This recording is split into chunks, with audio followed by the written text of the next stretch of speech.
Welcome to HOJO Radio. Our next broadcast was the brainchild of Jack Webb and may very well be the most well-remembered and best radio police drama series of all time. It ran from September in 1949 through February 1957 in 30-minute shows broadcast on NBC, and it brought to radio true police stories in a low-key documentary style. Ladies and gentlemen, we present to you Dragnet on HOJO Radio.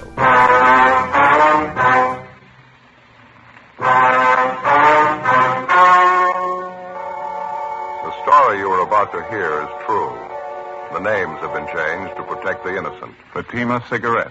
Best of all, king-size cigarettes brings you Dragnet.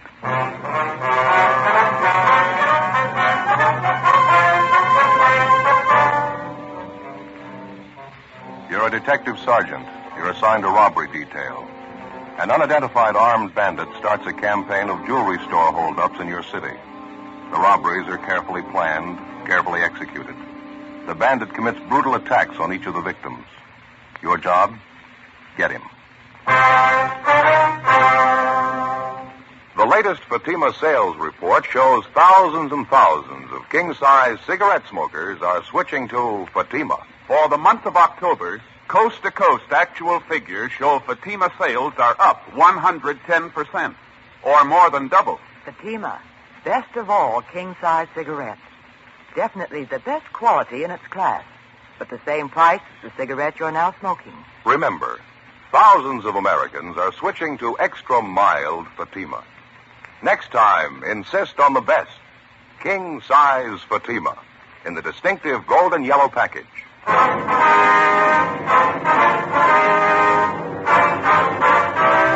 Dragnet, the documented drama of an actual crime. For the next 30 minutes, in cooperation with the Los Angeles Police Department, you will travel step by step on the side of the law through an actual case transcribed from official police files. From beginning to end, from crime to punishment, Dragnet is the story of your police force in action.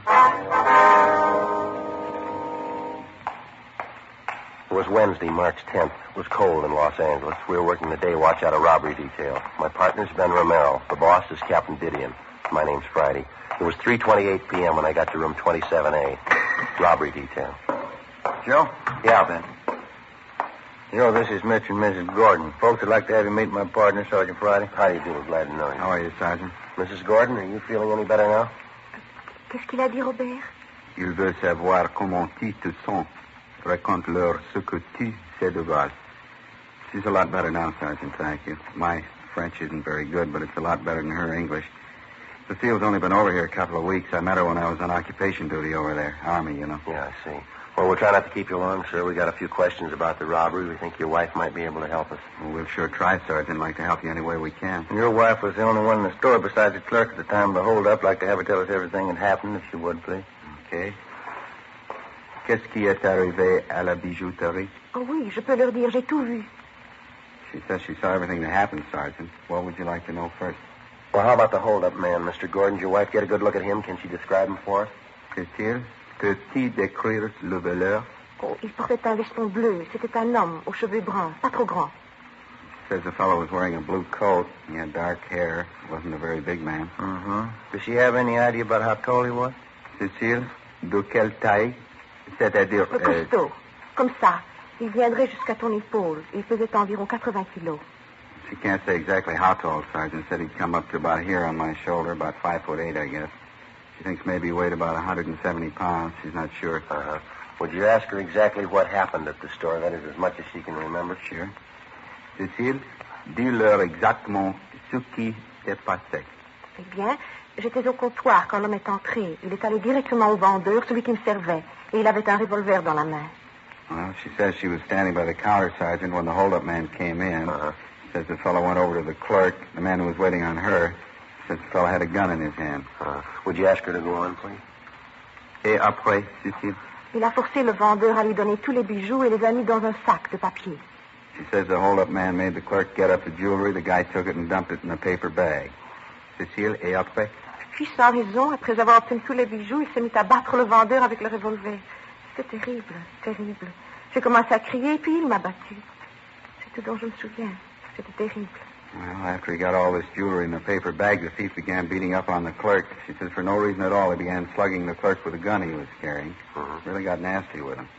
Naturally, it scared the wife, and she let out a scream. He turned around and hit her. She says that's all she remembers. Sure like to get my hands on the lousy punk. Yeah, I understand how you feel, Mr. Gordon. Could you ask your wife if there's anything else about the hold-up man she remembers? Cécile, te rappelles-tu d'autres choses à propos de cet homme? Avait-il quelque chose d'extraordinaire? Non, Robert. Well, that's about it, Sergeant. Well, how about the man's clothes? Does she remember anything else he was wearing besides that blue jacket? Et le reste de ses vêtements? Et par le veston bleu, t'en rappelles-tu? Non. Je crois qu'il avait un pantalon foncé, mais je ne me rappelle pas d'autre chose. J'avais trop peur. She thinks maybe he had on dark trousers. She's not sure, though, since she was too scared to notice. Cécile, portait-il un chapeau? Oh non, il n'avait pas de chapeau. I asked her if he was wearing a hat. She said no, she's sure of that. I see. Well, is there anything else that she can remember about him? Anything at all? Y a-t-il autre chose que la police devrait savoir? Non, je leur ai tout dit. C'est tout dont je me souviens. No, you got it all, Sergeant. Well, thank you very much, Mr. Gordon, Mrs. Gordon. Je comprends pas. Je comprends pas. How's that, ma'am? Cécile? Je comprends pas pourquoi un homme ferait une chose pareille. Je comprends pas. She says she can't understand how a man would do such a thing. She means how he cut up the clerk that way. Yes. Je comprends pas. So hard for her, she just can't understand. Tell her we can't either. 2 weeks before, on the 27th of April at 2:30 in the afternoon, the robbery suspect had begun his campaign of downtown jewelry store holdups. Since that time, in the same general area, he'd succeeded in committing 3 more jewel robberies and making good his escape. Each of the holdups netted him more than $3,000 in rings, diamonds, and other precious stones. From his M.O., it was obvious that he was experienced. All of the robberies were committed in broad daylight. All of them were apparently well planned. After obtaining the loot, which he dumped into an ordinary paper bag, he turned on his victims and with no provocation beat them viciously. After 2 weeks of investigation, we had yet to come up with a solid lead on either the identity of the suspect or his whereabouts. We had a fair description of the hold-up man. We had a good rundown on his method of operation, but repeated checks on possible suspects through the Record Bureau, CII in Sacramento, and through our statistician's office failed to get us anything. There were no kickbacks on our all-points bulletin. After we interviewed Mrs. Gordon, the witness to the latest jewel robbery, we were no further along than we were 2 weeks before, an M.O. and a description. Neither one of them were giving us much help. 4:05 p.m., we met with Captain Didion. How about the mug books? Any luck there? Miss Gordon's in there now, Skipper, with her husband. They're checking through them. Nothing yet. Mm-hmm. What else you got working? New run going through the stats office. Third one this week might get us something. The store manager on that job this afternoon. Did you talk to him yet? Yeah, we did. He gave us the best lead we've had so far in the thing. Looks pretty good. Yeah, what's that? Well, we had him checking the mug books, and he came up with a partial identification from one of them, San Quentin release. No. Jack Maynard. He's only been arrested once here, drunk charge. Done time up at Q for robbery before. Ben and I pulled a package on him. We figure he ought to still be serving time at Quentin. Couldn't tell from his record, though. How's that? Well, it's possible he might have been paroled in the last month or so. That'd put him in line for these holdups. Mm-hmm. You check Quentin? We got off a teletype to the warden's office late this morning, Skipper. We'll have an answer pretty soon. Best lead we've had so far. I hope it stands up. Excuse me. Robbery, Didion. Yeah? Oh, yeah, Matthews now, huh? No, you and McCaleb stay on it. Yeah, that's right. Over the weekend, anyway. Yeah, right. Goodbye. Well, what's the answer? He's had 3 weeks. He's cleared 4 jobs, every one of them in broad daylight. More than $10,000 worth of stuff. Now, how do we reach him? How about some extra manpower, Skipper? Can we manage it? What do you got in mind? Stakeout seems to be the best angle for us with this kind of a setup. How many teams you figure it'll take? Oh, a dozen anyhow. You figure that, Joe? Yeah, just about. The thief seems to be concentrating on the downtown area. All 4 holdups were in the same general neighborhood within a 20-block radius. Mm-hmm. We can't cover all the jewelry stores with a dozen teams. It'll give us pretty good coverage, though. Sure help our chances. Mm-hmm. You checked out all the other angles, huh? Everything. Not doing us much good. Robbery, Didion. Yeah, just a minute. You, Friday. Oh, thanks. Yeah, Friday talking. Yeah, that's right. Mm-hmm. That's so. No, we'll pick it up. Thank you. This communications just got an answer on that teletype to Quentin. On Jack Maynard? What'd they say? No lead. He's still in prison. We went back and started again from the beginning. With our best lead gone, there wasn't any alternative. The following day, Thursday, March 11th, the stakeouts went into effect. A dozen jewelry stores in the immediate downtown area, all of them potential holdup victims, were placed under constant surveillance. 3 days passed. Nothing happened. No sign of the holdup man. We stayed on it. Tuesday, March 16th, 11 a.m. At a small downtown jewelry shop, 3 blocks from the nearest stakeout team, the bandit committed his 5th successive robbery and made good his escape. The M.O. and description matched in almost every respect. Ben and I answered the call and drove to the scene of the holdup to interview the victim, a Mr. Walter Myers. He came straight back this way, just where I'm walking. I was at the end of that counter there, just where you are. He had a brown paper bag in one hand, and it was just a couple of feet from me. He put his other hand in his coat pocket, and he came up with a gun, pointed it right at me. Store was empty at the time, sir? No customers around? Yeah, that's right. Just myself and my son-in-law, Herb, in the back room. I guess he heard this thief talking to me, and he came out to see what it was all about. That's when the fireworks started. And what happened? Well, he made Herb line up along the counter right next to me. By this time, he had all the loot he wanted in that paper bag he was carrying. Just when I thought he was going to leave, he turned around. All of a sudden, he said to Herb, "You think you're a smart guy, don't you?" Then he slugged Herb with the gun. Brought it right down on the side of his head, all his might. That's when the fight started, is that right? Just about, yeah. Herb fell down on one knee. There was a great big gash on the side of his face. Even when he was down, the thief kept slugging Herb, kept pounding him in the face with that gun. Herb wasn't doing anything. I got good and sore. What happened then? Well, I didn't care what happened. I just got sore at the lousy crook. I made a dive for him, grabbed him around the chest. Here, something like this. Yeah, I see. The 2 of us went down on the floor, and I wrestled him for the gun. That's when it went off. A wild shot. Plowed right into the wall over there. Herb picked himself up and piled on the guy, too. I guess the crook really must have figured he was through, fought like a wild man. I had a good hold of the top coat he had on, but he slipped right out of it. He grabbed his gun and the paper bag and ran out of the store, left me there holding an empty coat. And this is the coat he was wearing right here, is that right? Yeah, that's it. You can see one of the sleeves there. He almost ripped it clean off trying to get away. Yeah, I see. I already looked through the pockets. Nothing in them. Now, how about this description of the man, Mr. Myers? You're pretty sure of that, are you? Yeah, I'm positive, Sergeant. Ben, you want to call the crime lab? There's a phone booth right over there. You mind? Oh, yeah, thanks. I wonder if I could check that spot where the bullet hit Mr. Myers, that wild shot he fired. Oh, yeah. Right over here, Sergeant. Fine. Back of the cash register. Yeah. Bedded in there pretty solid. You're lucky it was the wall, not one of us. Say I got a pocket knife here if you want to dig it out. No, sir. We've got a crew on the way out from our crime lab. Ballistics men. They'll take care of it. I would like to take another look at that top coat, the one the thief was wearing. Oh, yeah, sure. I had already looked it over pretty good. Nothing in the pockets. Couldn't find anything. Here. All right, sir. Just an ordinary top coat, isn't it? There's no label on it. No, you're right. There's nothing in the pockets. What is it? Did you find something? Well, no, sir. It feels like a hole in the pocket here. Good sized one. Joe? Yeah. Crime lab's on the way. Should be here in a couple of minutes. Okay, fine. Anything at all in the coat? Well, I don't know. Here seems to be a hole in this pocket here. It's possible something might have dropped down into the lining of the coat, maybe. Here, let me hold out that end for you. All right, thank you. Let me hold it up a little. That's fine, right Like there. this? Yeah. Yeah, it feels like something down in here. What is it? Hey, just a minute. I get my hand down in there. See if I can get it. Yeah. Here we are. A scrap of paper. Some writing on it. What is it, Joe? Telephone number. The phone number printed neatly on the scrap of paper was Crestview 92085. There were no other notations. We checked out the number and found that the telephone was installed at 6414 Cordova Drive in the Los Feliz district. After the crime lab crew arrived at the store, Ben and I took the bandit's top coat and drove to the address listed for the phone number, a 12-unit apartment house on the corner of Franklin Avenue and Fairfax. The number turned out to be a public phone booth located in the lobby of the apartment. The manager could tell us nothing. We began checking with the tenants on the first floor of the building. We gave them the description of the jewelry store bandit. We showed them the top coat. They failed to recognize either one. We started on the second floor at the end of the hall. The tenant was a Mrs. Iverson.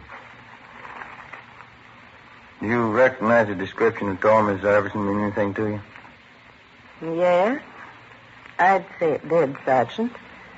Have you tried the apartment next door, Miss King's apartment? Oh, no, ma'am. Why do you ask that? Yes. I'm almost sure of it. Ma'am? I've seen a man who looks like this go in there several times.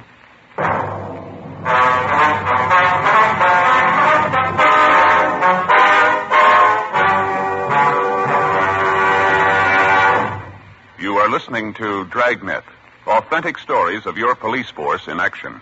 Millions heard it, yet only 52 have written. Starting on Dragnet over 2 months ago, on September 20th to be exact, Fatima made a special money-back offer to more than 10 million listeners. The results? Amazing. Millions heard it, yet only 52 have written. If you smoke king-size cigarettes, listen to Fatima's famous offer. Buy a pack of Fatimas. Enjoy their extra mildness and superbly blended tobaccos. If you're not convinced Fatima is better than the king-size cigarette you're now smoking, just return the pack and the unsmoked Fatimas before January 1st, and we'll give you your money back plus postage. Fatima, Box 37, New York 1. Fatima's latest sales report shows Fatima sales up in every state in America. The month of October, coast to coast, actual figures show Fatima sales up 110%, or more than double. Yes, thousands and thousands of Americans are switching to king-size Fatima. So why wait? Switch to Fatima today. Extra mild. Best of all, king-size cigarettes.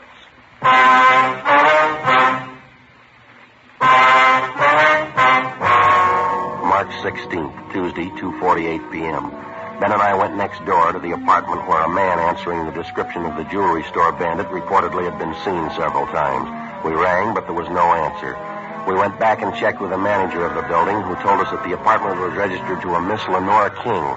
He told us that as far as he knew, Miss King worked during the day and that she usually returned to her apartment between 7 and 8 o'clock at night. The manager gave us the address of the place she worked, and we checked it out. It was an exclusive gift shop on La Cienega Boulevard in West Hollywood. We located Lenore King back at the main packing desk where she was employed as a gift wrapper. When we put the question to her that a man answering the description of the jewelry store bandit had been seen visiting her, she readily admitted it. Yes, that's right. I'd say he looks just like that. He drops by my apartment 4 or 5 times a month. His name's Marty. What's his last name, Miss King? Where can we find him? I'm sorry, I never did know his last name. I'm afraid I don't know where you can find him either. Well, how's that, Miss King? He visits you quite a bit. He's a friend of yours, isn't he? Not exactly. I know him. That's about all. He's a friend of a friend. It's more like that. Uh-huh. Excuse me. Sure. I'm sorry. This package has a rush on it. I'll have to wrap it now. Do you mind? No, ma'am. You go right ahead. About this man, Marty, Miss King, you mind explaining a little more? If you don't know him well, why should he visit you so often? Well, to tell you the truth, it's more of a favor than anything. It's for Virginia. She's my girlfriend.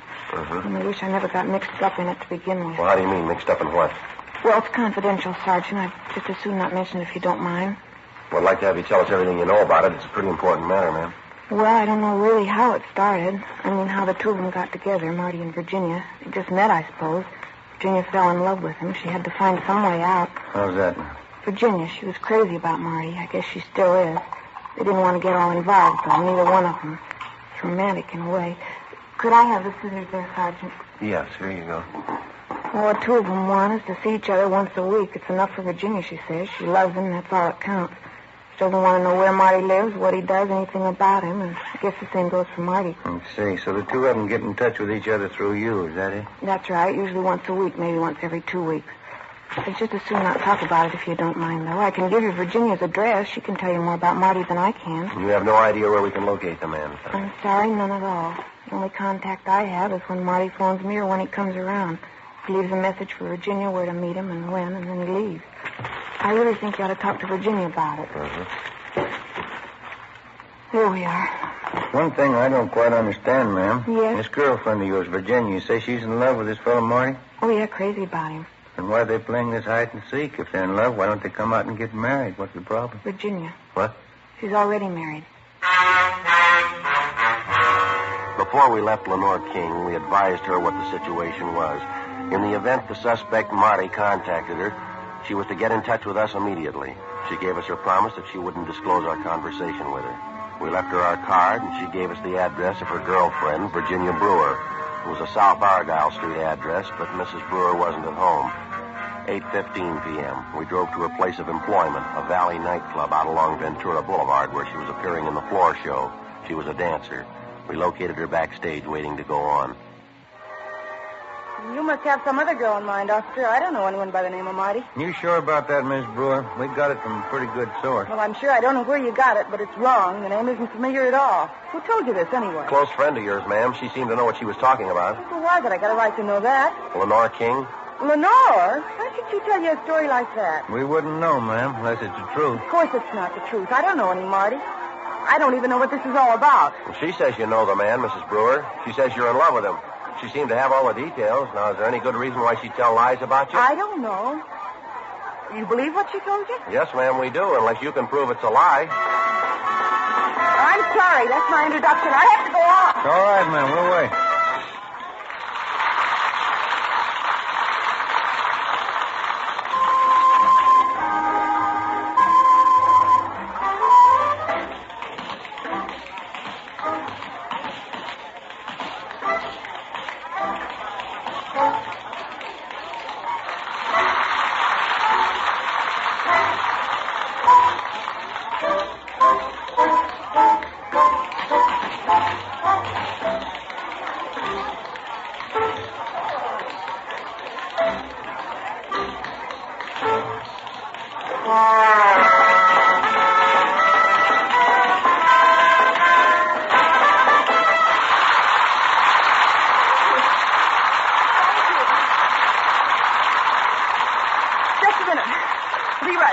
Take another ball. Yeah, go ahead. Go ahead.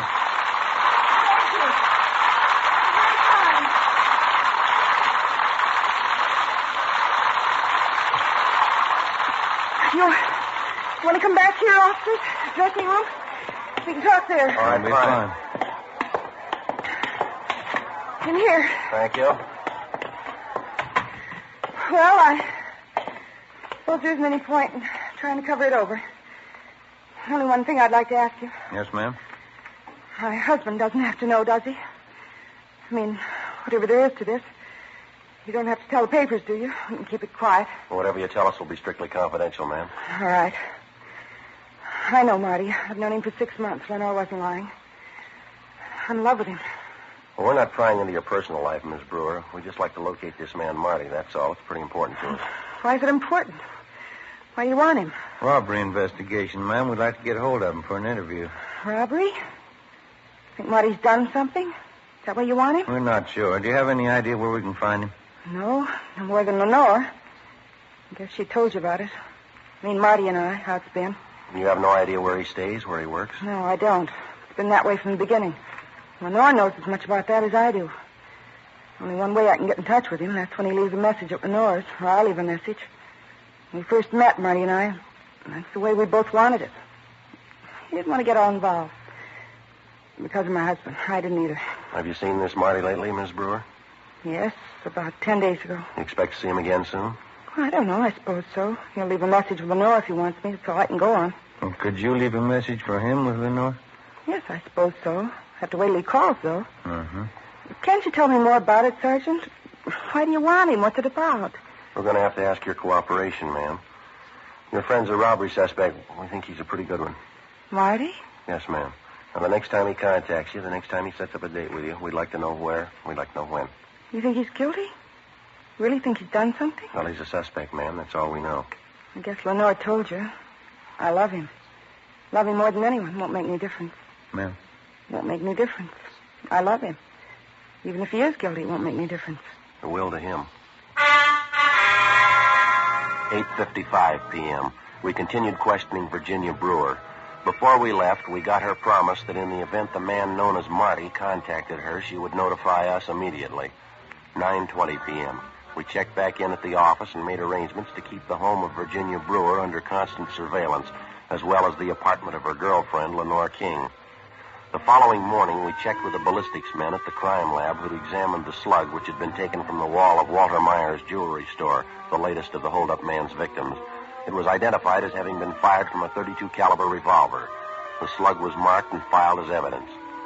Thorough examination of the top coat which the suspect had left behind at his last hold-up failed to yield any new leads. The jewel trays at the store which had been held up were also checked for fingerprints. A week passed. No sign of the jewel thief. Wednesday, March 24th. I'll grab it. All right.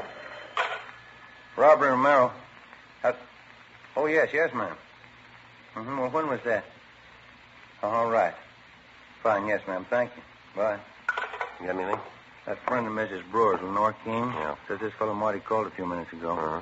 Set up a date with Mrs. Brewer. We're supposed to meet at Lenore's apartment. When? 8 o'clock tonight. 4:45 p.m. We checked with Captain Didion and set up a plan to have the apartment building where Lenore King lived thoroughly covered that night. Carr and Matthews were assigned to cover outside the main entrance. McCaleb and Olson would cover the lobby. Ben and I would be in the apartment proper along with Mrs. Brewer and Lenore King. By 6 o'clock that night, we were all in position. We waited. 6:30, 7 o'clock, 7:30. We waited. Mrs. Brewer walked the floor with a drink in her hand. 7:45, 7:50. Ben watched at the window. Virginia Brewer got nervous. You can't prove it. You don't know anything for sure. How I know you're not trying for a frame, trying to blame Marty for something he didn't do? We're not blaming him for anything, ma'am. He's a suspect. We want to talk to him, that's all. Why don't you sit down, huh, Virginia? No use getting upset. It'll be all right. Come on, honey. Got him all over the place, Lenore. Cops. Waiting for Marty. What am I supposed to think? Why don't you relax, Miss Brewer? If he's not the man, you got nothing to worry about. He's right, honey. Sit down, huh? Let me freshen up that drink. Hey, Joe. Yeah. Car pulling up outside. A sedan. Yeah, let's see. Right in front, see? Man getting out. Yeah, he's coming in here. Marty. Can't see him. He must be inside.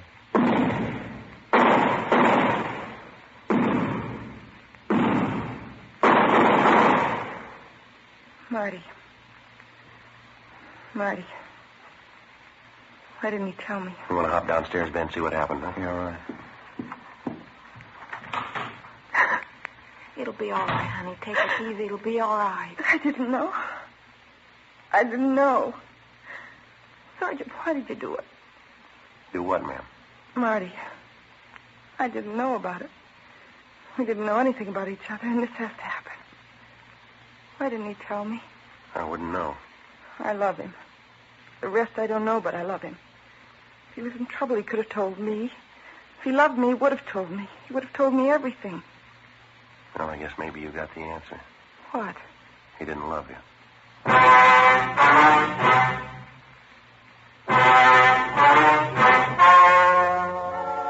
The story you have just heard was true. The names were changed to protect the innocent.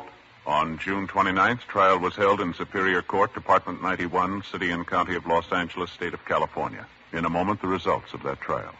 Now, here is our star, Jack Webb. Thank you, George Fenneman. Friend, the man who sells you your Fatimas, your neighborhood cigarette dealer, is a mighty good man to go see during the holiday season. When you drop in, notice Fatima's new poster. It's a reminder that he has Fatimas in smart Christmas cartons. Now, this Christmas season, I'm buying Fatimas for all my friends. I suggest you do the same. You'll be giving the best, and believe me, they'll thank you for introducing them to Fatima quality. It's extra mildness and better flavor and aroma. Remember, ask your dealer for Fatima in the distinctive new Christmas wrapper. And when you see it, you'll agree it's the smartest of all Christmas cartons, just as it should be, because Fatima is the best of all king-size cigarettes.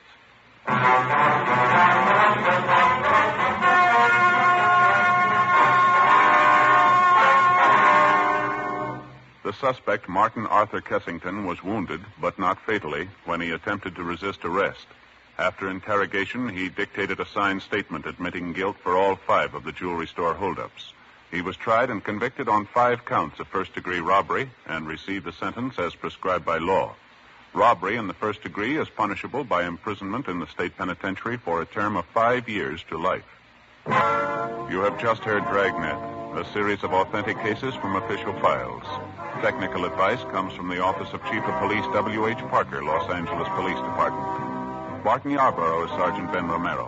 Also heard were Vic Perrin and Virginia Gregg. Script by Jim Moser. Music by Walter Schumann. Hal Gibney speaking. Fatima Cigarettes, best of all king-size cigarettes, has brought you Dragnet, transcribed from Los Angeles. Next, Counter Spy fights international intrigue on NBC.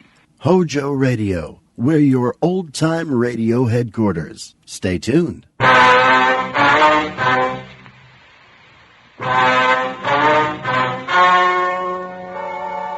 story you are about to hear is true. The names have been changed to protect the innocent. Fatima Cigarettes, best of all king-size cigarettes, brings you Dragnet.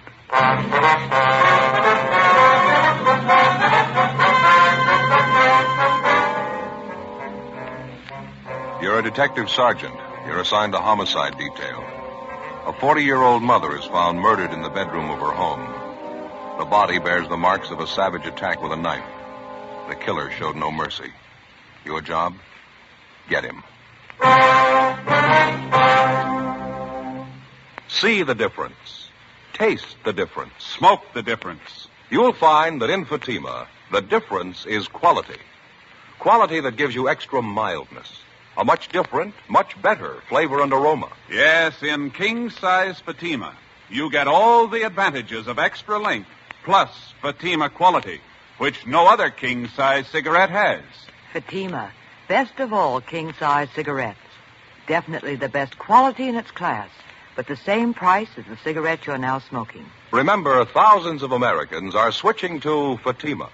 Insist on Fatima quality. So why wait? Switch to Fatima today. Look for the sunny yellow pack. Buy Fatima. Best of all king-size cigarettes.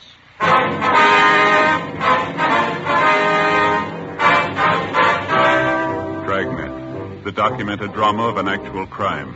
For the next 30 minutes, in cooperation with the Los Angeles Police Department, you will travel step by step on the side of the law through an actual case transcribed from official police files. From beginning to end, from crime to punishment, Dragnet is the story of your police force in action.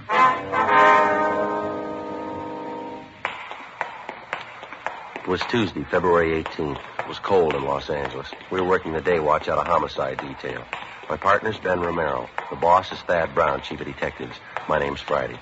It was 10:43 a.m. when we got to Woodview High School, the vice principal's office. Good morning, ma'am. Yes? I'd like to see the vice principal, please. I believe her name is Harmon. Miss Harmon? I'm Miss Harmon. What is it you wanted? Police officers, ma'am. Here's our identification. Oh, yes. This is my partner, Sergeant Romero. My name's Friday. I see. How do you do? Well, we'd like to talk to one of your girl students, Miss Harmon, Roberta Dixon. Understand she's registered here? Roberta Dixon. Oh, yes, I believe I know her. Would you mind calling her out of class, please? We'd like to talk to her. Well, we generally don't like to do that, officer, not unless it's absolutely necessary. It's pretty important, ma'am. We've got a message for the girl. I see. Couldn't it wait until after school hours? I'm afraid not, Miss Harmon. It's about the girl's mother, and it's pretty serious. Oh, has she been taken ill, is that it? No, ma'am. She's been murdered.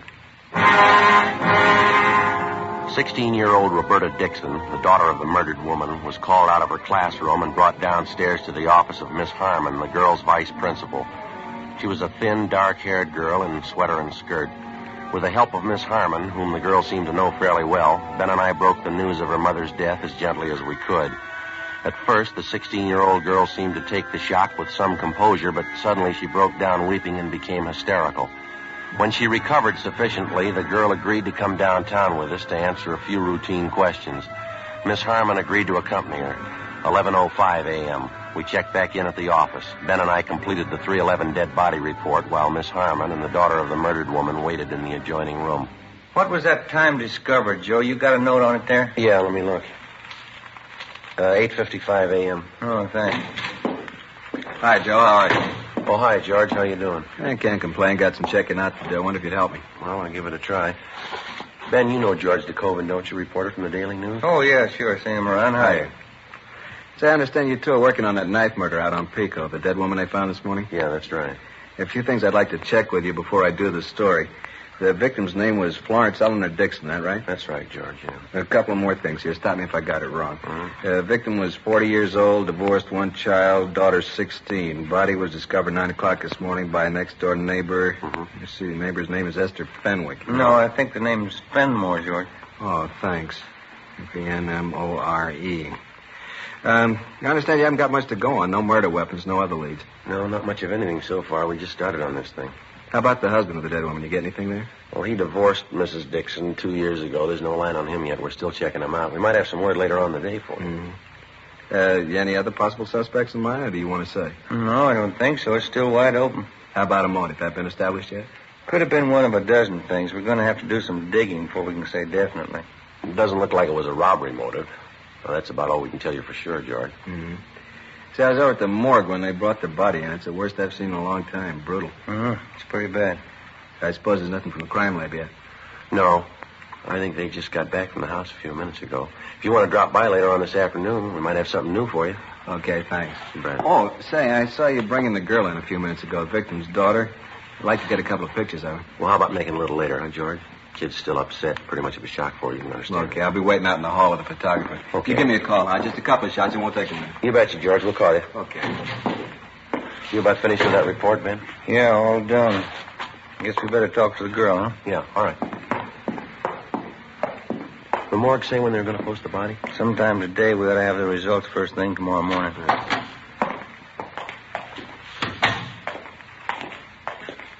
Miss Harmon? I think she's a lot better now, Sergeant. Roberta, the officers would like to talk to you a few minutes if you feel up to it. All right. Who killed my mother? Have you found out? Not yet, Roberta, and we think you might be able to help us, so. It's so hard to believe. I just saw her this morning. She was all right then. Well, you try to take it easy, Roberta. We'll make it as brief as possible. Now, you and your mother are the only people living at your house, no one else? No, me and my mother, that's all. My father used to live with us. He doesn't anymore. And how long has it been since your father left? I'm not sure. About 5 years, I think. He and Mama didn't get along. They got divorced. Mm-hmm. Do you see your father at all anymore? I mean, does he ever come to your house to visit? He did once. It was about a year ago, I think. Wasn't much good. He and my mother argued all the time he was there, and he left. He hasn't been back since. Has he been in contact at all with your mother? Do you know? Does he write her letters, call her on the phone? No. The last time was when he came to our house. I haven't heard anything about him since. I don't even know where he is. I don't care, I guess. I hardly even knew him. Mm-hmm. I'd like to have you think about this carefully now, Roberta. Did your mother have any close friends who used to come to the house quite a bit? Yes, 2 or 3 women friends of hers at work. Any men friends? No. Mama didn't have any men friends. She didn't like men. She said they were all no good. She used to tell me that all the time. Mm-hmm. Do you have any relatives we can contact? I don't know about my father's side. My mother has a brother and sister in West Virginia. Dresses at home. What am I going to do? Why would anybody kill my mother? All right, now you try to take it easy, Roberta. Everything's going to work out all right. Look, now, do you think you can give us a list of most of the people your mother knew, friends around the neighborhood, the people she knew at her work? Yes, I think so.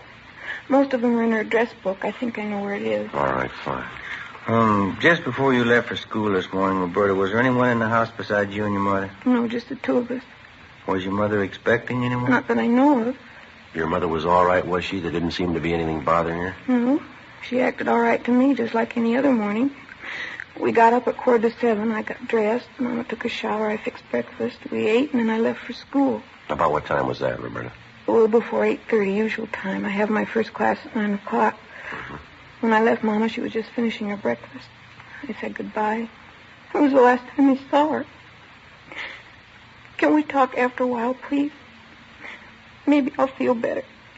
Can't talk now. Oh, sure, that's all right. Would you like to rest here? I don't know why I'm crying. It's stupid. I don't care anyway. No reason to cry. You better get some rest, youngster. No reason. It doesn't make sense crying about Mama. How's that? I'm not sorry. I'm glad she's dead. Early that afternoon, after she'd rested sufficiently and recovered herself, we had another interview with Roberta Dixon, the teenage daughter of the murdered woman. Miss Harmon, the vice principal, went back to the school, and a policewoman was called in to be present during the interrogation. Again, she insisted that she wasn't at all sorry that her mother was dead. She said that privately she didn't have any love for either one of her parents, least of all her mother. She told the usual story of a broken home, a father who showed little interest in his daughter or providing a good home for her, a strict, overbearing mother who apparently made no effort to understand the girl. We continued to interview Roberta Dixon, but outside of what she'd already told us, she showed no further knowledge of the murder. Pending action by the court, we had the girl placed in the custody of the juvenile authorities. 3:10 p.m., Ben and I drove back to the murder house on South Pico Boulevard, where we met police reporter George DeCoven. Together with Brian and Ortiz, we continued our preliminary investigation. We rechecked the immediate area of the Dixon home and talked again with the neighbors. We failed to come up with anything new. 4:25 p.m., along with the reporter, George DeCoven, Ben and I went back to the murder house. Well? I don't know. It doesn't seem to jive that time of morning. It's possible, though. What's that, Joey? Prowler. Might have been it. You think so? No, we've already run that down. Yeah? We checked communications. There's no recent complaints about anybody prowling the neighborhood. We talked to the neighbors, too. No indication of it. No sign anybody tried to break in here, either. Got me. I can't figure it. And Dixon woman sure kept to herself. Lived here 11 years, and we can't dig up more than half a dozen neighbors who really knew her. Yeah, business with her daughter, too. It sure stacks up pretty strange. Didn't the crime lab crew find anything this morning, Joe? No, nothing great. A jacket, a pair of shoes with a few stains on them. Took them in to run a benzodine test. That's about the size of it. Sure a slow start. Yeah. I expected a little more from the neighbors. So did I. You know, it'd be different if the thing happened in the middle of the night. According to the daughter, it must have happened at least after 8:30 this morning. Now, if the killer got in the house after that, you'd think somebody on the block would have noticed it. Neighbors close by on either side. How about checking out in the yard and back? I didn't get too good a look around this morning. Well, there's nothing more to cover in here. Crime lab's been all over. And how about where this Mrs. Dixon worked, Joe? Anybody tag base there? Yeah, Tommy Bryan did.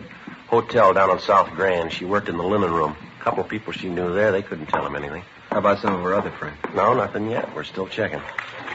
Go ahead, Joe. Thanks. Oh, it's a big backyard. Kept it nice, didn't they?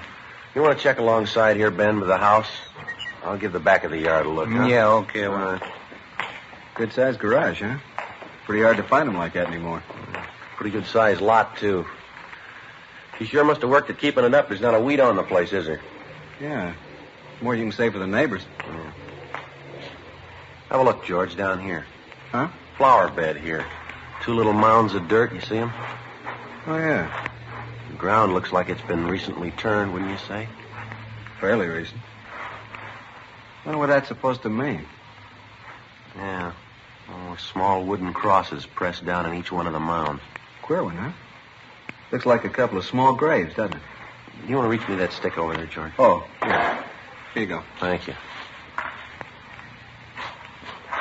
Have a look here. nice. Nothing on my end. How are you doing? What's this? Oh, we're not sure ourselves. Wait a minute. Uh-huh. What is it? Wait a minute. Yeah, all right. There you are. A bird. A little canary. How about that? Hasn't been buried long. Look here. Look at the breast. What do you think, a knife? Could be. Sharp instrument of some kind. Just a minute. I'm going to try this other mound here. Wait a minute, Joe. Yeah. It's another one. Yellow canary, same thing. Look at the breast. Well, neither one's been buried for more than a few days. Funny one. The Dixons raise canaries, you know? I don't know. I don't think so. It sure doesn't make any sense to me. If they didn't want the birds, you'd think they'd give them away. Why go slaughter them like this? Yeah, well, it works both ways. Deep wounds in the chest. Some kind of sharp weapon. Yeah. The Dixon woman. She died the same way. 4:35 p.m. We took the 2 canaries, wrapped them in paper, and brought them downtown to Lieutenant Lee Jones at the crime lab to be processed. He was still running tests on the stained jacket and pair of shoes which had been found in the house among the dead woman's personal effects. 5:15 p.m. We checked with the office, and then we drove over to Juvenile Hall to see Roberta Dixon. Apparently, she was in a much better frame of mind. I talked to Miss Harmon this afternoon, our vice principal. She wants me to come and stay with her for a while. Hope she can arrange it. It'd sure be nice. Mm-hmm. We were back at your house this afternoon, Roberta. We found something we'd like to ask you about. What's that? Well, do you keep any pets in your house? I mean, either you or your mother? Well, no, not usually. Why? Well, how do you mean not usually? Well, we didn't up until a week ago. Mama didn't like animals. She didn't want them around. Mm-hmm. Then I got these 2 canaries. I bought them with my own money. I work after school, you know. I see. I bought a cage for them, too. My mother was mad when I brought them home. She didn't like any kind of animals. She kept preaching at me. She finally made me get rid of them. How'd you do that, Roberta? I got a knife and I killed them.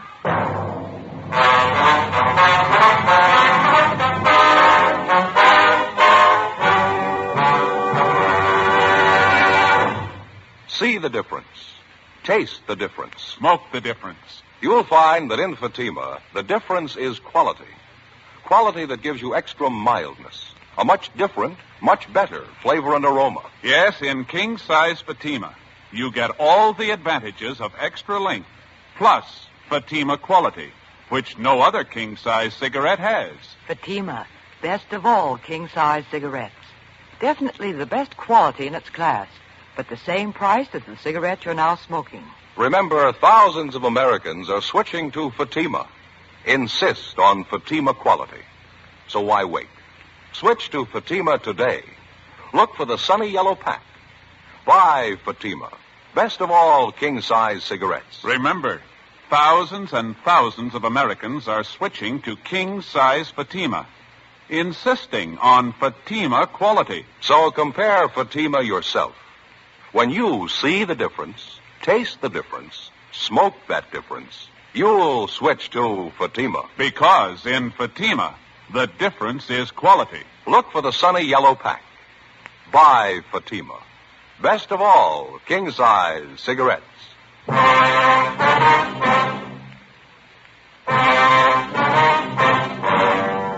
February 18th, the Dixon girl was released to the custody of Miss Harmon pending action by the juvenile court, 9 p.m. Ben and I double-checked with Lieutenant Lee Jones at the crime lab. He showed us the school jacket and a pair of shoes which had been found in a closet in the home of the murdered woman, Mrs. Florence Dixon. Apparently, the clothing belonged to the daughter, Roberta. There were several dark stains on each of the articles. They'd been checked thoroughly. First, a benzidine test to determine if they were blood stains, then a biological precipitant test to classify them further. There wasn't any doubt in Lee's mind that the stains were recent, but they were made by human blood. The same blood type as that of the murdered woman. It was a little hard to believe, but the evidence on hand pointed to only one prime suspect, 16-year-old Roberta Dixon. Early the following morning, we checked back in at the office. Ben went across the street to see if the coroner's autopsy report was ready. 8:05 a.m. I checked by communications. They had a report on the tracer we'd gotten out on the murder victim's husband, a Charles Dixon. I picked it up and headed back to the office. Morning, Joe. Oh, hi, George.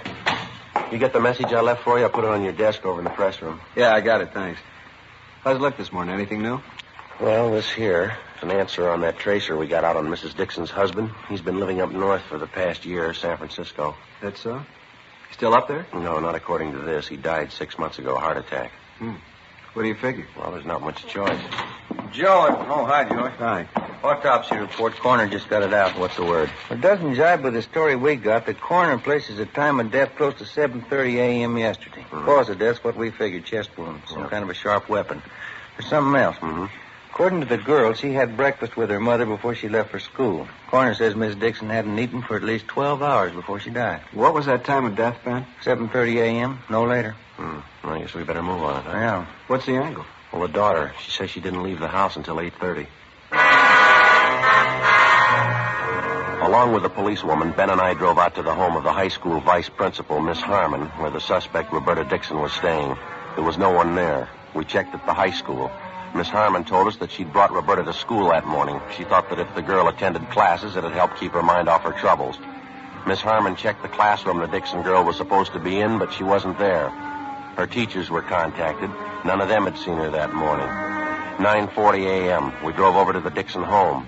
We found Roberta in the back bedroom. She was sitting calmly at a sewing machine, stitching ruffles on a dress. In one corner of the room, there was an empty bird cage. I'm pretty busy right now. I've got this sewing to do. What do you want to talk to me about? We got a few more questions for you, Roberta. It's about your mother. She's dead, isn't she? Do we have to talk about it? Yeah, I'm afraid we do. Why do we? Just told me she was dead. There's no sense in talking about dead people. Anyway, I've got this sewing to do. I have to get it finished. There. Isn't that pretty? These ruffles go all the way around the bottom of the skirt. Here, like this. Beautiful color, brown. You like it? You want to tell us what happened, Roberta, yesterday morning? Yesterday, I already told you, didn't I? We don't think you were telling the truth. You want to go over it again for us? Well, I've got this sewing to do. You can see that, can't you? 3 more rows of ruffles go on. Right here. I have to get it finished. It takes time, you know. I think you better let the sewing go, Roberta. Oh, no, I couldn't do that. I have to get it finished. Well, I'm afraid this is a little more important. I think you realize that. I went over the whole thing for you already. I told you everything. Wasn't the truth. You know that, Roberta. Why do you say that? Was it the truth? What do you expect me to say? That's up to you. You think I lied, don't you? That's stupid. I haven't got any reason to lie. Did you kill her, Roberta? What? Did you kill your mother? I told you everything already. That's just the way it was.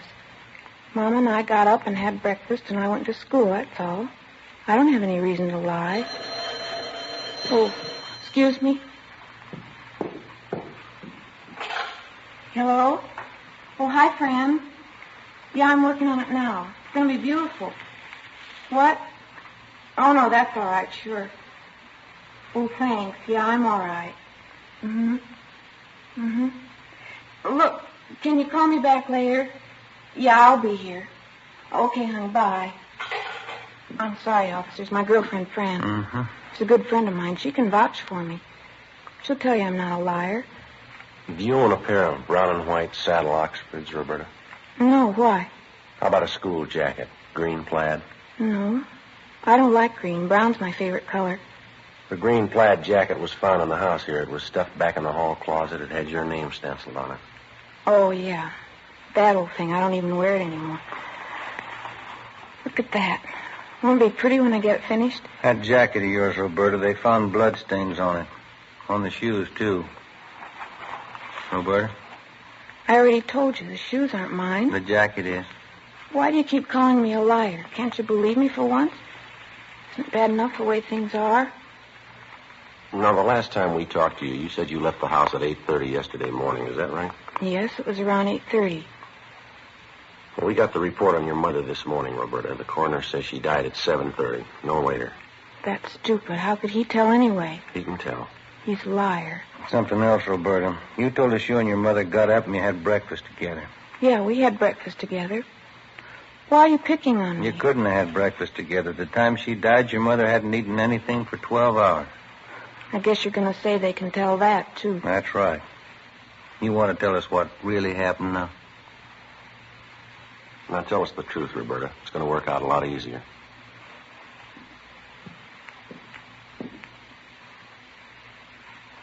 These are some of the toys I had when I was little.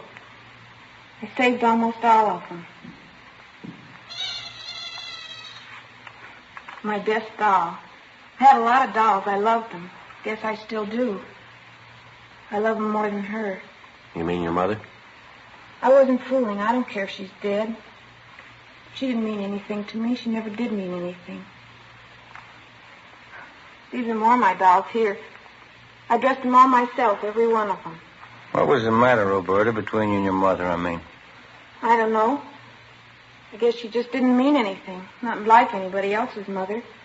She didn't mean anything at all. Same as my father. We were in the same house, that's all. Nobody cared for anybody else. It wasn't anything but fighting, or just not saying anything at all. I'm glad she's dead. You killed her? Is that what you want to say? Here's a little piano I had. I got it one Christmas, I think. Look, still plays. You want to tell us from the beginning?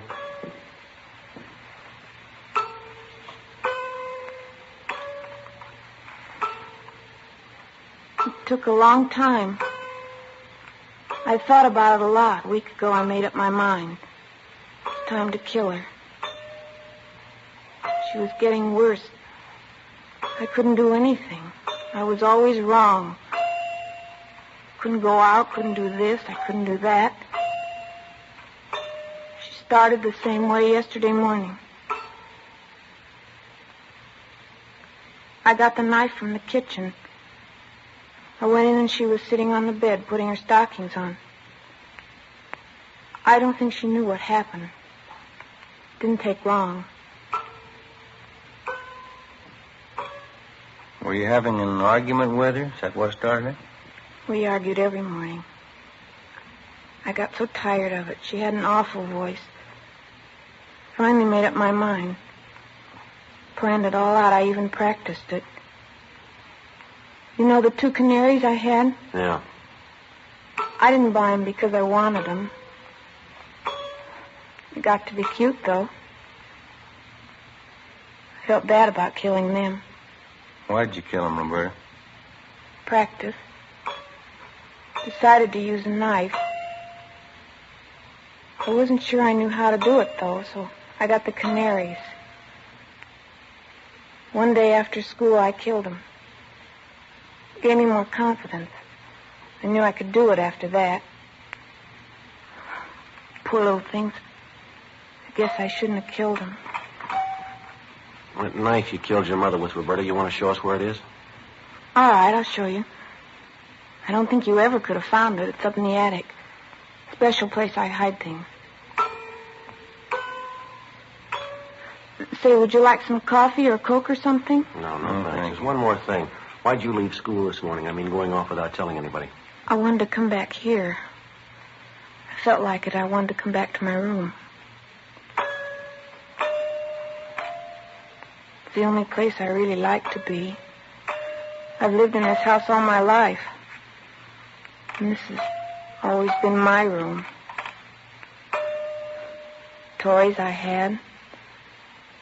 My dolls. Everything's here. Everything I have. My books. All my dolls. Yeah. I think we better be going, Roberta. We'll have to take you downtown. Yes, all right.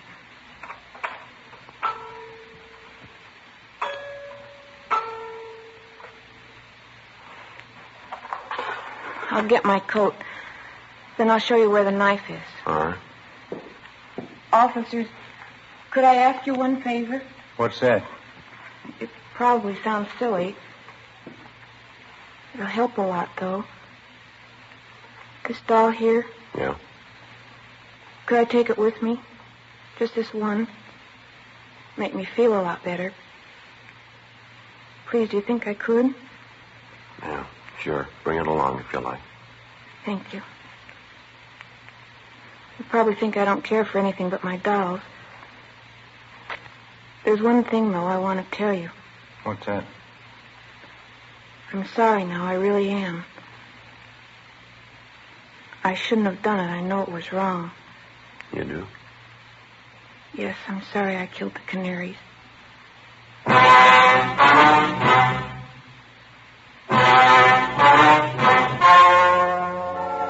The story you have just heard was true. The names were changed to protect the innocent. On May 6th, the hearing was held in Juvenile Court, Department 38, City and County of Los Angeles, State of California. In a moment, the results of that hearing. Now, here is our star, Jack Webb. Thank you, George Fenneman.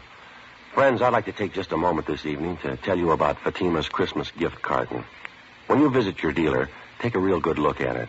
I think you'll agree with me that it's the smartest of all Christmas cartons, just as it should be, because Fatima is the best of all king-size cigarettes. This Christmas season, I'm buying Fatimas for all my friends, and I hope you will, too. Compare Fatima. See the difference. Taste the difference, and then smoke that difference. Because in Fatima, the difference is quality.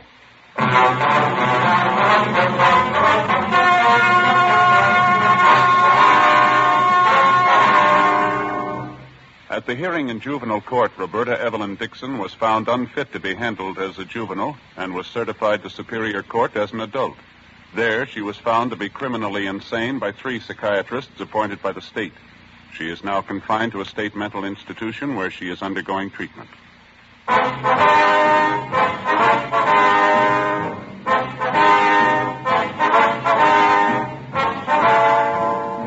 You have just heard Dragnet, a series of authentic cases from official files. technical advice comes from the Office of Chief of Police W.H. Parker, Los Angeles Police Department. Barton Yarborough is Sergeant Ben Romero. Also heard was Joyce McCluskey. Script by Jim Moser. Music by Walter Schumann. Hal Gibney speaking.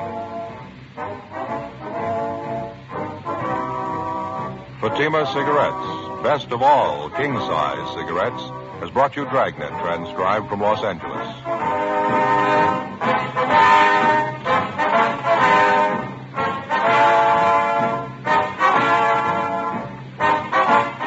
Counter Spy fights international intrigue next on NBC.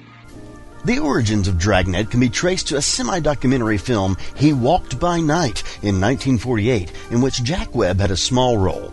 Both employed the same Los Angeles Police Department technical advisor. They used actual police cases and presented the case in a just-the-facts manner that became the hallmark of Dragnet. It's interesting to note that Jack Webb employed that format in other radio series, some predating the film mentioned above. And now, more Dragnet on HOJO Radio.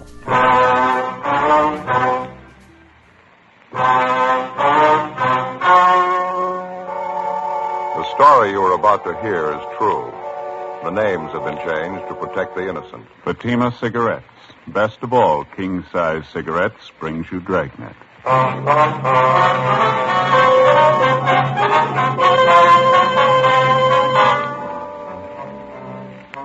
You're a detective sergeant. You're assigned to homicide detail. A 22-year-old girl has been abducted. Her family receives an anonymous message. The abductor demands $30,000 for the safe return of the girl. Your job? Get him. See the difference. Taste the difference. Smoke the difference. You'll find that in Fatima, the difference is quality. Quality that gives you extra mildness. A much different, much better flavor and aroma. Yes, in king-size Fatima, you get all the advantages of extra length, plus Fatima quality, which no other king-size cigarette has. Fatima, best of all king-size cigarettes. Definitely the best quality in its class, but the same price as the cigarettes you're now smoking. Remember, thousands of Americans are switching to Fatima, insisting on Fatima quality. So why wait? Switch to Fatima today. Look for the bright, sunny yellow patch. Buy Fatima. Best of all, king-size cigarettes.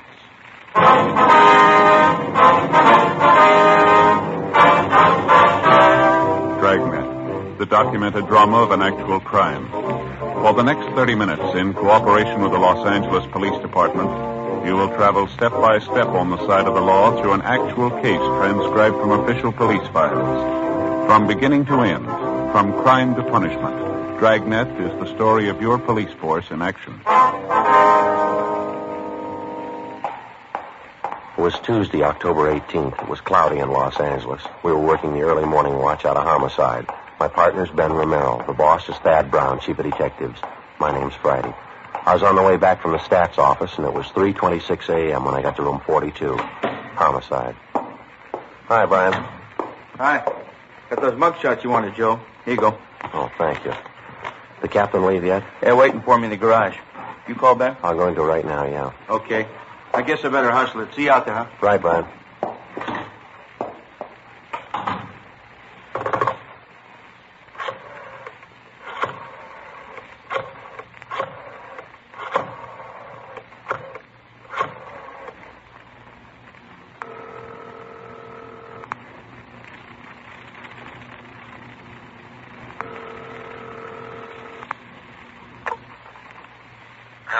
I'm sorry to wake you, Ben. This is Joe. How you feeling? Oh, hi, Joe. What time is it? 3:30 a.m. How's the sore throat? Oh, it's a lot better. Want to be back to work tomorrow. Well, we need you now, Ben. You want to be ready in about 20 minutes? I'll pick you up. 20 minutes? Okay, what's the matter? Man by the name of Martin Sullivan, official down at the Third National Bank. Hey, what about it? He's got a 22-year-old daughter, or he had one. Huh? She's gone.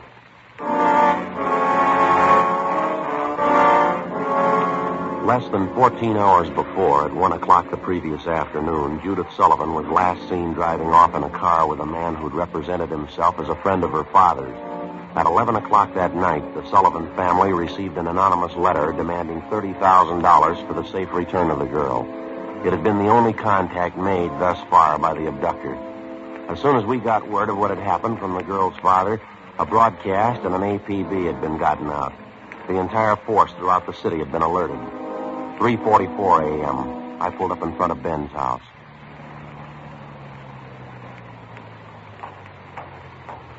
Good morning. Hi. You made good time. Where are we headed? The Sullivan home out on Castro Boulevard. Thad Brown's out there now with Brian.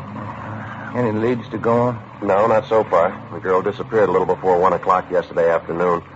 Note from the abductor came through last night. They're asking $30,000. Oh, I don't get it. Sullivan hasn't got that kind of money. Yeah, I know that. Poor guy's almost out of his mind. Mrs. Sullivan, too, they're all broken up. He filled me in. How'd it happen? Well, the girl was taken from a business school that she goes to. Man had her called out of class. He told her her father was sick. Said he was a friend of the family. How about the teachers? What was their story? Well, they said the girl didn't want to go with the man at first, but he finally talked her into it, kept telling her her father was dying. Yeah, lousy thing. Did he use the car? Yeah, blue sedan, that's all we know. Witnesses didn't get the make or the license number. Any description on the man? Yeah, they say about 5'9", 160, brown suit and dark hair. Is that all? That's it. Here's a copy of the letter that the Sullivans got. You can read it. It's the usual. All right, thanks. I have your daughter, Judy. Get $30,000 quick if you want her back alive. Don't call police or I'll kill her. Contact you later, signed The Wolf. Who's he kidding? I don't know. I could think of a better name. Well, here we are.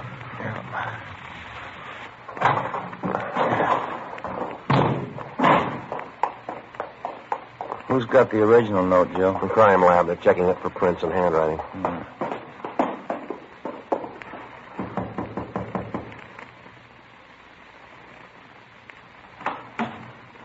Hi, Joe Romero. In the living room. Thank you, Tom. That's the way I see it, Mr. Sullivan. You understand exactly what you have to do now? Yes, I'll do as you say. All right, sir. Here are the two men who will help you. Sergeant Friday and Romero, Central Homicide. All right, Mr. Sullivan. Introduce. Mr. Brown, are you sure about all this? I keep thinking he might get frightened. He might do something to her. Believe me, Mr. Sullivan, it's the only way. I know how you must feel, but we can't do anything else. All right. I want to see Mrs. Sullivan first. Will you excuse me? I'll be ready in a moment. All right, fine. What is it, Chief? Any development? Back here, in the dining room. Yeah? That's it on the table. Second note from the guy. When did it come? Half an hour ago. The guy had it delivered by a special messenger, used a plain envelope. Messenger kid didn't know anything about it, doesn't remember what the guy looked like. Let's see, Joe. Yeah, I'll read it. It says, meet me in Elysian Park, 5 o'clock this morning near Balkan Drive. Come alone, bring $30,000. We'll return girl. Don't tell the cops. I'll kill her if you do. It's the same signature, Wolf. Not much time, Chief. It's 4 a.m. now. I know. That's what we'll have to do as he says. There's no other way. Sullivan's going out there alone, is he? You're going with him, you and Romero. You'll be hidden in the trunk of his car. All right. Anything else? Any plan you want us to follow? Get him, that's all. 4:15 a.m. Ben and I went out back to the garage where Mr. Sullivan's car was parked. We jammed ourselves into the trunk compartment, and Brian closed the door on us. The latch was rigged so that we could push open the door from the inside. A few minutes later, Mr. Sullivan came out, got in the car, and we drove off. At 3 minutes to 5, we pulled up at the designated meeting place up in Elysian Park. We waited. Nothing happened. 5 minutes past 5 a.m. Still nothing. Outside, it started to thunder. Rain's starting, man. Windy. Joe? Do you hear it? Yeah. A car coming up the road toward us, sounds like. Yeah. Wait a minute. Coming over this way. Yeah, sounds that way, doesn't it? Are you ready? Right. All right, easy. Coming back here. Watch it now.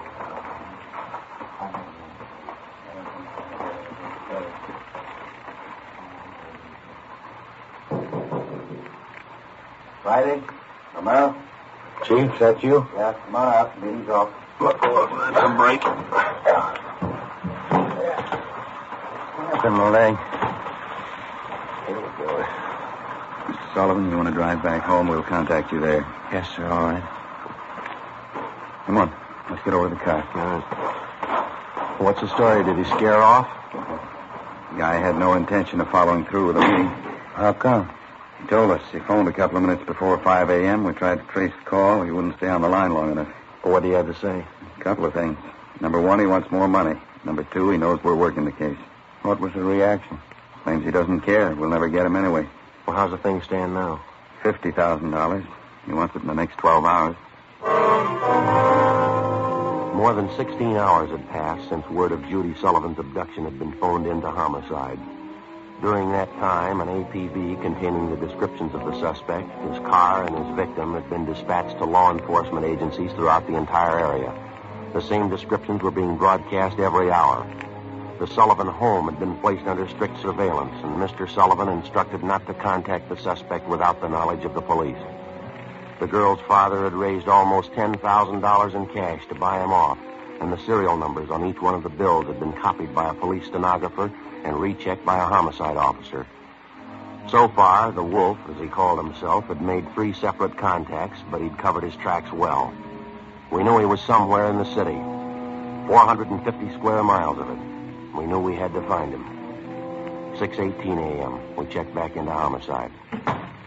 What's doing, Brian? Here's a copy of the letter, fellas. Special delivery. Came in about 25 minutes ago. Let's see, Tom. It's the same handwriting, looks like. Check the postmark. Joe must have mailed it right after he grabbed the girl. Yeah, let me see. Stay away from Sullivan.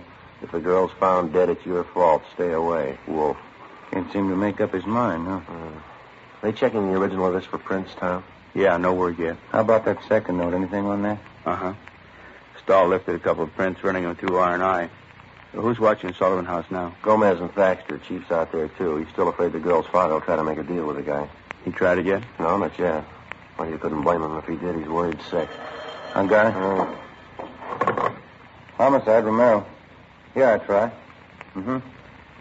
How do you spell it? Okay, right. Yeah, thanks a lot. Record Bureau. Those 2 prints Stahl lifted from the letter. Run them through the single print file. Any luck? They gotta make.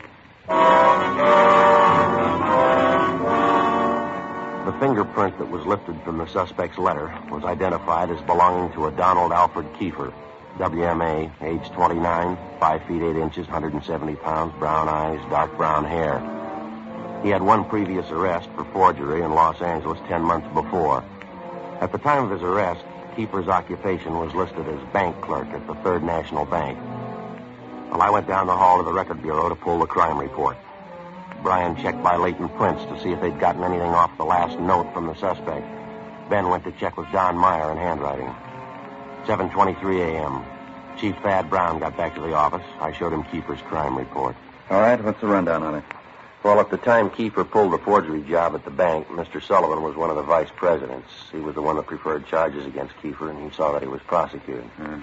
Where's this Kiefer now? Well, let me check that.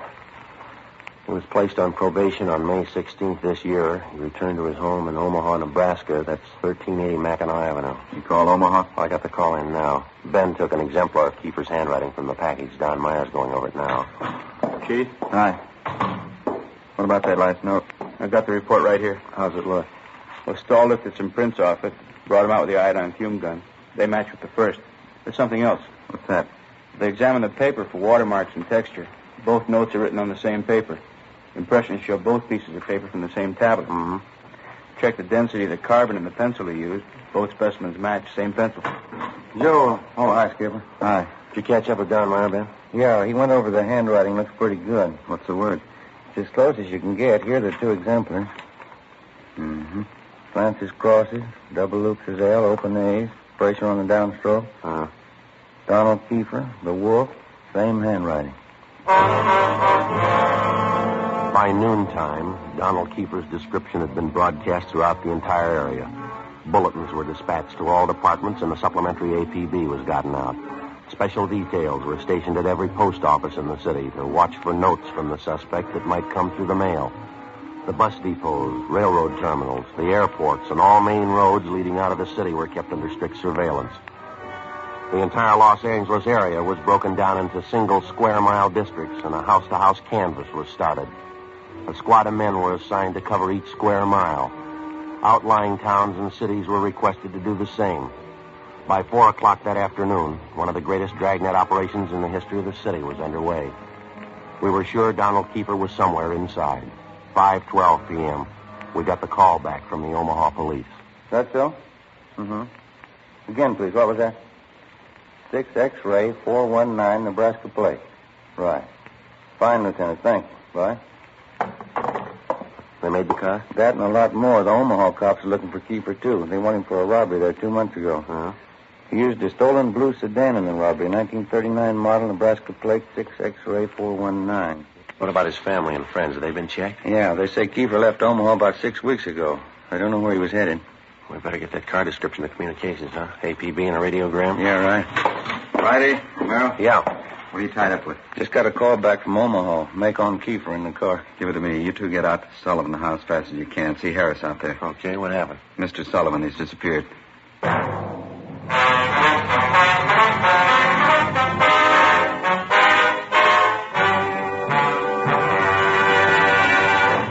You are listening to Dragnet, authentic stories of your police force in action. Millions heard it, yet only 54 have written. Starting on Dragnet over 2.5 months ago, on September 20th to be exact, Fatima made a special money-back offer to more than 10 million listeners. The results? Amazing. Millions heard it, yet only 54 have written. If you smoke king-size cigarettes, listen to Fatima's famous offer. Buy a pack of Fatimas. Enjoy their extra mildness and superbly blended tobaccos. If you're not convinced Fatima is better than the king-size cigarette you're now smoking, just return the pack and the unsmoked Fatimas before January 1st, and we'll give you your money back plus postage. Fatima, Box 37, New York 1. Remember, thousands and thousands of Americans are switching to king-size Fatima, insisting on Fatima quality. So compare Fatima yourself. When you see the difference, taste the difference, smoke that difference, you'll switch to Fatima. Because in Fatima, the difference is quality. Look for the bright, sunny yellow pack. Buy Fatima. Best of all, king-size cigarettes.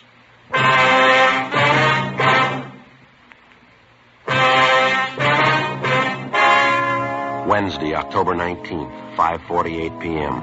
Ben and I drove out to the Sullivan home, where we checked with Bert Harris, the man who'd been assigned to watch Mr. Sullivan. He told us that at about 3 o'clock that afternoon, the father of the missing girl had a phone call. He said he had to go down to the bank, and Harris went with him. While they were at the bank, Mr. Sullivan succeeded in decoying Harris with a fake telephone call. While Harris was answering the call, Sullivan disappeared. Did Mr. Sullivan get any more money while he was at the bank, Bert? Yeah, $5,000. Did you get the serial numbers off the bills? Uh-huh. I shouldn't have let him get out of my sight. Forget it. Right now we got to find out where he's gone to meet Kiefer. Did you talk to Mrs. Sullivan about it, Bert? Yeah, she says she doesn't know anything about it. Where's she now? Back in the sitting room, lying down. Well, let's try her again, huh? She might be able to help. Okay, it's back this way. What time you got, Joe? It's 5 minutes past 6. I get it. Hello. How's that? Yeah, where are you? What? Oh, well, where are you? Where are you? All right, we'll be right out. Yeah? Mr. Sullivan, he met with Kiefer out in Laurel Canyon. Did he get his daughter back? Yeah, he did. Wrapped in newspaper. All units in the area were notified immediately that a contact had been made with the suspect, Donald Kiefer. We got in the car and we drove out to Laurel Canyon. The entire area had been blocked off. We found Martin Sullivan standing in the middle of the road at the end of East Winding Way. 500 feet down the hill was a private residence where Sullivan had telephoned us, the only building in the immediate vicinity.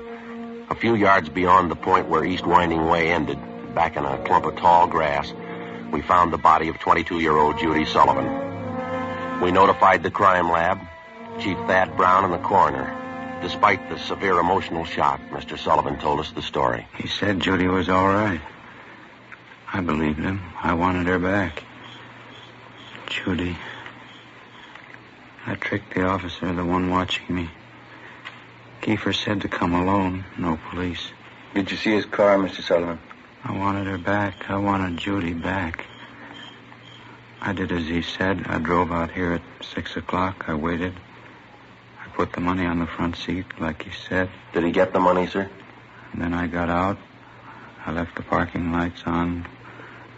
I stood up there by the end of the road, and I waited. And then he drove up. He took the money. And then he came up to me. He had a gun. I wanted Judy back. He had a gun. Did you see his car? He said she was up there, beyond the road. She was tied to a tree, he said. I wanted her back. Now, look, Mr. Sullivan, did you see his car? I went to look for Judy. He drove away. She wasn't there by the tree. I couldn't find her. On the way back, I saw the money on the way. Yes, sir. Lord, let me find him. Oh, Lord, let me kill him.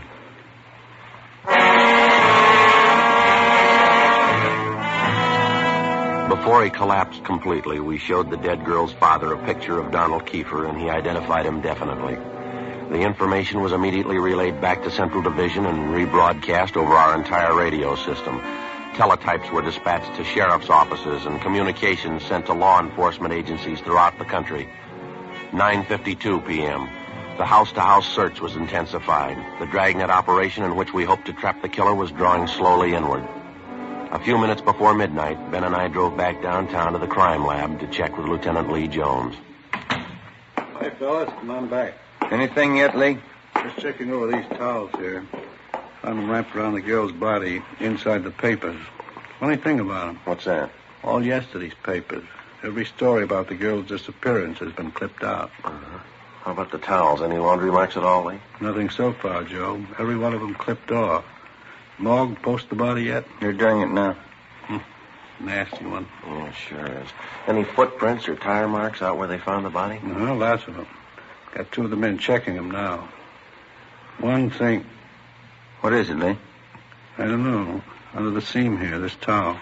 Wait a minute. Give me that pair of snippers, will you, Joe? Yeah. Here you go. Thanks. Press back under the seam here. There. That's one tag he missed. Yeah, can you read the marking? Greenway Apartments, Los Angeles. 12:34 a.m. We located the Greenway Apartments in the East Wilshire district, and we checked with the manager. He identified Kiefer's mugshot, but he said he hadn't been home to the apartment since the day before. We called the crime lab, and we went up to check the suspect's apartment. One look was enough. Lieutenant Lee Jones found specimens of the Sullivan girl's blood in the wash basin and the bathtub drains. In an adjoining garage, we found the car which Kiefer had used. A blue sedan, Nebraska plates, 6X-ray 419. A cancellation of the want order for the car was issued and a stakeout placed at the apartment and in the garage in case Kiefer decided to return. All that night and into the next day, the citywide dragnet went on. There was no sign of the killer. At 10 minutes past 2 that afternoon, the first piece of ransom money showed up. It was at a used car lot on the corner of Beverly and Naylor Streets. 2 hours later, another piece of the money turned up at a busy downtown department store. In both cases, the man who passed the stolen money was finally identified as Donald Kiefer. Details were strengthened in both areas where the money appeared. The search went on. 6:42 p.m. Ben and I got a call to meet Chief Thad Brown at the Hollywood Division Station. Tommy Bryan from Central Homicide was with him. This is the way it stacks up now. This pin map over here, this is where we're concentrating the search. This area here. How about the lead we had on him downtown? Didn't it work out? No, the last 20 minutes we picked up 3 possible leads on the man out in this neighborhood here. East of Vine, south of Franklin, west of La Brea, north of Santa Monica. Mm-hmm. More ransom money show up? You got it there, Brian. Read it off. Yeah. 5:35, Sunset and Highland. Newsboy thought he saw Kiefer crossing the street. 20 minutes later, a salesgirl in the diamond store up on Hollywood Boulevard thought she saw him. 10 minutes after that, he was reported seen near the intersection of Hollywood Boulevard and Las Palmas. You figure the reports are reliable? And they were all checked out. Didn't put too much faith in him till a few minutes ago. How's that? $5 bill was passed at a cigar store, Hollywood Boulevard and Hawthorne, ransom money. We've already doubled the number of men and cars in the area. Men stationed at every intersection to keep an eye on pedestrian traffic. We're covering everything. Streets, stores, covering the whole neighborhood. I'll get it. Homicide, Brian. Yeah, just a minute. You, Chief. Oh. That, Brian?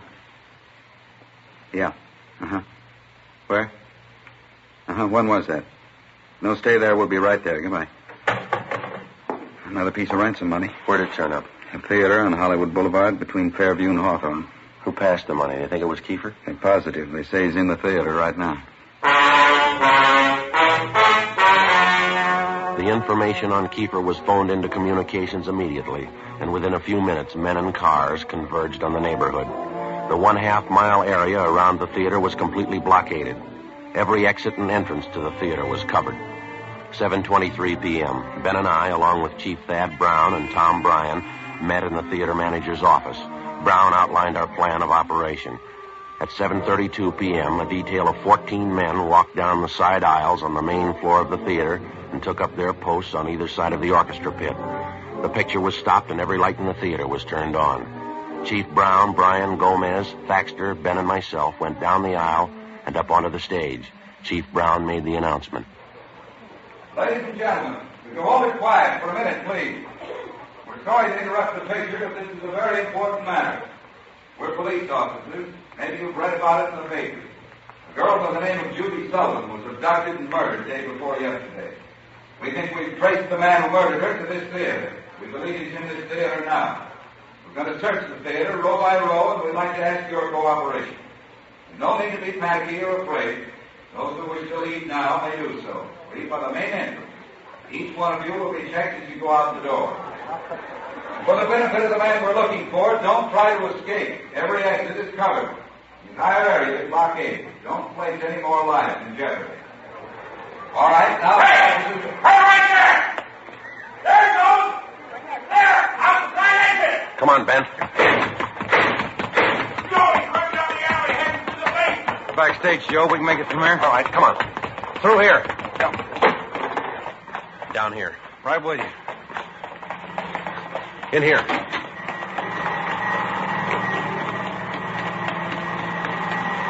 Come on, over here.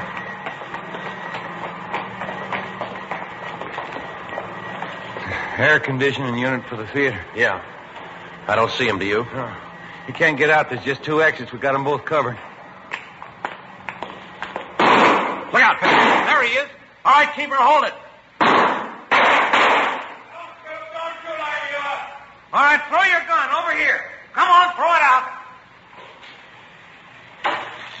Okay, I got it. Give it out, don't shoot. All right, let's take him. Yeah. All right. Okay, you got my gun. I didn't mean to shoot at you. You forced me to... Put the cuffs on him, Ben. Yeah, right.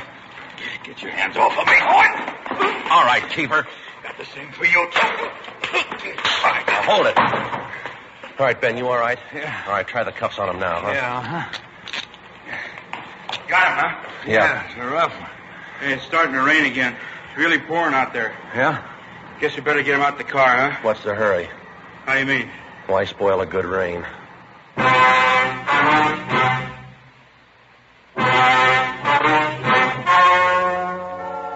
The story you have just heard was true. The names were changed to protect the innocent.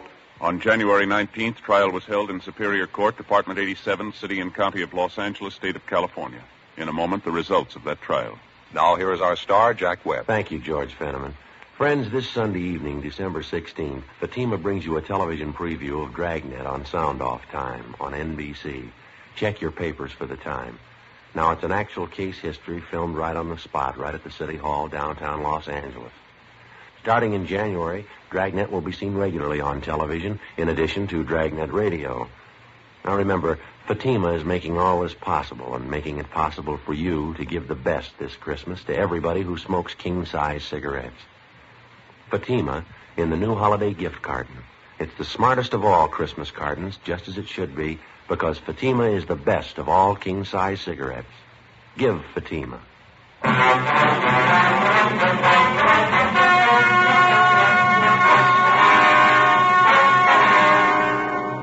Donald Alfred Kiefer was tried and convicted of murder in the first degree and on the recommendation of the jury, he received the death penalty.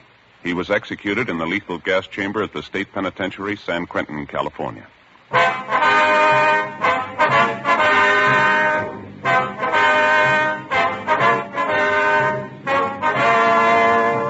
You have just heard Dragnet, a series of authentic cases from official files.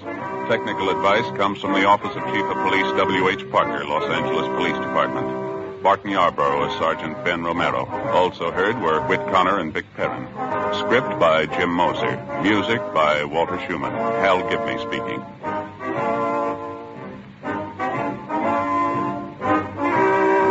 Fatima Cigarettes. Best of all, king-size cigarettes, has brought you Dragnet, transcribed from Los Angeles.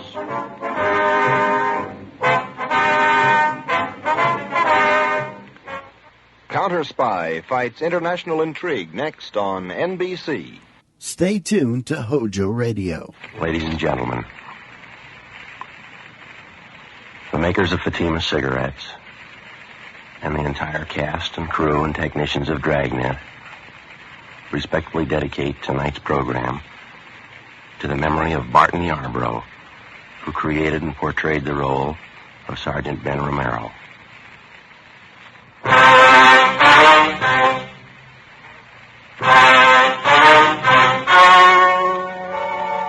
The story you are about to hear is true. The names have been changed to protect the innocent. Fatima Cigarettes. Best of all, king-size cigarettes brings you Dragnet.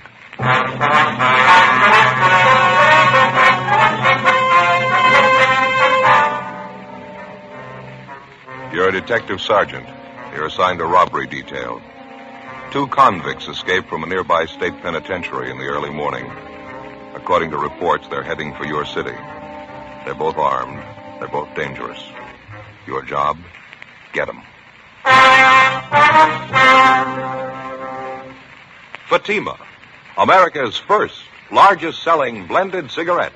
Now king-size. See the difference. Taste the difference. Smoke the difference. And in Fatima, the difference is quality. Yes, you get all the advantages of extra length, plus Fatima quality, which no other king-size cigarette has. Fatima quality that gives you extra mildness, a much different, much better flavor and aroma. Definitely the best quality in its class, but the same price as the cigarette you're now smoking. So compare Fatima yourself today. When you see the difference, taste the difference, smoke the difference, you'll switch to Fatima. Because in Fatima, the difference is quality. Ask your dealer for Fatima in the bright, sunny yellow pack. Fatima, best of all king-size cigarettes.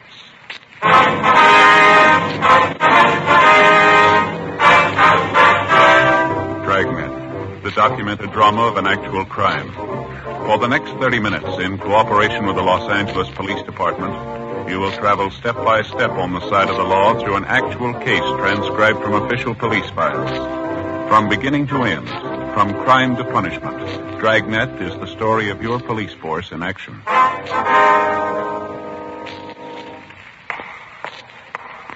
It was Saturday, April 24th. It was hot in Los Angeles. We were working the day watch out of robbery detail. My partner's Ben Romero. The boss is Captain Dixon. My name's Friday.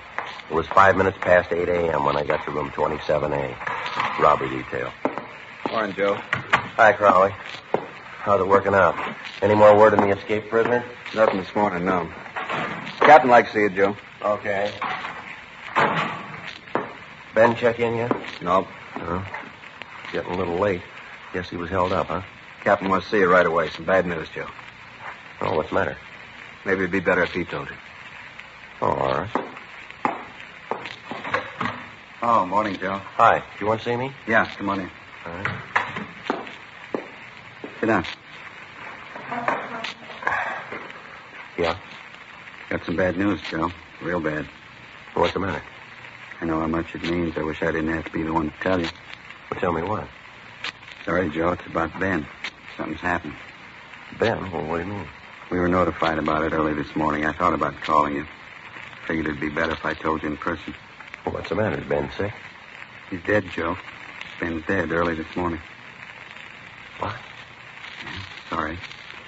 Heart attack happened a little after 6 o'clock this morning. No. Got out of bed, started dressing to go to work, went downstairs, put a pot of coffee on, make some toast. Wife heard him fall. She went downstairs and found him. Already dead. Went fast. Look, I don't get this. It couldn't be. Sorry, Joe. Means a lot to all of us. Yeah, well, I still don't get it. Ben didn't have any trouble with his heart. He never mentioned anything about it. Well, maybe that was the trouble. With his heart, all right. When his wife found him, she called the doctor and the fire department rescue squad. They worked over him for an hour. No use. And his wife called me. Enough to tear your heart out. I can't believe it. What'd she say? Well, she didn't break out. Too shocked to realize it, I guess. Sounded apologetic. She said, "I'm sorry, Captain. This is Mrs. Romero. Ben died this morning. I thought you ought to know. Ben's dead." Oh, that's terrible. It's a lousy shame. Kept saying the same thing over again. "I'm sorry, Ben's dead. I thought you ought to know. Ben's dead." Yeah. Joe Whitehead and I went out there right away, tried to talk to her. Wasn't much use. Excuse me. I'm sorry. Yeah. You were with him a long time. Yeah. 11 years. The day I came on the job, they assigned me as his partner. You know, this is a tough one. It's hard to believe. Tougher on his wife. If it's all right with you, I'd like to go see her. All right. I wish I could give you the day off, Joe. I know what it means to you. The escaped convicts thing, I just can't spare you. Yeah, that's all right. I'd just soon work. I figure I ought to talk to Amy, though. Might help to take the edge off it for her, maybe. Sure. Go ahead. Joe? Yeah? I know what it is. I've been on the job 19 years. Lost 2 partners. Good cops. One of them was killed in the line of duty. The other one worked at his job until he dropped. It's the same thing, Joe. Yeah. In my book, they both rate medals. I left the office and went down in the elevator alone. I got in the car and I started over for Ben's place. I thought about what I was going to say to his wife. I thought about his little boy. I thought about Ben. 11 years I'd been working as a cop. And all of a sudden it wasn't the same anymore. I thought about the first day I met Ben. I was a rookie. I remembered what he taught me about being a cop. I thought about how much I owed him. I thought about the thousands of cops just like him all over the country. The ones that came before us. The ones that'll take our place. I thought about their lives and their homes and their families. What they meant. What their jobs meant. I thought about Ben. 11 years. Stakeouts, the early morning watch, interrogations, office duty. You could cover it in volumes or you could write it on the back of an envelope. He was a good cop and he was a good friend. There wasn't much else to say. It was a big loss. I stayed at Ben's house for about an hour talking to his wife. Joe Whitehead from the medical detail was there. All things considered, she seemed to be taking it fairly well. I told her I'd drop around later in the day, and then I checked back in at the office for work. Temporarily, Sergeant Ed Jacobs was assigned to work with me. The big problem at the moment was a pair of escaped convicts. Jacobs and I drove out to run down on a possible lead. 11:05 a.m. We got to the address listed, the Cathedral of St. Augustine. We checked in at the rectory, and then we went around to the church.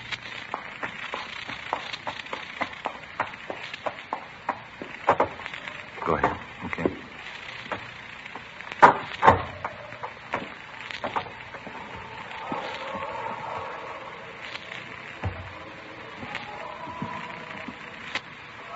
Sure a beautiful church, isn't it? Yeah, a nice choir, isn't it? Wonder if they're holding services. No, choir's probably just practicing. You see the priest around anywhere, Ed? Oh, yeah, there's someone over by the side altar there. Looks like the padre. Yeah, come on. Easter hymns. Sure pretty, aren't they? Yeah, they sure are. It really takes me back.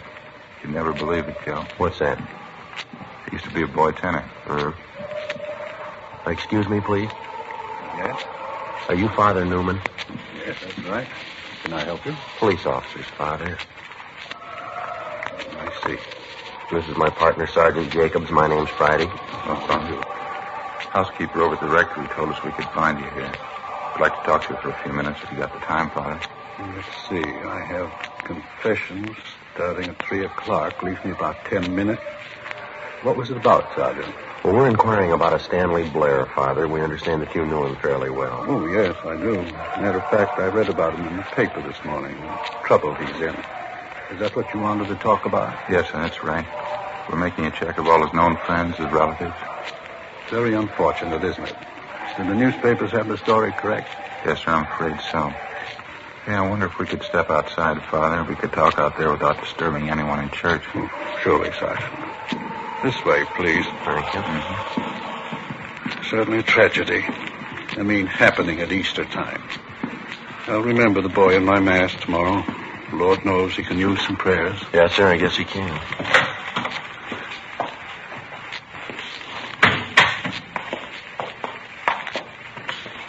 Here we are.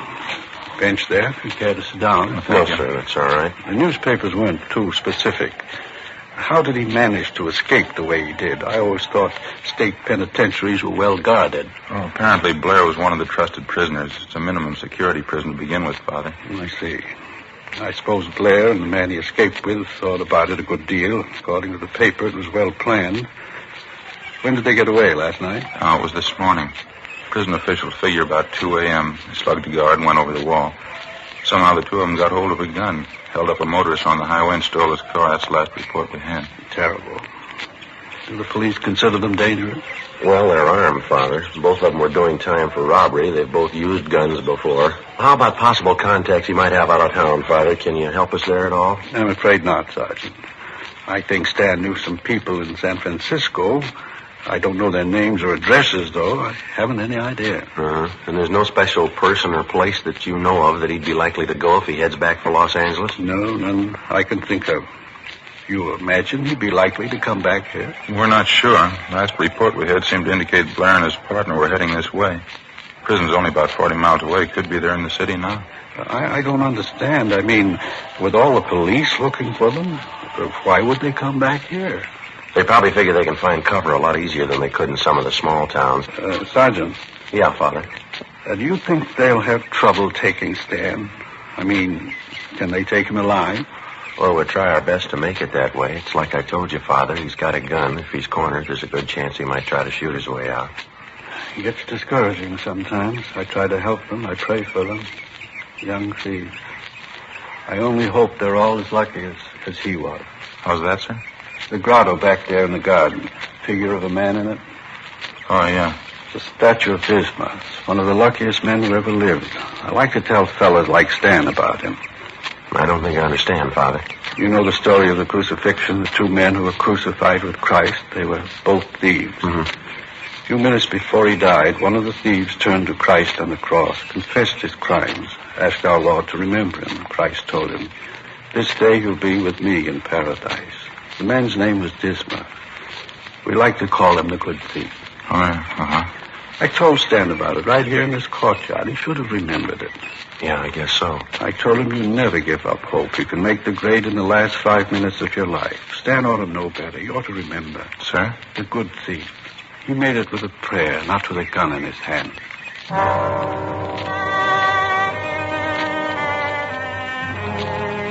Before we left Father Newman, we gave him our card, and he gave us a list of 8 names and addresses, people in the neighborhood who'd known the escaped convict, Stanley Blair, before he was sentenced to the state penitentiary to serve time on his robbery conviction. 3:15 p.m. We met with Sergeants Max Herman and J.E. Crowley from robbery detail. We divided the list of names in half, and we began checking them out. Ed and I didn't have much luck on our end. Most of the people we talked to told us that they knew Stanley Blair, but none of them had seen, heard from him, or knew anything about his activities or his family since Blair had gone to prison 2.5 years before. Stakeouts were set up at 2 of the hottest places. 5:20 p.m. Ed and I went back to the office. Crowley was waiting for us. No luck on our end either. Same thing. Last they heard of him was when he was sent up. I guess that finishes it. Any late reports at all? Yeah, his teletype from the sheriff's office. It was waiting here when Max and I got back. Guess our hunch was right. Looks like they headed this way. Well, how do you mean? Somebody spot him? Just this side of West Covina. Held up a grocery store, slugged the owner. Got $23.40. Not going to take him far. Descriptions match out? Yeah, perfectly. Suspects believed to be two prisoners who escaped this day from California Institution for Men Chino. Stanley R. Blair, Wesley A. Russell. There's something else. Yeah? The grocery store they knocked over, they picked up another gun, the owner's. Description and serial numbers on it here. Got 20 rounds of ammunition, too. Supplementary APB's already out on it. How about a car? They switch over? They have. We don't know about it. Apparently they're still using the Buick coupe they took from that motorist this morning. No reports on it, though. It's a queer one. You'd think somebody'd spot it. They got the highway patrol working this? Highway patrol, sheriff's office, our department, everybody you can name. By the way, you had R&I pull their mugshots, didn't you? Yeah, both of them, Blair and Russell. They're running off the duplicates now. 500 of them should be about ready. Pretty good shots? Mm-hmm. Stand-up mugs, fairly recent. They were made the last time we had the two of them through here. How about that other list of their friends and relatives we pulled from their packages? Young and McCaleb were checking them out, weren't they? Probably still are. No word from them yet. How do you size the two of them, Joe? Blair and Russell? I don't know. It's a tough combination. Russell's older. He's got the experience. Blair's younger. He's got the nerve. Any way you figure it, it's not going to be easy. Guns and the ammunition they grabbed, they ain't going to help much either. I guess the roadblocks are up, huh? Highway patrol take care of that? Yeah, all set working now. All our special details have been alerted. Airports, bus depots, train terminals, just about everything covered. Robbery crawler. Yeah, Mike, how is it? Uh-huh. You'll stay on it, huh? Right. See you later. McCaleb, he and Young are still checking on friends of Russell, some of the places he hung out. Any luck? Nothing yet. Either one of you see the captain on the way in? No, said he'd be over at the sheriff's office, didn't he? Hot shot. I'll get it. Yeah. What is it? Clothing store out on North Fig, 211 and slugging. They're sure moving fast. Same? You got it, Blair and Russell. 5:55 p.m. A supplementary broadcast and an all-points bulletin were gotten out immediately on the two escaped convicts. While Crowley and Herman stood by at the office, Ed Jacobs and I picked up duplicate mugshots of the suspects and drove out to the scene of the robbery, a men's clothing store near the intersection of North Figueroa and Merced. We showed a group of mugshots to the victim and two witnesses, and they definitely identified Blair and Russell as the hold-up men. The robbery had netted them less than $20. We relayed all the information we got back to communications immediately, and another supplementary broadcast was gotten out on the two fugitives. An hour later, at 7:05 p.m., Blair and Russell hit again, this time at a sporting goods store in the San Fernando Valley. It netted them $94, a .30-30 hunting rifle, and 200 rounds of ammunition. According to the broadcast, they were last seen heading north through the valley in the Buick coupe, the original escape car. 7:38 p.m., Ed Jacobs and I got a call to return to our station. We went back to the city hall. Got a hunch, Joe. It's going to be a long night. Yeah, it's a rough one. Guns and ammunition. If they want to make a stand, they're all ready for it. Can't see how they can go too far in that hot car. Roadblock set up. Somebody's bound to stop them. Well, they're doing all right so far. Go ahead, Joe. Yeah. Friday, Jacobs? Yeah, Captain, you want us in here? Not for long. Keep your coats on. The rest of the men have already left. What's the latest? This. Communication from the Ventura Sheriff's Office. Blair and Russell were spotted just across the county line. Sheriff figures they got them boxed in. How close? A lot of territory, 20 square mile circle. They say they got Blair and Russell tied down inside, and they're on foot. We're sending up men to help out. You're two of them. 20 square miles is going to take a lot of men. Well, if we need more, we'll get them. It's no easy touch. They're desperate. You heard the latest? No, what's that? Last place they hit in the valley, they served notice they're not going to be taken alive, either one of them. Well, that's good sales talk. What do they got to back it up? 3 guns and a load of ammunition. If we want to take them alive, they swear it'll cost us 10 men. They'll kill 5 cops apiece. You any ideas? Yeah. Let's make liars out of them.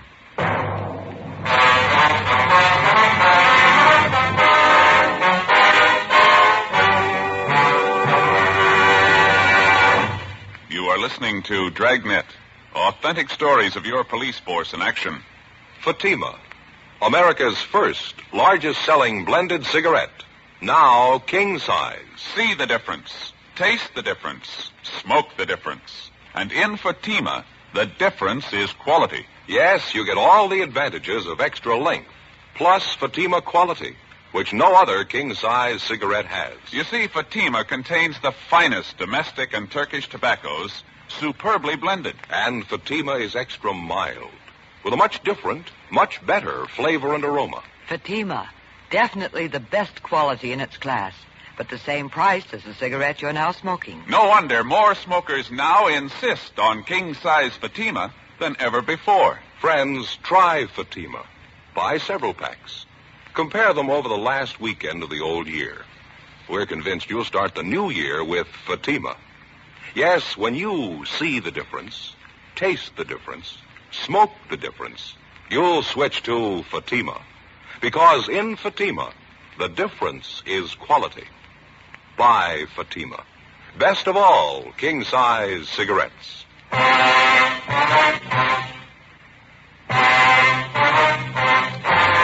Saturday, April 24th, 9 p.m. Along with Captain Didion and a dozen other men from robbery detail, Ed Jacobs and I left the office and headed north up through the San Fernando Valley. The area where the two escaped convicts were reportedly surrounded was just on the outskirts of Ventura County line. On the way out, we stopped for a minute and I phoned Ben's house. His wife had been given a sedative and she was resting. Her folks were with her.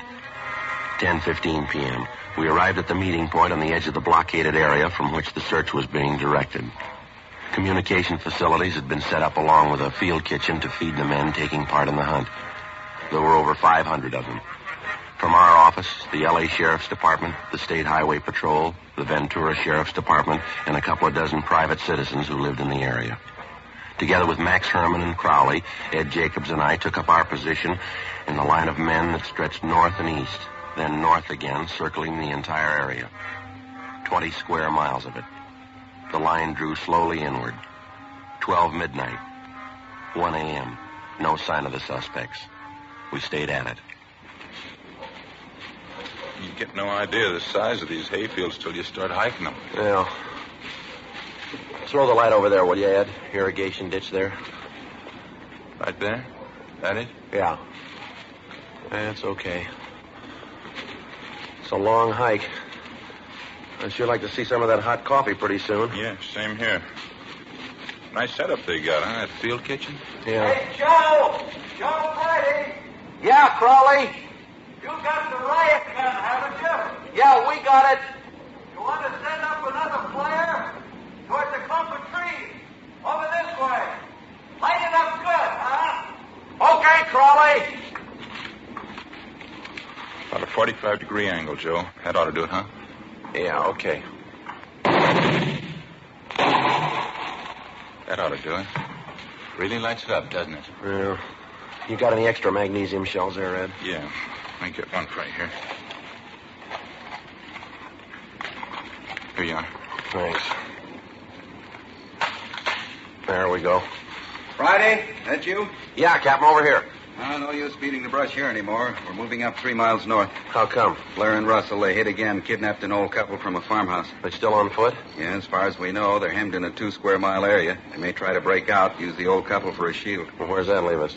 I don't know. You think they'd harm the old couple? They kidnapped them. They're desperate. You figure it. 1:45 a.m. All of the men in the search party were shifted north to the area where the two escaped convicts and their kidnapped victims were last seen. 2 officers were sent to each farmhouse in the immediate neighborhood to make sure that the suspects and their victims were not hid out or that they were being held as hostages. The officers were ordered to remain at the homes in the event that Blair and Russell might try to find cover.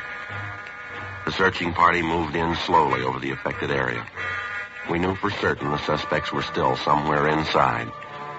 2:15 a.m. Still no sign of them. The lines drew in closer. 2:30 a.m. Can't be much longer, that's sure. Yeah, well, I can't understand it. We should have jumped them by now. It's only a few hundred feet to go. There's the other line closing in toward us. Wonder if they could have slipped through. Beats me, Ed. Who's that coming? Can you see? Yeah, looks like Crowley. Yeah, huh? That's him. Joe? Ed? Yeah. Hi. Over here. You got any word? They found the old couple tied up in an irrigation ditch half a mile south of here. They all right? Yeah, they're okay. Old lady's forehead, bad head wound. She was slugged. She and her husband have been taken to the hospital. How about Blair and Russell? No word. Just heard the captain ask for the car with a loudspeaker. He's over there now with Sheriff Durley. Well, they couldn't have gotten through the lines. They got to be around here somewhere. Doesn't figure we combed every foot of this neighborhood. Attention, all officers. Attention, all officers. This is Captain Dixon. Return to your posts immediately. The search has been canceled. The search has been canceled. How about that? I don't know. Come on, let's find out. There he is, just getting out of the car. Captain? Yeah. What's the matter? Are we giving it up? No, maybe we've been going at it backwards. We've been trying all night to jump them. Got a new idea. Yeah? Maybe we can make them jump us. 2:48 a.m. Captain Didion and Sheriff Durley ordered the men to return to the sheriff's office. With the exception of 2 deputy sheriffs, Captain Didion, Sheriff Durley, and Ed Jacobs and myself, the rest of the searching party vacated the area. The plan was to give the general impression that the search had been called off in the hope that it might bring the suspects out in the open. Because of the darkness and the early morning fog settling over the terrain, we knew that the odds were all against us. Captain Didion and Sheriff Durley decided instead to try and lure Blair and Russell from wherever they were hiding out. Each of the small farmhouses in the immediate neighborhood, 8 of them in all, were already under surveillance. Each of the occupants were requested to park their cars in a conspicuous place outside their homes with the distributor heads removed. They were asked to turn all the lights off in their houses. In the event they heard anyone trying to start their cars, they were to remain indoors. Ed Jacobs and I were assigned to cover 2 of the houses. The other men covered the rest of them. The 2 houses that Ed and I were assigned to cover were separated by about 500 yards. We staked out in between the 2 of them. We waited. 4 a.m., 4:30. Sure cold, huh? Yeah. Fog goes right through you. Gonna be getting light pretty soon. And Joe, I just remembered. Yeah, what's that? Easter morning.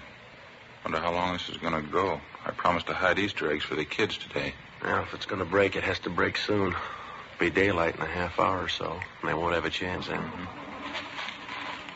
Wait a minute. Farmhouse down on the left? Yeah, sounds like it. Come on. Can you see the car? Wait a minute. Yeah. You cover the passenger side. I'll come up on the driver's side. And watch it. Joe, hustle. They're getting out of the car. All right. Hold it up. Police officers. Watch it, Joe. Blair. Russell. You haven't got a chance. Throw down the gun. All right, Ed. Let's give it back. All right, don't shoot. Throw out the guns. Come toward us with your hands open. Don't shoot, West. Do what they say. Come on out. Don't shoot, West. All right, come on. Keep coming. That's far enough. All right, cover him, Ed. I'll shake him down. Yeah. We'll break him. Look out, Joe. All right.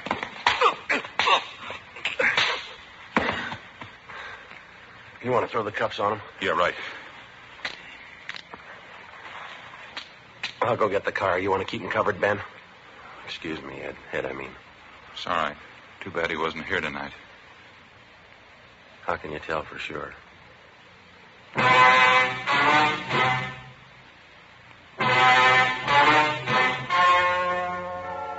The story you have just heard was true. The names were changed to protect the innocent. On July 16th, trial was held in Superior Court, Department 88, City and County of Los Angeles, State of California. In a moment, the results of that trial. And now, here is our star, Jack Webb. Thank you, George Fenneman. Friends, we all hope that you enjoyed listening to Dragnet in 1951. We all like to think that you'll be with us during the new year. On our part, we hope to do 2 things. To bring you the kind of entertainment you want, and to introduce you to Fatima. Fatima, America's first largest-selling blended cigarette, now king-size. And believe me, it's the best of all king-size cigarettes. So next time, buy a pack of Fatimas. Compare them yourself. When you see the difference, taste the difference, and then smoke that difference, I'm convinced that you'll switch to Fatima. Because in Fatima, the difference is quality.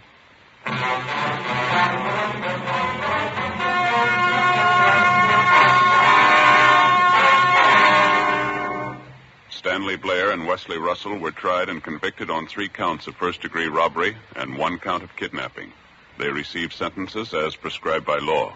First-degree robbery is punishable by imprisonment from 5 years to life. Kidnapping is punishable by imprisonment for not less than 1 nor more than 20 years. 1 count of escape is still pending. You have just heard Dragnet, a series of authentic cases from official files. Technical advice comes from the Office of Chief of Police W.H. Parker, Los Angeles Police Department. Heard tonight were Barney Phillips and Vic Perrin. Script by Jim Moser. Music by Walter Schumann. Hal Gibney speaking. Fatima Cigarettes. Best of all, king-size cigarettes has brought you Dragnet. Actor and producer Jack Webb's aim in Dragnet were for realism and unpretentious acting. He achieved both goals, and Dragnet remains a key influence on subsequent police dramas in many media. The show's cultural impact is demonstrated by the fact that even after 5 decades, elements of Dragnet are known to those who have never heard nor seen the program. The ominous 4-note introduction to the brass and timpani theme music titled Danger Ahead is instantly recognizable, as well as the show's opening narration. Stay tuned for more Dragnet right here on HOJO Radio.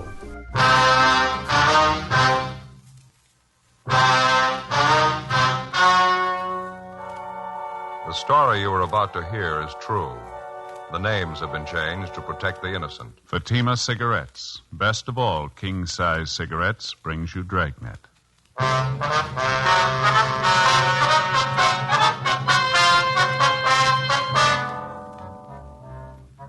You're a detective sergeant. You're assigned to narcotics detail. You receive a call from a former suspect you arrested. He wants to meet with you. He claims he has information and contacts with a big narcotics ring. Your job? Check it out. Fatima, America's first, largest-selling blended cigarette. Now king-size. See the difference. Taste the difference. Smoke the difference. And in Fatima, the difference is quality. Yes, you get all the advantages of extra length, plus Fatima quality, which no other king-size cigarette has. Fatima quality that gives you extra mildness, a much different, much better flavor and aroma. Definitely the best quality in its class, but the same price as the cigarette you're now smoking. So compare Fatima yourself today. When you see the difference, taste the difference, smoke the difference, you'll switch to Fatima. Because in Fatima, the difference is quality. Ask your dealer for Fatima in the bright, sunny yellow pack. Fatima, best of all king-size cigarettes.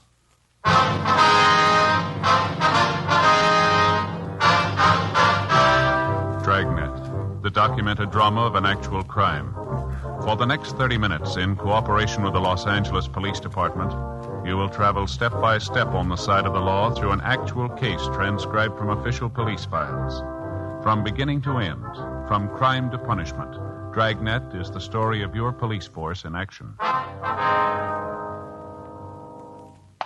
It was Tuesday, August 9th. It was warm in Los Angeles. My partner's Ed Jacobs. The boss is Captain Kearney. My name's Friday. It was 7:28 p.m. when I got to Lincoln Park, the west entrance. Yes, sir? Got a couple of bags of peanuts, please? Yeah, sure thing. 10 a bag, that'll be 20 cents. All right, thank you. Thank you.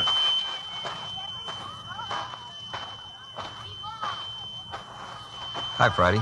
Jack? Would have come over sooner. I saw you walking around the park. Wanted to make sure you weren't tailed. Yeah, I made sure of that before I came in. Let's go over and sit down. Okay.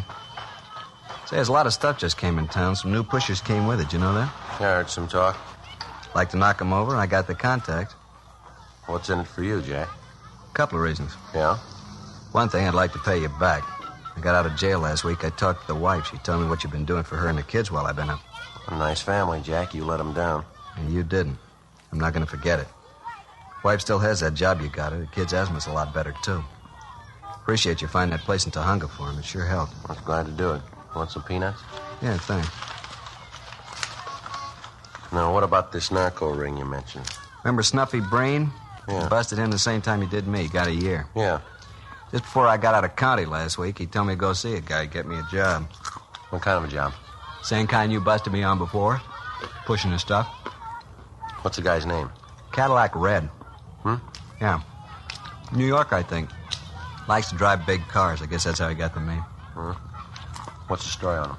Red's been in town a month. 4 or 5 guys with him, all from the east. Red says they got a big one to unload, 6 kilos. Heroin? Mm-hmm.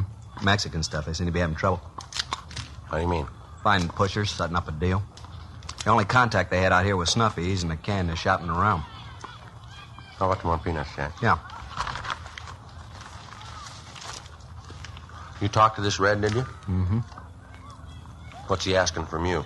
Like I said, he wants me to start pushing stuff for him. He need contacts bad. I let him hang. I didn't say one way or the other. He's going to phone me tonight. That's so? What do you figure you'll tell him? Depends on you, Friday. I know one thing. I'm not going to start pushing the junk again. You get around it, you handle it, you start to chippy with it. Before you know it, you're hooked yourself. You figure what you want to do, I'll help all I can. I owe you that much. You pretty sure the gang needs contacts? Hungry for them. They're sitting on 20 ounces of junk. Can't find anyone to trust to push it to. They got problems. Yeah. Think you could give me an office to him? Pass me off as a buyer? Friend of yours, maybe? There's a chance. How do you want to do it? Well, let him know you have a friend who's ready for a buy. Tell him I'm from up north. Make it Fresno. Red Mountain neighborhood, is that right? Okay, sounds good. This man, Cadillac Red, he's going to phone you tonight, is that right? Mm-hmm. I'll call you as soon as I hear from him. All right, fine. Don't call me at the office. Here. Here's my home phone. Don't worry about it. It's a silent number. I can't trace it. Mm-hmm.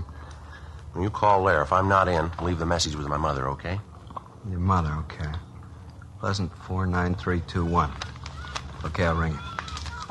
How much do you know about this Red? He impress you as a big operator? Middle size, I guess. He's out in New York. That's about all I know for sure. Same for the rest of the gang. He's supposed to be handling quality stuff real good. How good? Red claims it tests out 40%. I don't know what his asking price is. Where's this Red staying? Did you find that out? No, he wouldn't tell me. He was at a hotel on West 7th, but he moved yesterday. Nervous guy, doesn't settle long in one place. Guess he's got a right to be shaky. All of them have. How do you mean? Got all their dough in the white stuff. Close to 50 G's worth. Kill him if you knock him over. Grab the junk. We'll kill a lot more if we don't. Before I left our informant, Jack Wallace, we set up a plan for future contacts. In case of any emergency, I would not attempt to get in touch with him at his rooming house at 3rd and Olive Streets.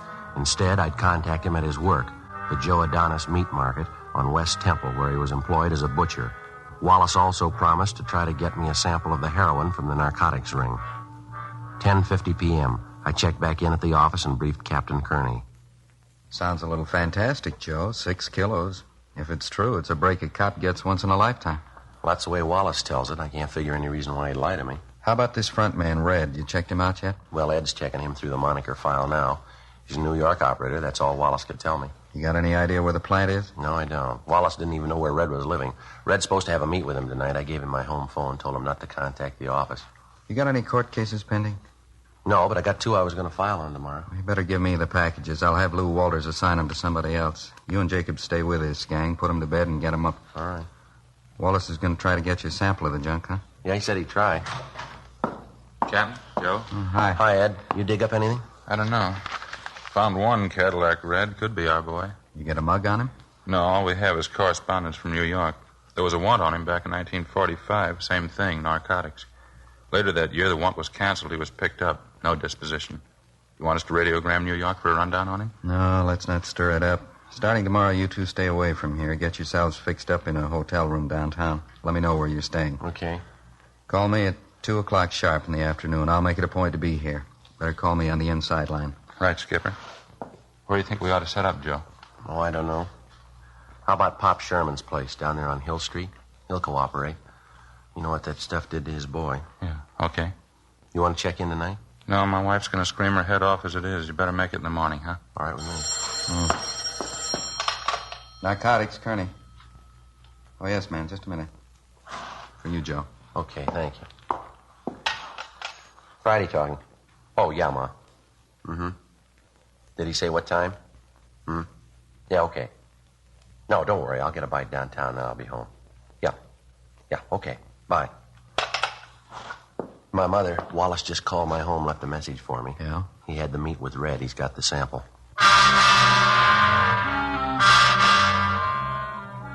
At 7:30 the next morning, Ed Jacobs and I checked in at Pop Sherman's Hotel on South Hill Street and took adjoining rooms.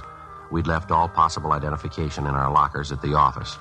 At 9:30 a.m., technicians from our crime lab arrived and installed a bug in my room and set up the receiver next door in Ed's room. In the event any of the gang happened to come to my room, they'd be able to record the conversation. I registered as Paul Lindsay, San Diego, California.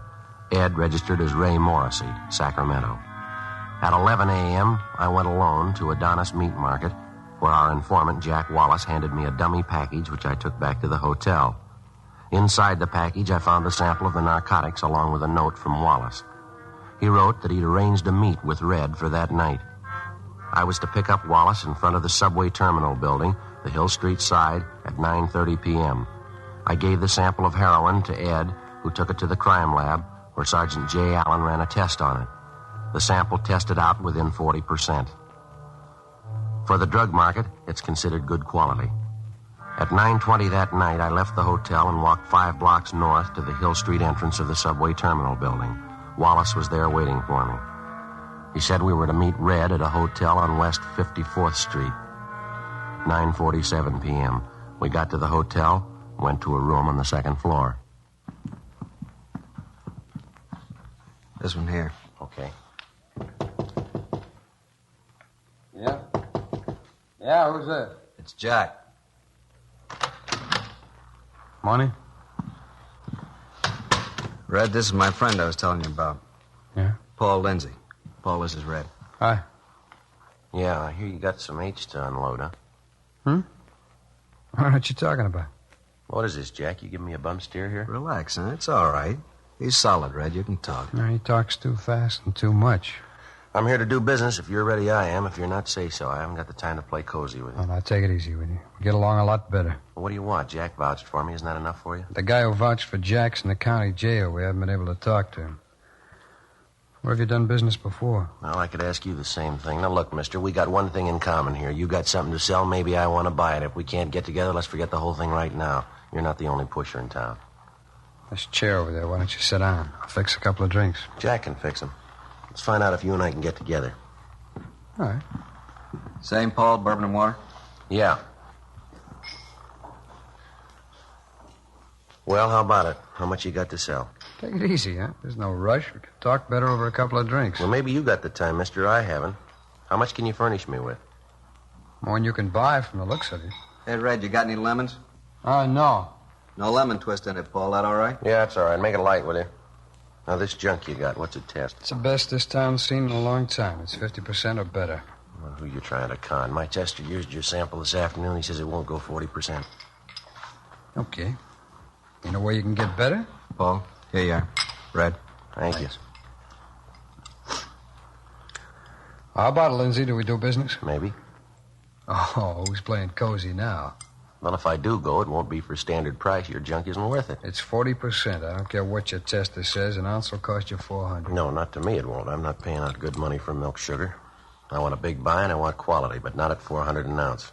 Yeah, maybe we can work something out. Why get excited? Because I don't like chicken operators. I don't like stalling around. Now, if you got an offer, let's make it. Price is going to depend on a lot of things. How much merchandise you going to want? 20 ounces. I got customers up north. Have to have it for them the 15th of the month. Up north where? San Francisco, Sacramento. That's funny. We checked on that. Yep. Yeah, the hotel you're at. You're registered from San Diego. Yeah, good address. I never been there. I heard some talk about you. You ever worked Fresno? Maybe. I take customers where I find them. 20 ounces, huh? At the minimum? For your stuff, yeah. Now, what's the price? I think we might get together. It's a pretty good buy. Might work out a discount on it. How much? 3 1/4 an ounce. I figure that's reasonable. Maybe you do, I don't. $2.75. I can't go better. If I didn't need this stuff right now, I wouldn't offer that. We'll split the difference. 20 ounces, 300 an ounce. You can't do better than you know it. No? How about it? 300 an ounce? I'm not lining up for a soft touch. I want another sample when I move on it. You'll get it. Now, what do you say? All right, you got a deal. 20 ounces. When do I get this stuff? We'll get in touch with you tomorrow. Through Jack here. 6,000. You sure you got the money? I got it. Now, what's the setup?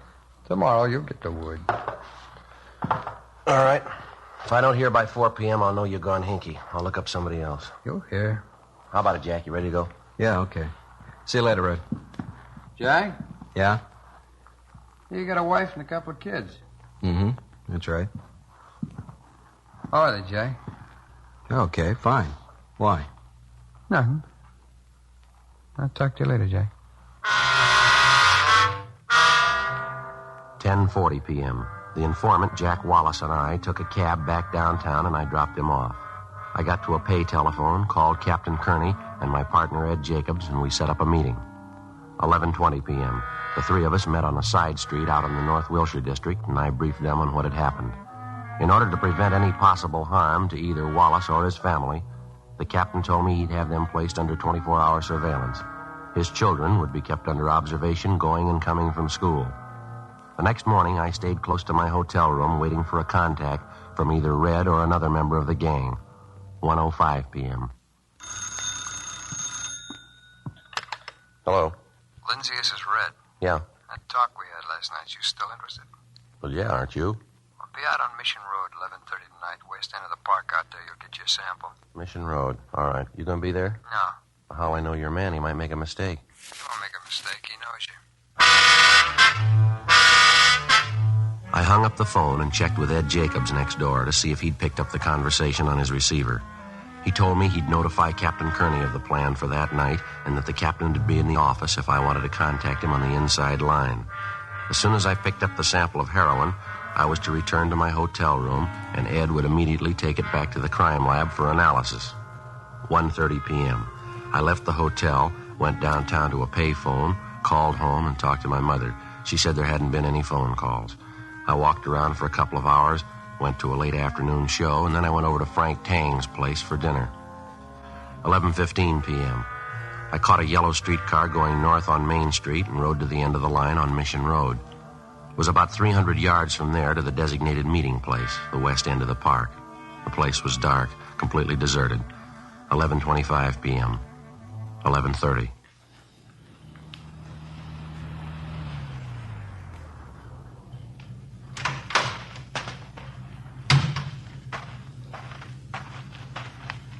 Lindsay?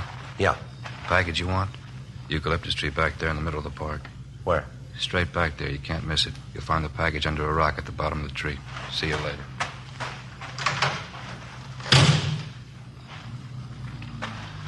I started to cross the park. The eucalyptus tree he'd pointed out was about 200 feet from the edge of the road. There was a narrow path hemmed with shrubbery leading up to the base of the tree. There was a large rock beside it. I bent down and looked under the rock. There was nothing there. I started to turn, but it was too late. All right, wise guy. Give him the boot stand. Give it to him. Shake his pocket, Stan. No identification on him. He's clean. Let's go. He's got his sample.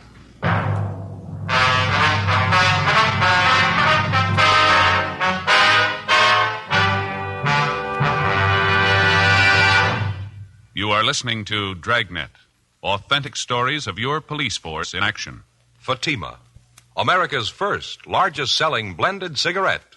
Now king size. See the difference. Taste the difference. Smoke the difference. And in Fatima, the difference is quality. Yes, you get all the advantages of extra length, plus Fatima quality, which no other king-size cigarette has. You see, Fatima contains the finest domestic and Turkish tobaccos, superbly blended. And Fatima is extra mild, with a much different, much better flavor and aroma. Fatima, definitely the best quality in its class, but the same price as the cigarette you are now smoking. No wonder more smokers now insist on king-size Fatima than ever before. Friends, try Fatima. Buy several packs. Compare them. We're convinced you'll start the new year with Fatima. Yes, when you see the difference, taste the difference, smoke the difference, you'll switch to Fatima. Because in Fatima, the difference is quality. Buy Fatima. Best of all, king-size cigarettes.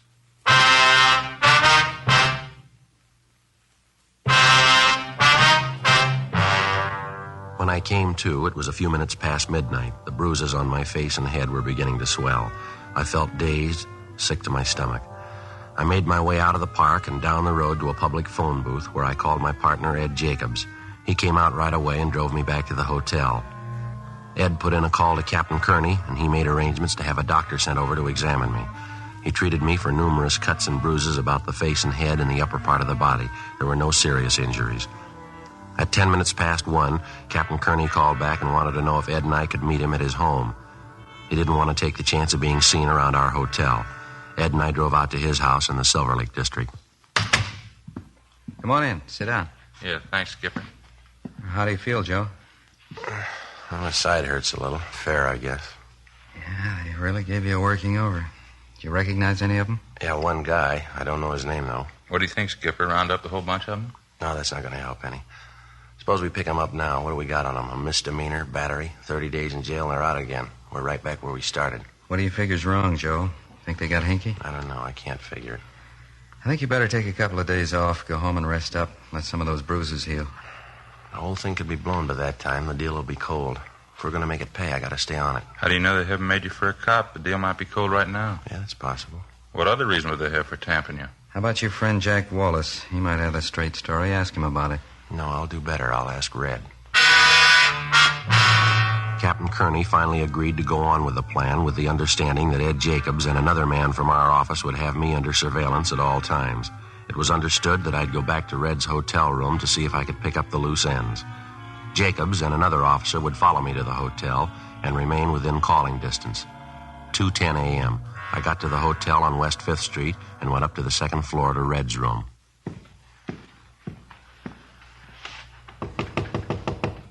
Yeah, who's there? Lindsay.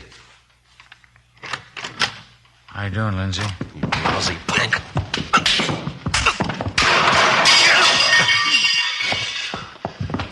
Hey, lay off, huh? I ought to break your back. Wait a minute, Lindsay. Wait a minute. What's this all about? You want to know? You set your hoods on me. Look at my face. I don't know what you're talking about. I went back to pick up the sample. This is what happens. How big do you punks think you are? All right, Stan, what happened out there? Not much. You said he was acting smart. We thought we'd cool him off a little. I told you to keep an eye on him, that's all, not to rough him up. Oh, he's a crybaby. We hardly touched him. Oh, shut up. Every time you get on that H, you get muscle happy.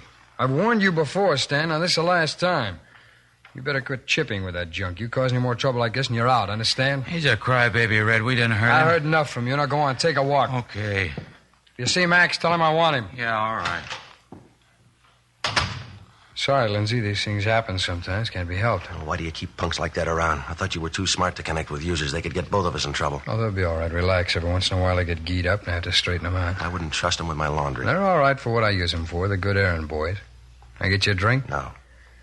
All right, what about the stuff? You ready to move on the deal? I've been ready. I told you I needed the stuff for the 15th. How about tomorrow night? What's the matter with right now? Oh, now, you know better than that. I don't keep the plan around here. I'll call you at 8 o'clock tomorrow night. I still haven't got the sample. You don't need one. It's as good as the first one you got.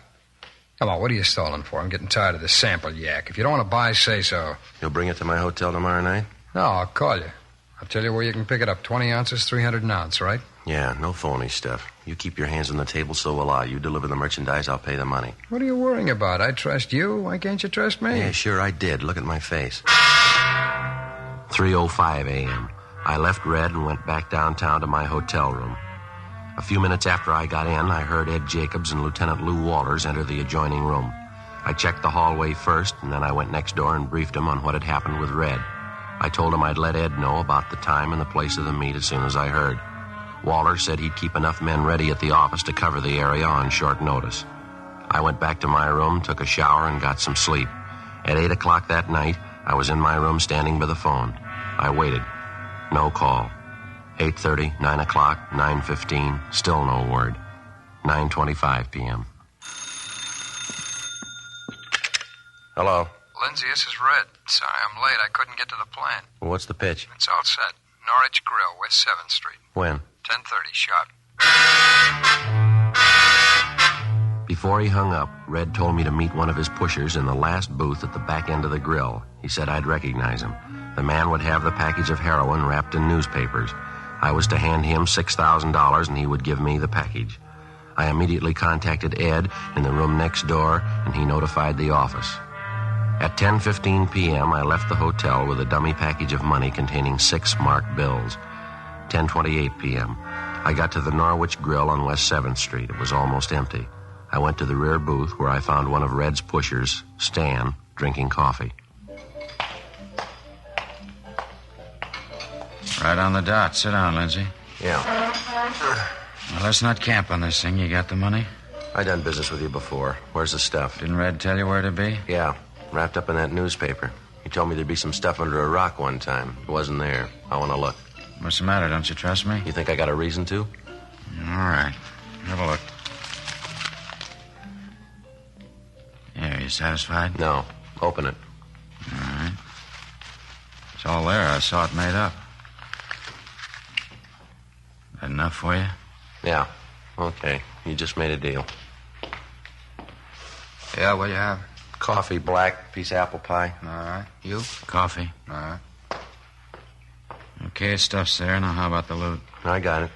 Let's have it. 6 G's. Red wants me back in a hurry. Well, relax. We'll have some coffee. This is a big deal. Money. Now, how about it? All right. There you go. What's the matter with you? What are you shaking about? Nothing. I'm a little nervous. Red wouldn't let me have a fix before I left. Getting a little sick. I'm going to have a look here. Well, what are you doing? Red told me to tell you not to open it till you got it back to him. Who are you kidding, mister? All right, you go ahead and open it up. You'll have to answer for it, not me. Sure. Hey, what's the deal? Only a few bills in here. The rest of it's paper. You trying to beat us? It's already done. Well, you won't get away with this. We'll fix you up. Max is outside. Friday, we saw him take the envelope. You get the stuff? Yeah, right here. Guy waiting outside, Joe. We got him. They're taking him in now. Cops, lousy cops. Wait till Red hears about this. He will. Ed? Yeah, I'll get him. Okay, let's go. Come on, fella, move. Well, what are you grabbing me for? I deliver the stuff, that's all. These big deals aren't mine. I'm small time. Fix once in a while, that's all I want. Just a little fix. This is the biggest deal I ever made. Yeah, sure. It's the truth. Now, what about Red? He's got a lot of this stuff left. This guy's above him. Big dealers. Why don't you get them? We'll get them. You'll never guess who the other two are. They're real high powers. Big deals. Nothing but big deals. You won't bust them 100 years. Yeah, let's go. Get my coat, will you, Ed, please? Yeah, okay. Hey, forgot your check. Who's going to pay for the coffee? Here you will. Who? This one. Me? Yeah, you just made a big deal.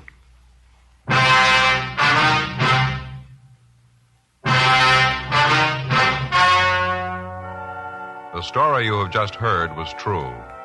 The names were changed to protect the innocent.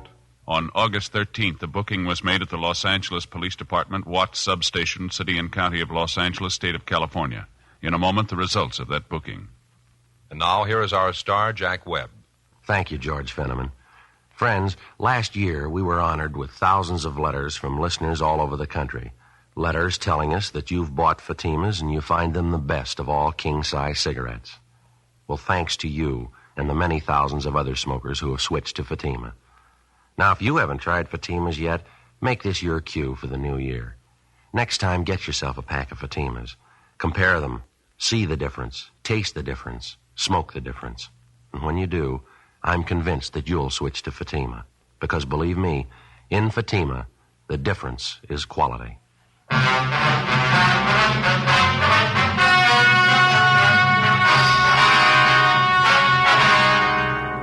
The two suspects, Stanley Parrish and Max Higbee, were booked at the Watts substation on suspicion, the Narcotic Act, felony.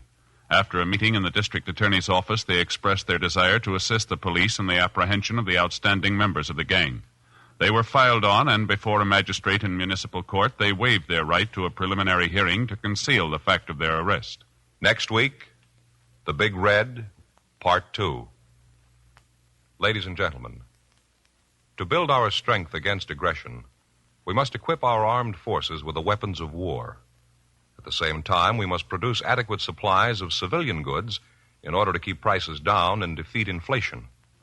We can meet this double challenge by raising our productivity, by turning out more goods and services for every hour we work, and by refusing to let up until our nation is secure. Remember, the better we produce, the stronger we grow. Dragnet, a series of authentic cases from official files. Technical advice comes from the Office of Chief of Police W.H. Parker, Los Angeles Police Department. Heard tonight were Barney Phillips and Stacey Harris. Script by Jim Moser. Music by Walter Schumann. Hal Gibney speaking. Fatima Cigarettes, best of all king-size cigarettes, has brought you Dragnet, transcribed from Los Angeles. every one of your waking hours, NBC broadcasts the very finest in comedy, mystery, music, drama, news, and programs of public service. So always set your dial to NBC, the leader in radio programming. Counter Spy fights international intrigue next on NBC. HOJO Radio, where the classics come alive.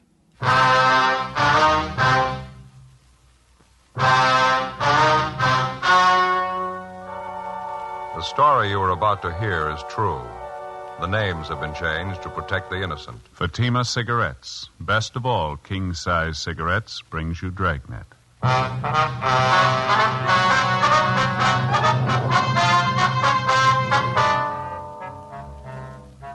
You're a detective sergeant. You're assigned to narcotics detail. You're in the middle of a drive to break up a $100,000 narcotics ring. You apprehend two of the lesser gang members. You still haven't reached the big operation. You still haven't found their store of heroin. Your job? Get them. Fatima, America's first, largest-selling blended cigarette. Now, king-size. 1950. Fatima sales higher than ever before in Fatima history. 1951. Another record year. Fatima sales up and up. Why, in 1 month alone, Fatima sales were up 110% coast to coast. Friends, for your smoking in 1952, insist on Fatima. Enjoy Fatima quality, extra mildness, and superbly blended tobaccos. Remember, the name Fatima has always stood for the best in cigarette quality. Yet Fatimas cost the same as the cigarette you're now smoking. Compare them. When you see the difference, taste the difference, smoke the difference, you'll switch to Fatima. Because in Fatima, the difference is quality. Each king-size Fatima gives you a long, extra mild, and soothing smoke with the added protection of Fatima quality. Buy Fatima.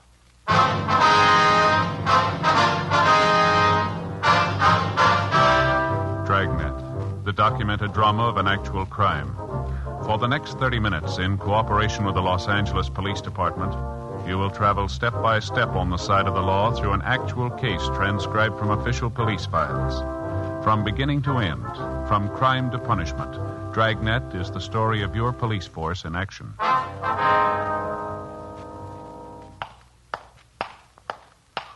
It was Sunday, August 14th. It was cool in Los Angeles. We were working a special detail out of narcotics division.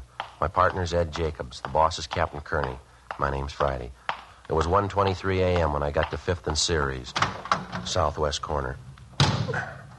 Hi, Joe. Ed, Captain, you been waiting long? Just got here. All right, Jacobs. Okay. Where'd you finally book in the two of them? 77th Division, substation watch. Parrish here is willing to cooperate. Told us everything he knows about the gang. Well, I'm glad you feel that way, Stan. You won't regret it. Yeah. What's the matter? Hope it helps. If Red and the other guys find out about it, it's going to be rough. They're not going to find out from us. We're heading out for East Hollywood, Joe. Apartment house out there. Parrish says that's where Red makes his pickups. Whereabouts is that, Stan? I don't know the address. I know the neighborhood, though. I'll recognize the place when I see it. How you feel now, Stan? Any better? No, lousy. Sure could use a fix about now. Sorry, Parrish. Can't help you there. How you going to handle this thing, Captain? I mean, picking up Stan and Max Higby. You figure we can keep it quiet? The newspapers are going to cooperate. They're not going to print a word about it. I'm going to handle the court work. Stan and Max are going to waive their preliminary. Ought to give us 5 to 6 weeks of quiet if we need it. If we can't reach the rest of the gang by then, we'll never reach them. Sure feel lousy. Sick. Never tried to kick the habit before. How long's it take? Well, it all depends. How bad are you hooked? Oh, not bad. I'm just chippy with it, not more than a cap a day. Where do we go now, Stan? Keep going straight? Yeah, straight ahead. Turnout's not for a while yet. Well, how do you figure it from here on in, Captain? What do I do about Red? Well, you're going to have to con your way through. I had the crime lab fix up a dummy package for you on the seat there. Uh-huh. Has the same wrappings as the one the real stuff came in. Package Stan gave you in the restaurant. You take it back to Red and scream your head off. Yeah? You tell him you got the package from Stan and Max and you paid him the 6 G's for it. You opened it up and found it full of powdered sugar. Read 'em off. Put it on big. You got a gun? No, I haven't. I checked it in my locker when I started on this thing. All right, take mine. Okay. Make it heavy. Pretend you're going to gun him. What if it doesn't work, Skipper? That's taken care of, too. There'll be a couple of men down in the street, Joe. If you get your back to a wall, break the window. They'll come running. Okay, I'll give it a try. You think Red's still at his hotel, Stan? Sure. He's probably waiting for me and Max. Anybody with him, you think? No, I don't think so. All right.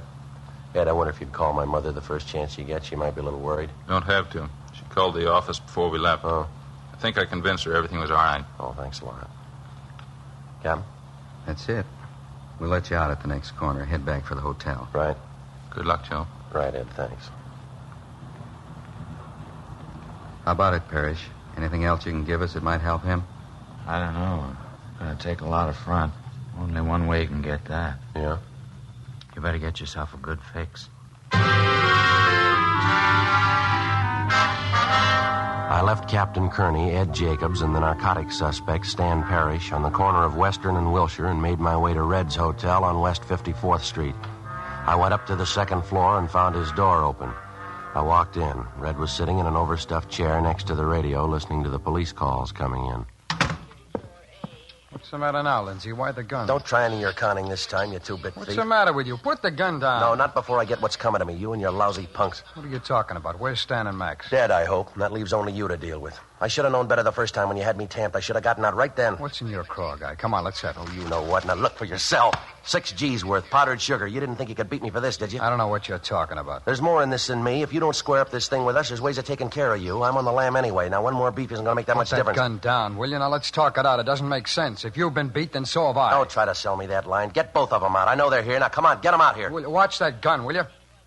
I don't know what you're getting at, Lindsay. They're not here. Didn't you see them, Max and Stan? Sure, I saw them. That's why I'm here. I gave them the money, 6 yards of it, and that's what I got, powdered sugar. Now, you start explaining, smart guy. It's the truth. I don't know where they are. I gave Stan and Max 20 ounces to take to you. I told Stan to make the meet with you inside the restaurant. Max is supposed to be the lookout. Oh, yeah, sure. So help me. I don't get it. Two of them never tried anything like this before. Weren't you tipped off at all? Maybe the way they acted. Something they said. No, nothing. That mooch Stan was a little unhappy. He said he wanted a fix and you wouldn't give it to him. That's right, I wouldn't. Well, then you should have known better. It's no time to get stingy with him when he's going to make a deal for you. You know what happened the last time he took a fix before a job. I sent him out to that park to watch you. He ends up by tamping you. I'm leveling with you, Lindsay. I think we've both been taken. I still don't get it, though. I can't understand why they'd run out on me. Now, look, I haven't got the time to draw you pictures, mister. All I know is my dough's gone and you haven't delivered the stuff. Now, you get with it. Now, wait a minute. How do I know for sure? What? How do I know you didn't get the real merchandise? Then you took care of Max and Stan. How do I know you didn't build a frame? Oh, sure. That's why I'm back here. I got 20 ounces free and I want another 20. I met those mooches of yours and took care of them all by myself. Now, that makes a lot of sense, doesn't it? Now, get off it, Red. You're not going to poor mouth me out of this. I paid my 6 G's and I want the merchandise. Full 20 ounces and I want it right now. You're crazy. I can't do that. You have to give me time. We don't keep this stuff here. It isn't mine in the first place. What are you handing me? It isn't. I'm just a middleman, that's all. You'll have to give me time. Maybe we can work out something for you. You bet you're going to work out something for me. You got my 6 G's. Why'd you try and big shot me in the first place? Calm down, Mark. Trying to make me believe you were the big man. You ought to get wise to yourself, Red. Why should I deal with a middleman? I can probably buy the junk cheaper from your boss. Now, where's he? You couldn't buy it at 2 G's an ounce. He wouldn't sell it to you. I handle all his stuff. I'm the only one he works through. What makes you so special? You can't even handle a 20-ounce deal and keep it straight? Now, stay cool, will you? Give me 24 hours. What am I supposed to be doing in the meantime? Same thing I'll be doing, worrying about getting that stuff back. Why try and cover up? Your mooches ran out on you. Maybe. I want to make sure I'll get the word out. Yeah? I'll find out what happened. Before I left Red, we set up a meet for the following night in his hotel room at 7 p.m., Then I left, went downtown to an all-night drugstore, and put in calls to Captain Kearney and my partner, Ed Jacobs. I briefed him on what had happened with Red, and the captain set it up for the three of us to meet early that morning and plan the next move. The meeting point was down off Gallardo Street, alongside the Santa Fe train yards. Joe, over here. Hi, Ed. Captain. Hi. You're a little late. Anything happen? Well, I did some doubling back. Wanted to make sure I wasn't followed. Things worked out with Red, huh? No trouble? Well, not so far, no. I think he went for my story. He said he's going to do some checking around, though. Try to find out what happened to Stan and Max. Yeah, I halfway figured that. That story you told him, I thought if Red bought that, you'd be in. Well, he didn't buy it that far. I guess it made an impression waving a gun at him, but he still has some doubts. What else can you do to get yourself in solid? You tried about it, everything, Joe. I've been kicking around an idea. It might work for you. I don't know. Yeah? Put on a phony shakedown for him. Might give you a chance to show him how tough you're supposed to be. What do you think? Well, maybe. Ought to help out if we stage it right. When's your next meet with Red? 7 o'clock tonight, his hotel. Room 231, that it? Yeah, that's right. How do you want to work it? Oh, I'll get a couple of men from Metro Division, have them in uniform. We better have them working a radio car. Mm-hmm. We're going to have a good reason for him breaking in on you. How about a 4:15, Skipper? Joe could go up to the room, pick an argument with Red, and make noise, a lot of loud talking. Yeah, that sounds okay. All right. Both of the men in the radio car will be thoroughly briefed. You'll know what to do Friday. You're out to sell yourself. Act as tough as you think you have to. All right, I'll give it a try. Play it up to the hilt. You give Red the least idea the shakedown's a phony, and we're washed up. Yeah. Phone me at the office as soon as you can, the inside line. We'll be waiting for the call. Right. There's just one more thing. Yeah? How about that apartment house Stan was going to show you last night, the place where Red's supposed to pick up the junk? He pointed the place out all right. It's going to take some checking. How do you mean? Stan said he drove Red to this apartment house about a dozen times. Always had to stay in the car, though. Red went in alone. Didn't know which apartment Red went to. Well, can't we check him out, Captain? Got some men on it now. Going to take a little time. Big layout. All right. 47 apartments. I left Ed and Captain Kearney and caught a streetcar back to my hotel. I had some scrambled eggs, toast, and coffee in the grill next door, and then I went up to my room and got a couple hours sleep. Late that afternoon, I took in the show at a newsreel theater, had a bite to eat, and then headed out for Red's Hotel on West 54th Street. I got there a few minutes before 7. Red was waiting. Apparently, he'd failed to dig up any information on what had happened to his two operators, Stan and Max. I accused him again of trying to swindle me out of $6,000. I demanded the 20 ounces of heroin. Red had nothing to offer but apologies. All right. Relax, will you? Take it easy. I'll work out something. Take it easy, nothing. You do enough of that for the both of us. You sit there and listen to that radio. Why don't you get out and hustle up those two mooches of yours and get my dough back? All right. You don't have to scream. I said I'd work something out. All right, then start working. Get it. The dough or the white stuff. I gotta have it by the end of the week. What do you want to do? Have it all over the hotel? Keep it down, will you? Why? You take me for 6 G's and I'm supposed to play it nice? Now come off it, mister. I didn't take you for 6 G's. Those two mules did, and you own them. Either you square this up or everybody in the business is going to know about this. What's got into you anyway? You been boozing it up today? Don't you worry about me. I'll take care of my end. Real big operator, huh, Red? You had all the H. You handled everything. A real big shot, aren't you? All right, forget it. Red, the big wheel. He handles all kinds of deals. 50 cents to $5. After that, they get too big for him. I said forget it, Lindsay. When this one gets around, they're going to laugh you right out of the business. You can go back to selling razor blades. And knock that radio off. I'm sick of hearing it. You gonna quiet down? You think you're ready to handle it, do you? I told you I'd try and work out something for you. Now, playing tough's gonna get you nothing. You ought to know that. What's that? What's it sound like? Yeah, who is it? Police officers, open up. What is this? What do you got me Shut into? up, will you? Take it easy. I can't tag us for anything. All right, open up. Well, I'm getting out of here. I'm not going through any shakedown. You out of your mind? Hold it. I didn't mean to keep you waiting. Come on in, officers. What's all the noise about up here? Nothing. We're just having a friendly argument, that's all. Can I see your identification? Sure. You, stay put. Yeah? Harry, better shake him down. Yeah, right. All right, back against the wall. Okay. Come on, hands behind your head. Keep them there. You bet, you lousy fuzz. Right, grab the other one. All right, good. Both of them. You crazy fool. Now what do we do? You don't have to worry about the other one. He's out cold. Take the gun off this one here. I'll get his handcuffs. Why'd you have to do it? Why'd you have to start something? I told you I can't afford a shakedown. You ought to know that. Better give it up, both of you. You're not going to get away with it. Well, you shut up, will you? You won't go far. Come on, Red. Help me drag him over here. What are you going to do? A bedpost here. All right, get his wrists around here. That's it. That ought to hold him. Lindsay, you're out of your mind. What do we do with him now? I'll worry about that. How's his partner? Oh, nothing doing. He's still out. All right, now, cop, let's have it. What's the idea of the shakedown? Well, we pick you up again, you'll get the idea. Now, come on, let's have it. Why don't you lay off? That's not going to get us out of this. For a big dealer, you got a lot of chicken in you. Now, look, cop, give. Why the shakedown? You're wasting your time. Maybe I can change your mind. Lindsay, you're crazy. Put that gun away. Now, come on, cop, talk. Who gave you the tip-off? Put the gun away, will you? It's only going to get us in deeper. I want some answers. These fuzz didn't come along by accident. There had to be a tip-off. How do you know? You were talking up a storm in here, making a lot of noise. Somebody in the hotel could have complained. Come on, get out of here. And leave the two of them behind to identify us? That ain't going to work. It's got to. What else can we do? We can kill him. You're out of your mind. I can kill him right now. Probably wouldn't find him till morning. Well, you'll do it alone, Lindsay. I'm getting out. We still got business to do. I'm not looking for a murder rap. Now, come on, give it up. Let's get out of here. As soon as we leave, we're going to have to start running. I won't be good for more than a day in this town. What do I do about my deal? Come on, we can talk about it later. Come on, We can talk right now. You handed me the stall long enough. I got 24 hours left. I want it settled. Okay, I'll talk to the big man. I promise you. I want to have a meet with him. I don't know. Now, you listen. That $6,000 buy was a drop in the bucket. I want to buy more. If the big guy's ready, so am I. You got the money? I got it. Cash. Now, how about the meet? How about it, Red? Okay, I'll set it up. Red got his things together, and we took the rear fire escape that led down to a service alley behind the hotel. Before the two of us separated, we agreed that Red would call me at my hotel at 10 o'clock the following morning. I wasn't altogether sure, but it seemed as though the act I'd put on at the phony shakedown had impressed Red quite a bit. Before I went back to my hotel, I called Ed Jacobs and Captain Kearney and briefed them on the developments. At 10 o'clock the next morning, I was waiting by the phone in my hotel room.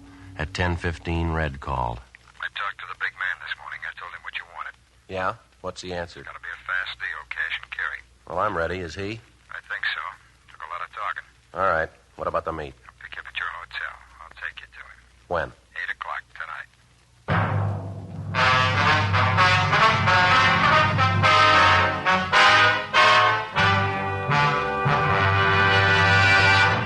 You are listening to Dragnet, authentic stories of your police force in action.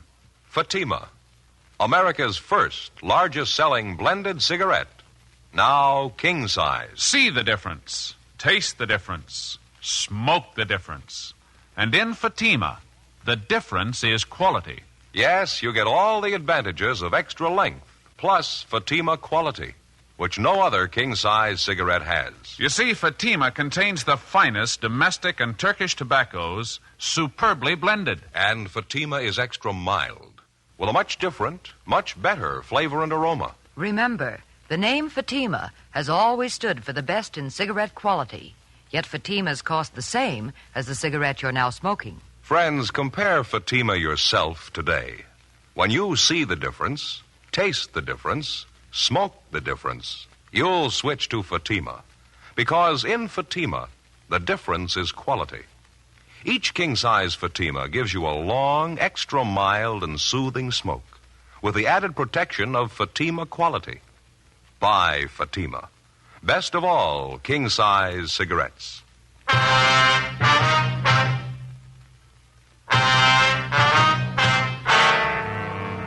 Tuesday, August 16th, 10:33 a.m. As soon as I got word from Red about the meet he'd set up for me with the big man, I called Captain Kearney on the inside line and briefed him on the way things stood. He said he'd have 3 teams of men ready to tail me and cover the meet.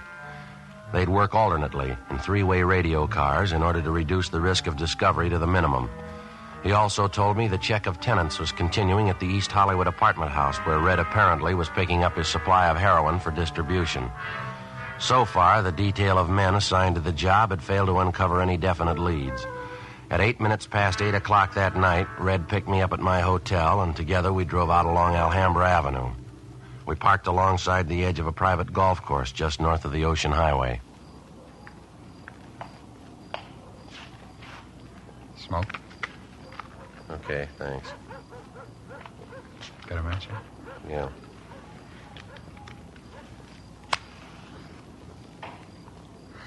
Thanks. Well, what about it? We've been here 15 minutes already. A lot of time. Deals like this, the boss doesn't like to hurry things. Yeah, well, maybe he ought to get with it. Relax, will you?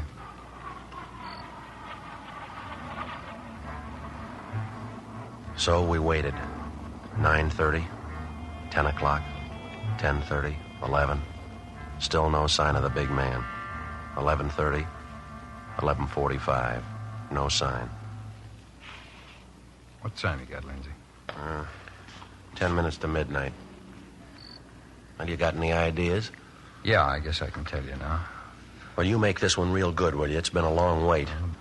Boss wants to make sure about you, that's all. He's checking his contacts where you said you operate up around Fresno, isn't that right? All right, so he's checking on me. What's he want, a blood sample? He's careful. He wants to make sure.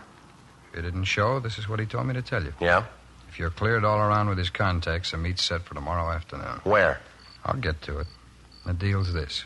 You said you wanted a big buy. The boss has got it. How much? 2 kilos. Same good stuff you sampled, high-grade Mexican. You can get it at 10 grand a kilo. Well, that's not bad if it's good quality. What's the breakdown? It's 40% good. You're getting a fat discount. You know that. Well, that depends. 2 kilos, 10 G's apiece, $20,000. You got it. Cash and carry. It's a lot of scratch to get together in a hurry. You got a whole day. No dough, no junk. All right, I'll get it. Where's the meet? Out by South Pasadena. They're holding a big flower show in the neighborhood. You'll meet him there. Contact me for the time. When'll it be? When do I meet him? When you got to 20,000. 11:15 p.m. Red drove me back downtown and dropped me off at 4th and Main. Before we separated, he told me he'd call me early the following afternoon regarding the time of the meet with the big man, providing I had the $20,000 for the narcotics buy. 1 a.m. After stopping off at a cafeteria and then a coffee counter to make sure I wasn't being tailed, I got to a public telephone, put in a call to Captain Kearney. South Pasadena, flower show sometime tomorrow afternoon, that right? Yeah, that's it, Captain. All right, we'll cover it all the way. Well, how about the money? What do you think?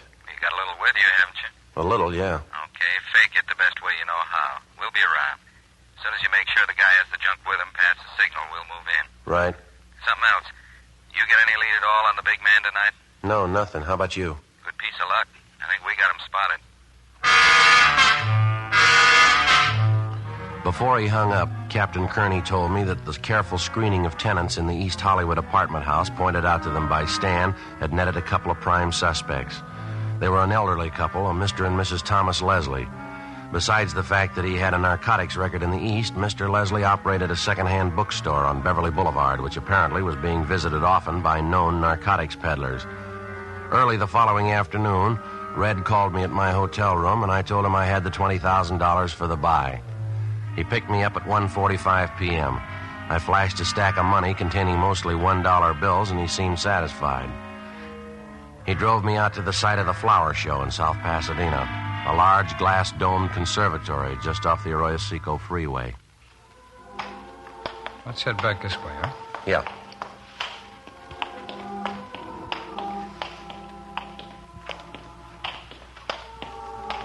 Sure nice flowers, huh? Just beautiful. How many times are we going to have to cover this route? I've seen everything twice already. Won't be long. A couple of minutes. Over this way. Come on.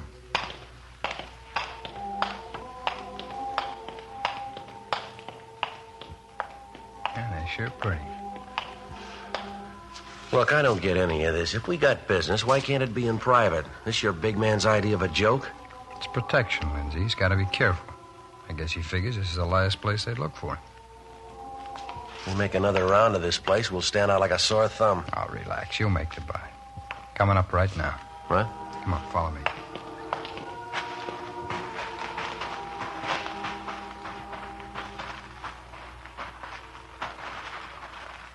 Tom, what do you say?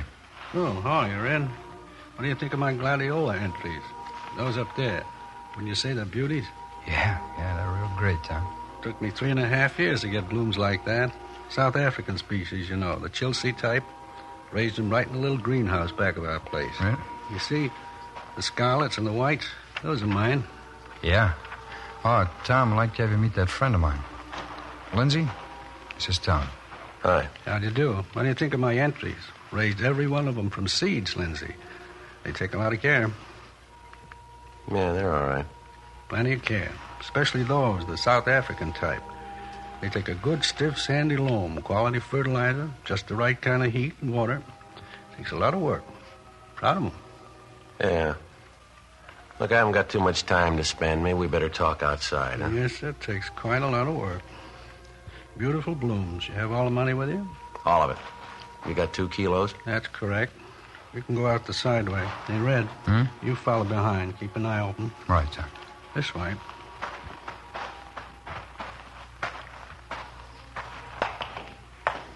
Sorry for the delay. It's necessary sometimes. Yeah. You came out with Red. You double-checked. You weren't followed. I double-checked. I've been doing business longer than Red.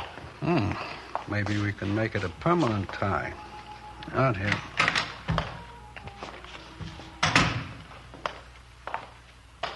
My car's this way. You always make deals in the open, public places? Not always. It has its advantages. You sure this is the H I sampled now? I don't want another phony buy. It's no phony. You can be sure of that. Here's the car. Well, the money. Well, you show me the stuff. Red knows I got the money. Red.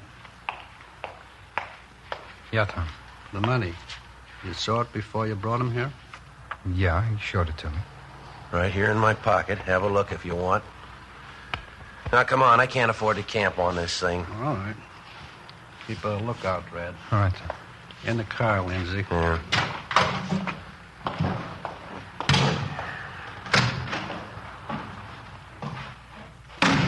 There. Under the dashboard here. I always find that's the best place. You have a car, of course. I'll go back with Red. All right. There you are. 2 kilos. Now the money. What about breaking the package? How do I know it's not more powdered sugar? Of course it's not. Wait a minute. What is this? Those men coming up to the car. Take it easy, mister. Well, I'm getting out of here. Let go. Come here. Let go. No. All right, Joe, I got him. Hold him, Ed. I'll shake him down. We got the other one. Red. No trouble. Good. Okay, he's clean. Red. That stupid Red. I should have known. Joe, good work. Stuff all there? Yeah, 2 kilos. You want us to take him back in our car, Skipper? All right. We'll take in the other one.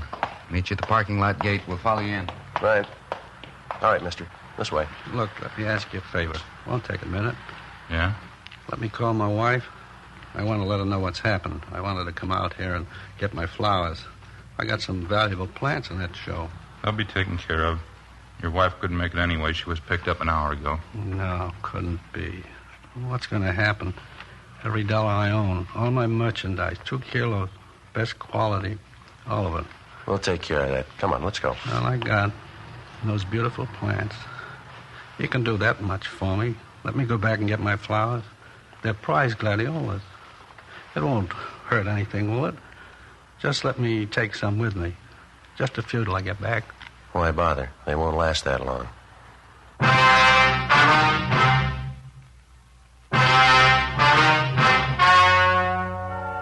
The story you have just heard was true.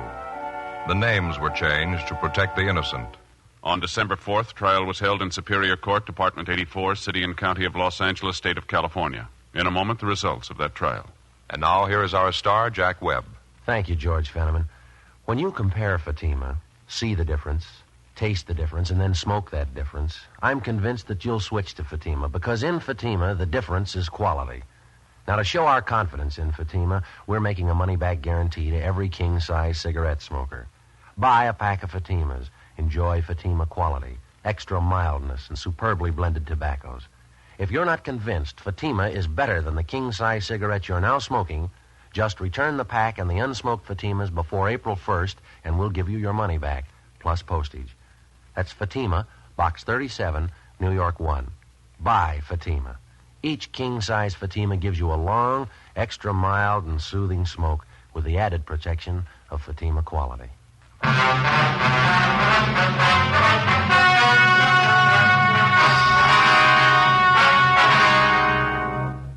Thomas Leslie and William Red Forrester were filed on in the District Attorney's Office for violation of the State Health and Safety Code, Section 11,500. Both men were tried in Superior Court and found guilty of the charge. The violation carries a penalty of imprisonment in the state penitentiary for not less than 5 nor more than 10 years. Because of their cooperation in the investigation and apprehension of the narcotics gang ringleaders, Stan Parrish and Max Higbee were given 1-year sentences in the county jail with 5 years probation.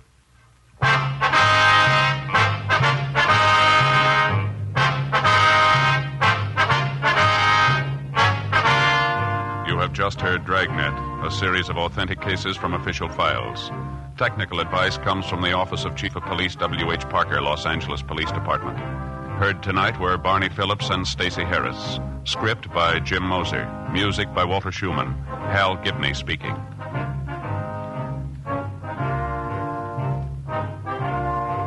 Fatima Cigarettes, best of all king-size cigarettes, has brought you Dragnet, transcribed from Los Angeles. The original Dragnet, starring Jack Webb as Sergeant Joe Friday, ran on radio from June 3rd, 1949 to February 26th, 1957, and on television from December 16th, 1951 to August 23rd, 1959, and then from January 12th, 1967 to April 16th, 1970. All those versions ran, of course, on NBC. There were 2 Dragnet feature films, a straight adaptation starring Jack Webb in 1954, and, of course, a favorite of mine, a comedy spoof in 1987. There were also television revivals without Webb in 1989 and 2003. Stay tuned for more classic Dragnet, right here on HOJO Radio.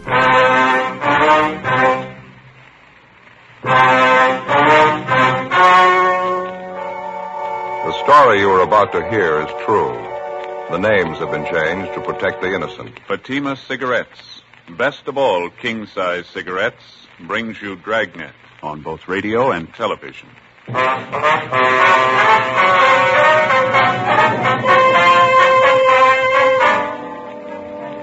You're a detective sergeant. You're assigned to homicide, special detail. There are rumors of an impending war between juvenile gangs in your city. Reportedly, members of both gangs are well supplied with homemade weapons. You don't know when the fighting will break out. You don't know where. Your job? Stop it.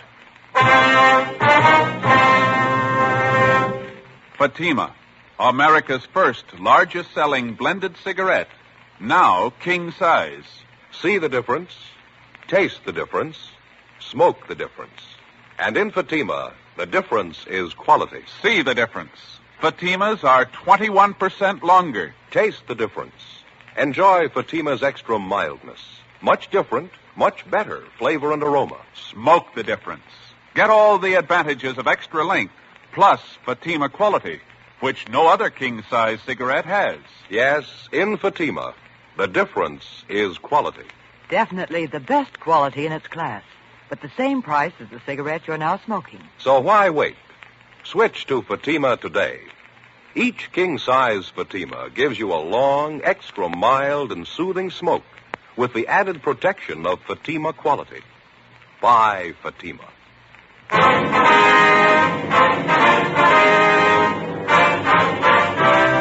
Dragnet, the documented drama of an actual crime. For the next 30 minutes, in cooperation with the Los Angeles Police Department, you will travel step by step on the side of the law through an actual case transcribed from official police files.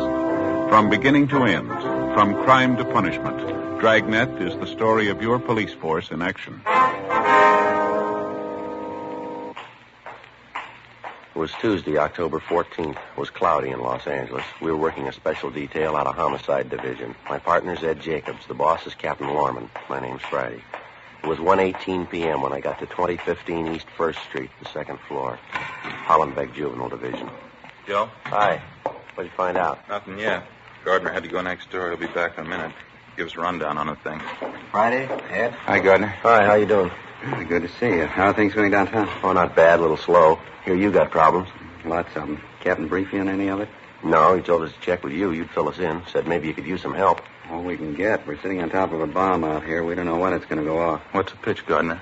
Juvenile gangs, 5 of them this time. The way we get it, they're ready for trouble, all of them. High school kids? Most of them. Some of them are in junior high. Well, how come 5 gangs? What are they planning, a free-for-all? It's a long story. They've been building up to this thing for months, all East Side kids. We hear it's supposed to be an open war. Mm-hmm. Here's a list of the different gangs involved. Thanks. You can see there, same crowds we've been riding herd on for the last couple of years. Mm-hmm. We've got the Purple Heart Gang, the Blue Devils, the Apaches, Happy Valley, Rose Hill. Here's the breakdown on each one of them. Hard to get exact figures, but we think it's fairly accurate. Mm-hmm. Purple Heart Gang, 26 members. Leader Harold Fry, age 17. Blue Devils, 18 members. Leaders Jack Holland, age 17, and Bertram Willis, 16. The Apaches, 22 members. Leader Robert Lawson, 17. They're supposed to be the strongest bunch. Well. Happy Valley Gang, 20 members. Leaders Roy Martin, 16, and Joseph Gomez, 16. Rose Hill Gang, 16 members. Leader Thomas Resnick, 18. Yeah. Well, what's behind it, Gardner? I mean the gang war that they're supposed to be planning. A lot of factors enter into it, I guess. It's my own idea. The Apache gang's doing most of the promoting. What's the object, anyway? The usual big shot ideas some high school kids get. The Apaches figure they're going to run the whole East Side. They've already scared the Happy Valley gang and the Blue Devils into joining up with them. Well, how'd they manage that? I'd like to find out myself. Well, how about the other two crowds there, Rose Hill and the Purple Heart Bunch? The story I get is they won't come in with the Apaches. That's supposed to be the reason for the war. Either they join up with the Apaches or they fight them. That's the warning they got. Really playing it big time, huh? All the way. 16, 17-year-olds. They got gang lieutenants. They got their own cars, their own hideout. Some of them even have their girlfriends running with them. Same age. None of them over 17. Where'd you get your information, Bill? Half a dozen kids. Most of them from the Blue Devils and the Happy Valley gang.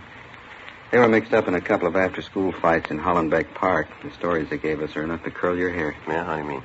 About the big war they're going to have. One of the girls we picked up gave us most of it. 15-year-old. Says her boyfriend's one of the big shots with the Blue Devil. What'd she have to say? Talked about it like it was some kind of a game they were playing. Yeah. Said the Rose Hill and the Purple Heart gangs were teaming up so they could stand up against the other three. They've been getting ready for the war for 6 weeks. They're really organized. I don't get it. Who's doing the organizing? Who's promoting it? I got an idea about that. Get to it in a minute.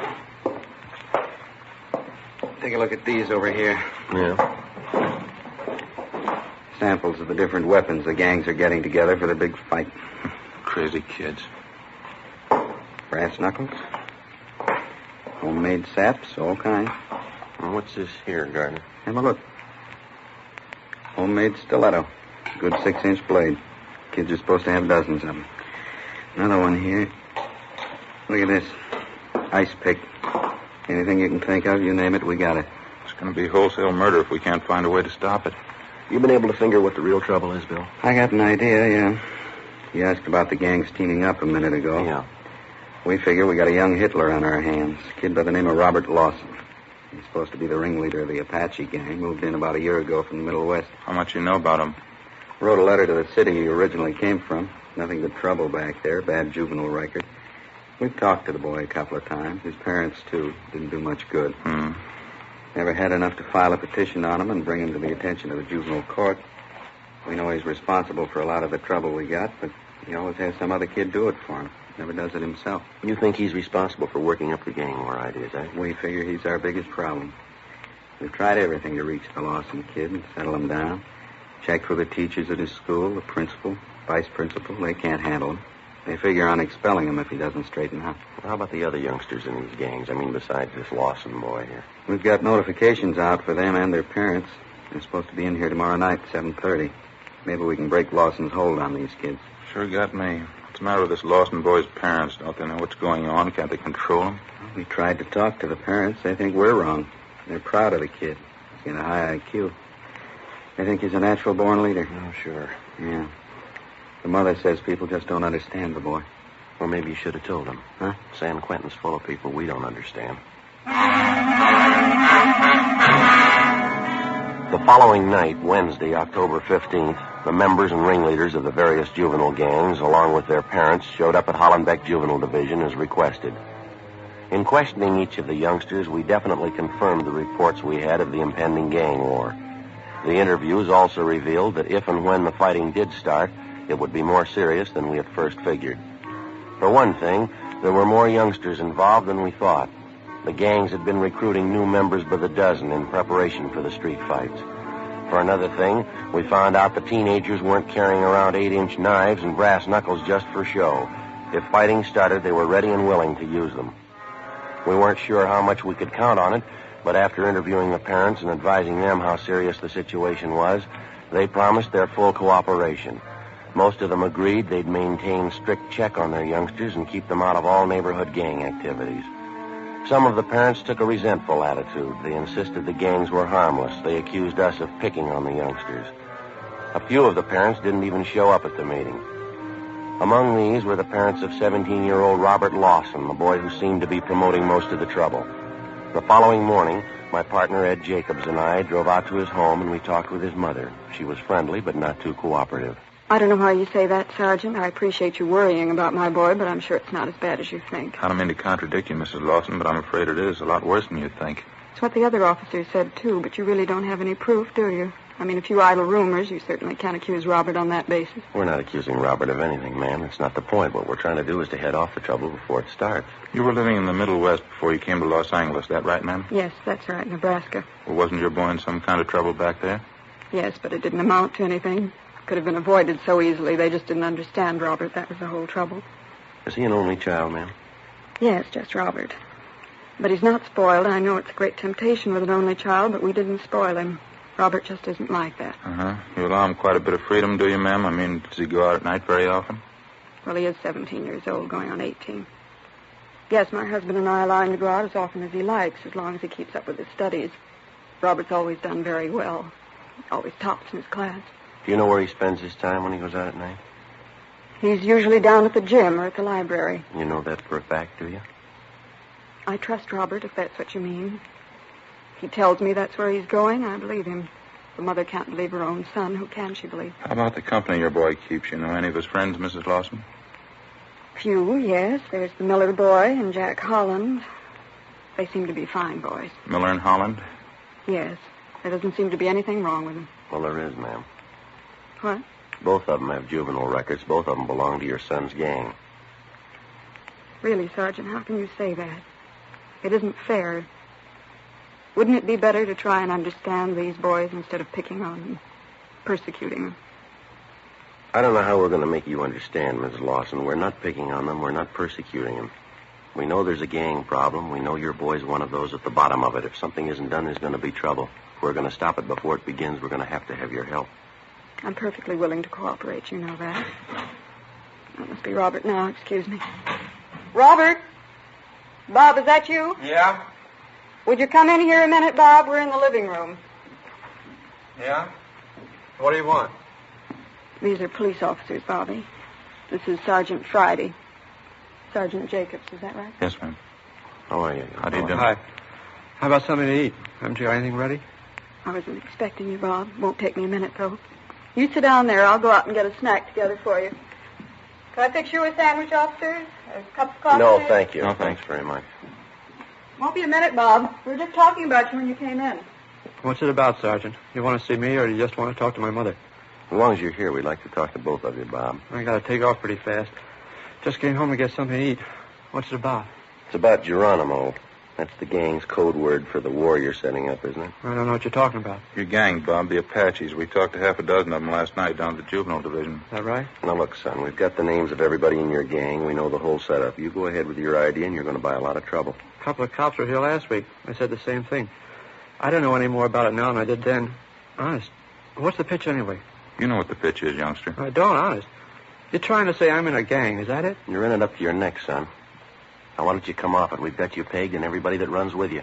That includes the girlfriends you got in the gang. You're not fooling anybody. You must be a little crazy. I'm not in any gang. I never even heard of one around here. Now, you listen to me, boy. You can take this as a warning or a piece of advice, either way. You and your friends keep on playing punk gangsters, and we're going to lean on you. You understand? What is this? Trying to scare me? If it'll make you change your mind, yeah. If this street war comes off, there's going to be big trouble. What do you think's going to happen when 200 kids tangle in a fight with knives and brass knuckles? Now, use your head. Here you are, Bob. Nice milk, nice bowl of hot soup. Bacon and tomato sandwiches. You always make the soup too hot. Oh, I didn't mean to. Let it cool off for a minute, then. Bob has to eat and hurry along, officers. Is there anything else you wanted to talk to him about? No, I think you've heard everything we have to say. I wish you'd think it over, Mrs. Lawson.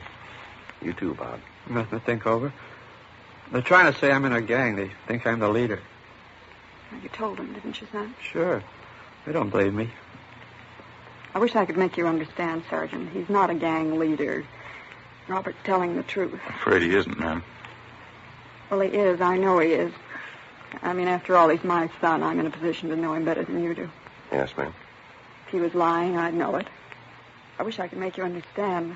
Mother's the only one who really knows her boy. I know Robert's telling the truth. Aren't you, Robert? Robert? Uh-huh. That's so, isn't it? You're telling the truth, aren't you? Sure. How about some more soup? Before we left the house, we tried again to talk to Robert Lawson and his mother, but it was no use. She believed every word he said, and he apparently refused to believe the possible consequences of the war he was planning for his gang of juveniles. We drove downtown and had an interview with the boy's father at his work. He was even less cooperative. He took on a belligerent attitude, accused us of persecuting his son, and ordered us out of the office. Along with Sergeant Bill Gardner and Frank Kerber, we spent the rest of the afternoon and most of the following day checking with parents of youngsters who had been recently recruited into one of the various East Side gangs. Most of them were cooperative. Late that afternoon, Bill Gardner, Ed, and myself met with Captain Stein back at Hollenbeck Juvenile. Strict curfew all over the area. We can start tonight. What do you figure, just on the weekends? Every night, Sunday to Sunday. I'll get some more men in to help out. Every youngster out in the street after 10 o'clock gets stopped. Mm-hmm. Every one of them caught with knives, saps, brass knuckles, or anything like them, they're going to be pulled in and filed on. No exceptions. Be a lot safer in custody than mixing in the gang fight. Well, ought to help. Might teach some of the parents a lesson anyway. Huh? Yeah. Excuse me. Juvenile Division, Stein. Where was that? When? Yeah, right away. Let's hustle at Evergreen Avenue out near the cemetery. Yeah, what is it? Curfew was a good idea. We got it too late. Huh? Gang war, it's already started. Before we left the office, we had communications notify all J cars on the special detail to proceed at once to the scene of the Major 415 call. 10 cars were ordered to cruise the area surrounding the actual scene of the fight and to pick up any and all members of the juvenile gangs who showed any evidence of having been in the fight or had in their possession any deadly weapon. Captain Stein, Bill Gardner, Ed, and myself left the office on a Code 3 and drove out to the scene of the gang fight.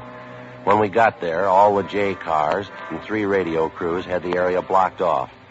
An ambulance crew was treating more than a dozen youngsters who had been injured during the fight. One of the youngsters had a lacerated eye. He'd been blinded. Most of the other victims would carry scars for the rest of their lives. The juveniles who'd taken part in the battle and who'd been lucky enough to escape without serious injury were being loaded into the J cars and the radio cars. They were to be removed to juvenile headquarters at 1335 Georgia Street for further investigation. Together with Bill Gardner and Frank Kerber, Ed and I began covering the area, collecting dozens of homemade weapons used in the gang fight. They'd be turned over to Pete Brown, Hollenbeck Juvenile, to be booked as evidence. Joe? Yeah, Ed. Come here a minute. Over here. Yeah. Have a look. Piece of chain, bloodstains on it. Lousy. How vicious can it get? Come on. All right. Across the street there, the car in the driveway. Oh, yeah. Help him. He's hurt. Somebody help him, Bobby. What's the trouble? Bobby, he was in the fight. One of the gang, they stabbed him. He's in the car. Come on. What is it, Joe? Take a look. The Lawson boy, huh? Yeah, knife in his chest. Want me to get the doctor? Yeah, call the coroner, too.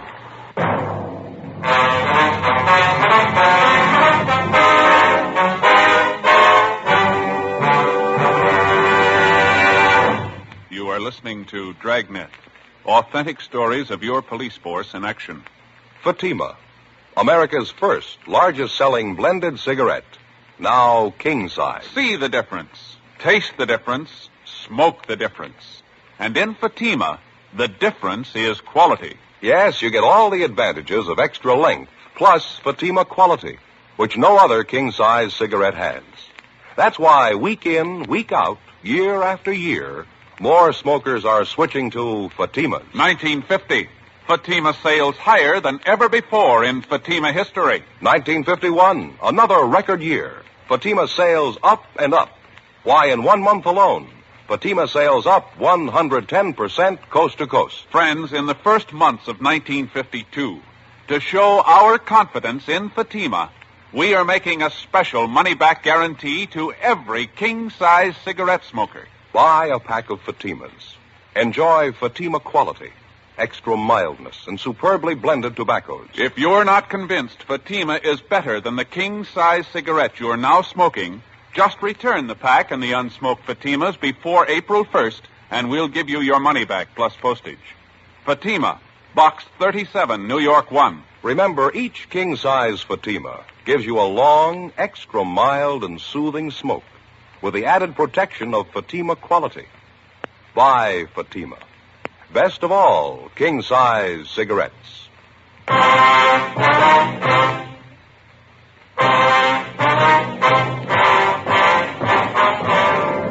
Thursday, October 16th, 5:35 p.m. After the discovery of Robert Lawson's body in the car parked in the driveway adjoining the cemetery grounds, Ed brought the doctor over from the ambulance. The 17-year-old Lawson boy was pronounced dead. The doctor made out the prescribed form and marked it DOA. While we waited for the crime lab crew and the coroner to get there, Ed and I questioned the girl who'd led us to the body. She identified herself as Ann Porter, age 16. She told us she was Bob Lawson's girlfriend. She readily admitted accompanying him to the scene of the gang fight that afternoon. I knew what it was going to be like. I knew right then. I came closer. Bob told the kids to get ready. They were a little ways from us when they stopped. The other gang, the Purple Heart. Yeah, go ahead, please. There's a kid by the name of Jumpy. He's the leader. He stepped out in front of them and called to Bob. Called him a bad name, said bad things. This boy you called Jumpy, you know his real name, Ann? No, Jumpy's only his nickname. I know him when I see him, though. I can point him out. Well, what happened after he called, Bob? I don't know. What?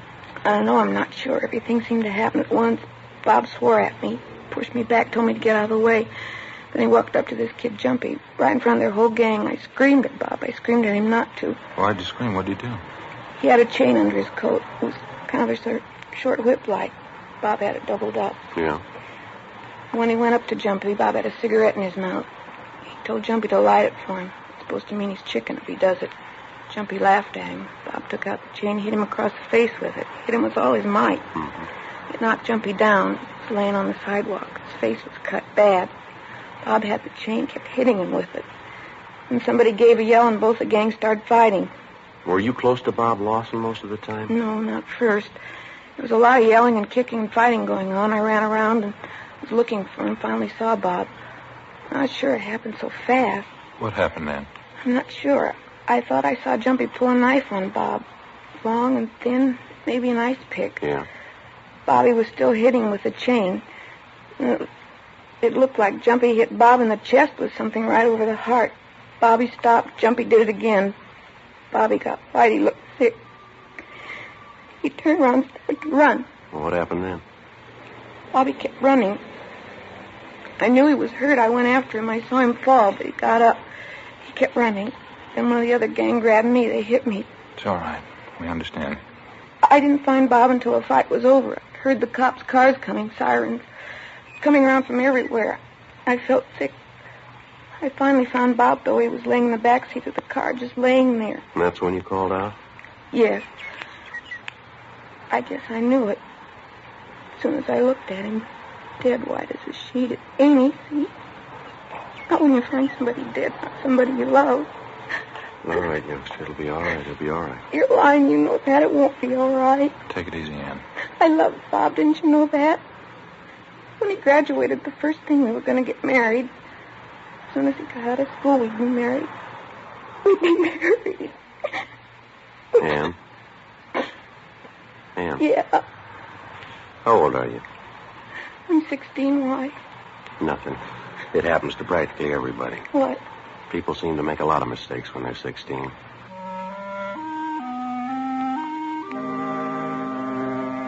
"6:30 p.m. The crime lab crew arrived, took pictures of the entire scene along with all physical evidence, and dusted the murder weapon, an 8-inch knife, for fingerprints. The coroner arrived, and after we'd completed our investigation, he removed the body to the county morgue. Along with a policewoman, we took Robert Lawson's girlfriend, 16-year-old Ann Porter, down to Georgia Street Juvenile Division to the assembly room. There, a special show-up was held of all the boys involved in the afternoon's fight. The Porter girl identified a 17-year-old by the name of Warren Stone, nicknamed Jumpy, as the boy who'd stabbed Robert Lawson to death. At least a dozen other subjects in the case identified the boy by his nickname, Jumpy. 3 members of either gang involved in the fight declared in sworn statements that Warren Stone was the boy who'd attacked the Lawson boy with a homemade knife. Statements were taken from all concerned, and the ringleaders of the gangs were detained. The other subjects were released to their parents' custody after being notified that they would be filed on and a hearing held in juvenile court. Ann Porter was returned home by a policewoman. 7:55 p.m., Ed Jacobs and I took the subject, Warren Stone, to the captain's office where we tried to question him about the murder. He refused to say anything. I told you the truth. I told you the whole story. I don't have to tell you again. We're pretty sure you didn't tell us the truth, Warren. We know you tangled with Bob Lawson in that fight this afternoon. No, I didn't. We've got statements from a dozen kids, son. They say Lawson had a piece of chain. He kept slugging you with it. They say you pulled a knife and stabbed him. How do they know? A lot of kids there had knives. Anybody could have stabbed him. Why are you picking on me? It was your knife. It was your knife that killed him. Your initials on it. I lost a knife in the fight. Somebody could have picked it up and used it. No, that won't do, youngster. The handle of the knife's been processed. Your fingerprints are all over it. How about it, son? Warren? Come on now, what do you got to say? Nothing.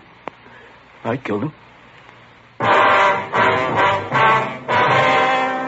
8:40 p.m. Warren Stone was booked in at Georgia Street Jail on suspicion of 187 PC, murder. Ed and I got in the car and drove out to the home of the murder victim to notify his parents, Mr. and Mrs. Robert Lawson. Mr. Lawson wasn't home from work yet. We broke the news of her son's death to Mrs. Lawson as gently as we could. She became hysterical, and we called the family doctor, who gave her sedatives.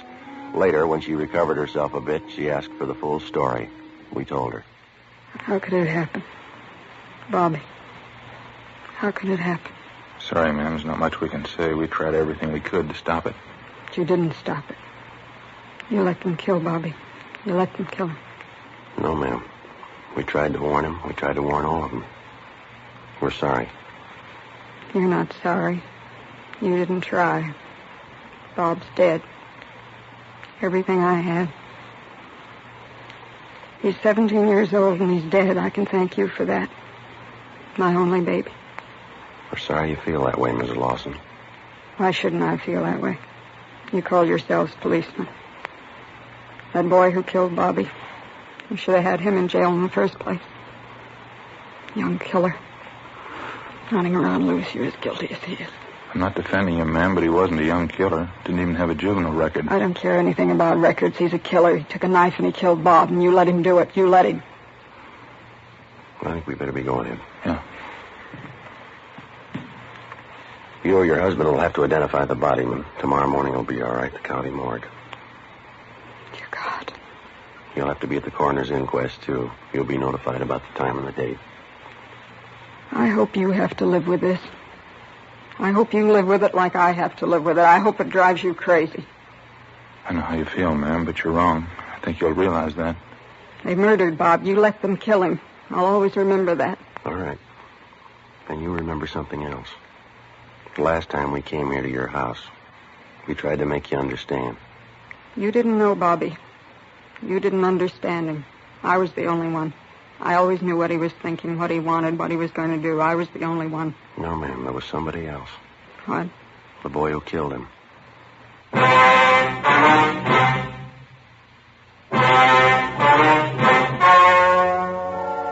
The story you have just heard was true. The names were changed to protect the innocent. On November 7th, the hearing was held in Juvenile Court, Department 38, City and County of Los Angeles, State of California. In a moment, the results of that hearing. And now, here is our star, Jack Webb. Thank you, George Fenneman. Friends, just as a hobby, I've been collecting early jazz records, blues and two-beat music like Leon Bix Beiderbecke used to play, and of course just about everything Benny Goodman has done. I've always tried to build my collection on quality. Now, in my opinion, that's the only rule to follow in choosing a king-size cigarette. Choose for quality. Believe me, I know that's what you'll find in Fatima. I know because I smoke them. If you haven't, here's what I'd like you to do. Get a pack tomorrow and compare them. When you see the difference, taste the difference, and then smoke that difference, I'm convinced that you'll switch to Fatima. Because in Fatima, the difference is quality. Each king-size Fatima gives you a long, extra mild and soothing smoke with the added protection of Fatima quality. Next time, buy Fatima. Best of all, king-size cigarettes.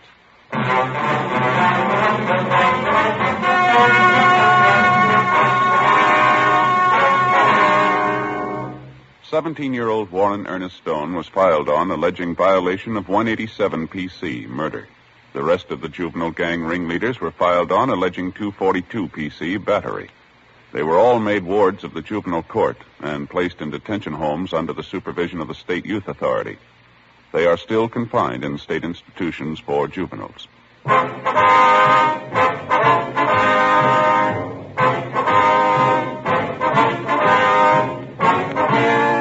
You have just heard Dragnet, a series of authentic cases from official files. Technical advice comes from the Office of Chief of Police W.H. Parker, Los Angeles Police Department. Heard tonight were Barney Phillips, Charles Smith, and Eddie Firestone. Script by Jim Moser. Music by Walter Schumann. Hal Gibney speaking.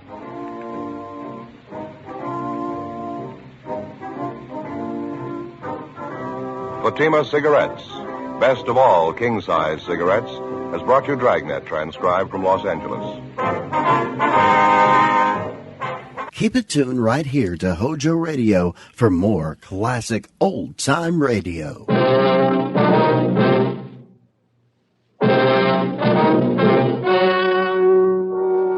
The story you are about to hear is true. The names have been changed to protect the innocent. Fatima Cigarettes, best of all king-size cigarettes, brings you Dragnet on both radio and television.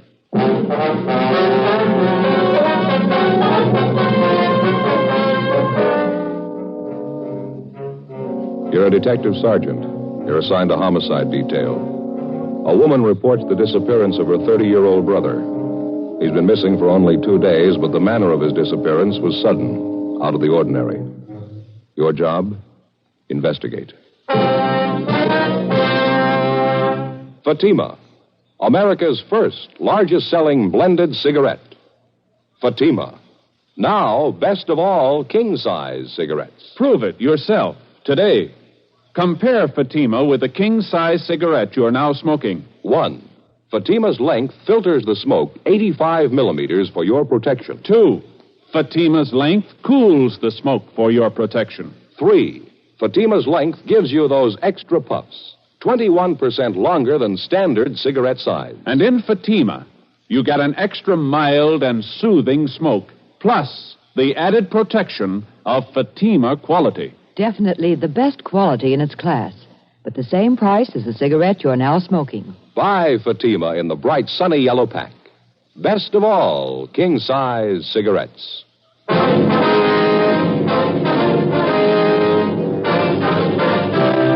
Dragnet, the documented drama of an actual crime. For the next 30 minutes, in cooperation with the Los Angeles Police Department, you will travel step by step on the side of the law through an actual case transcribed from official police files. From beginning to end, from crime to punishment, Dragnet is the story of your police force in action.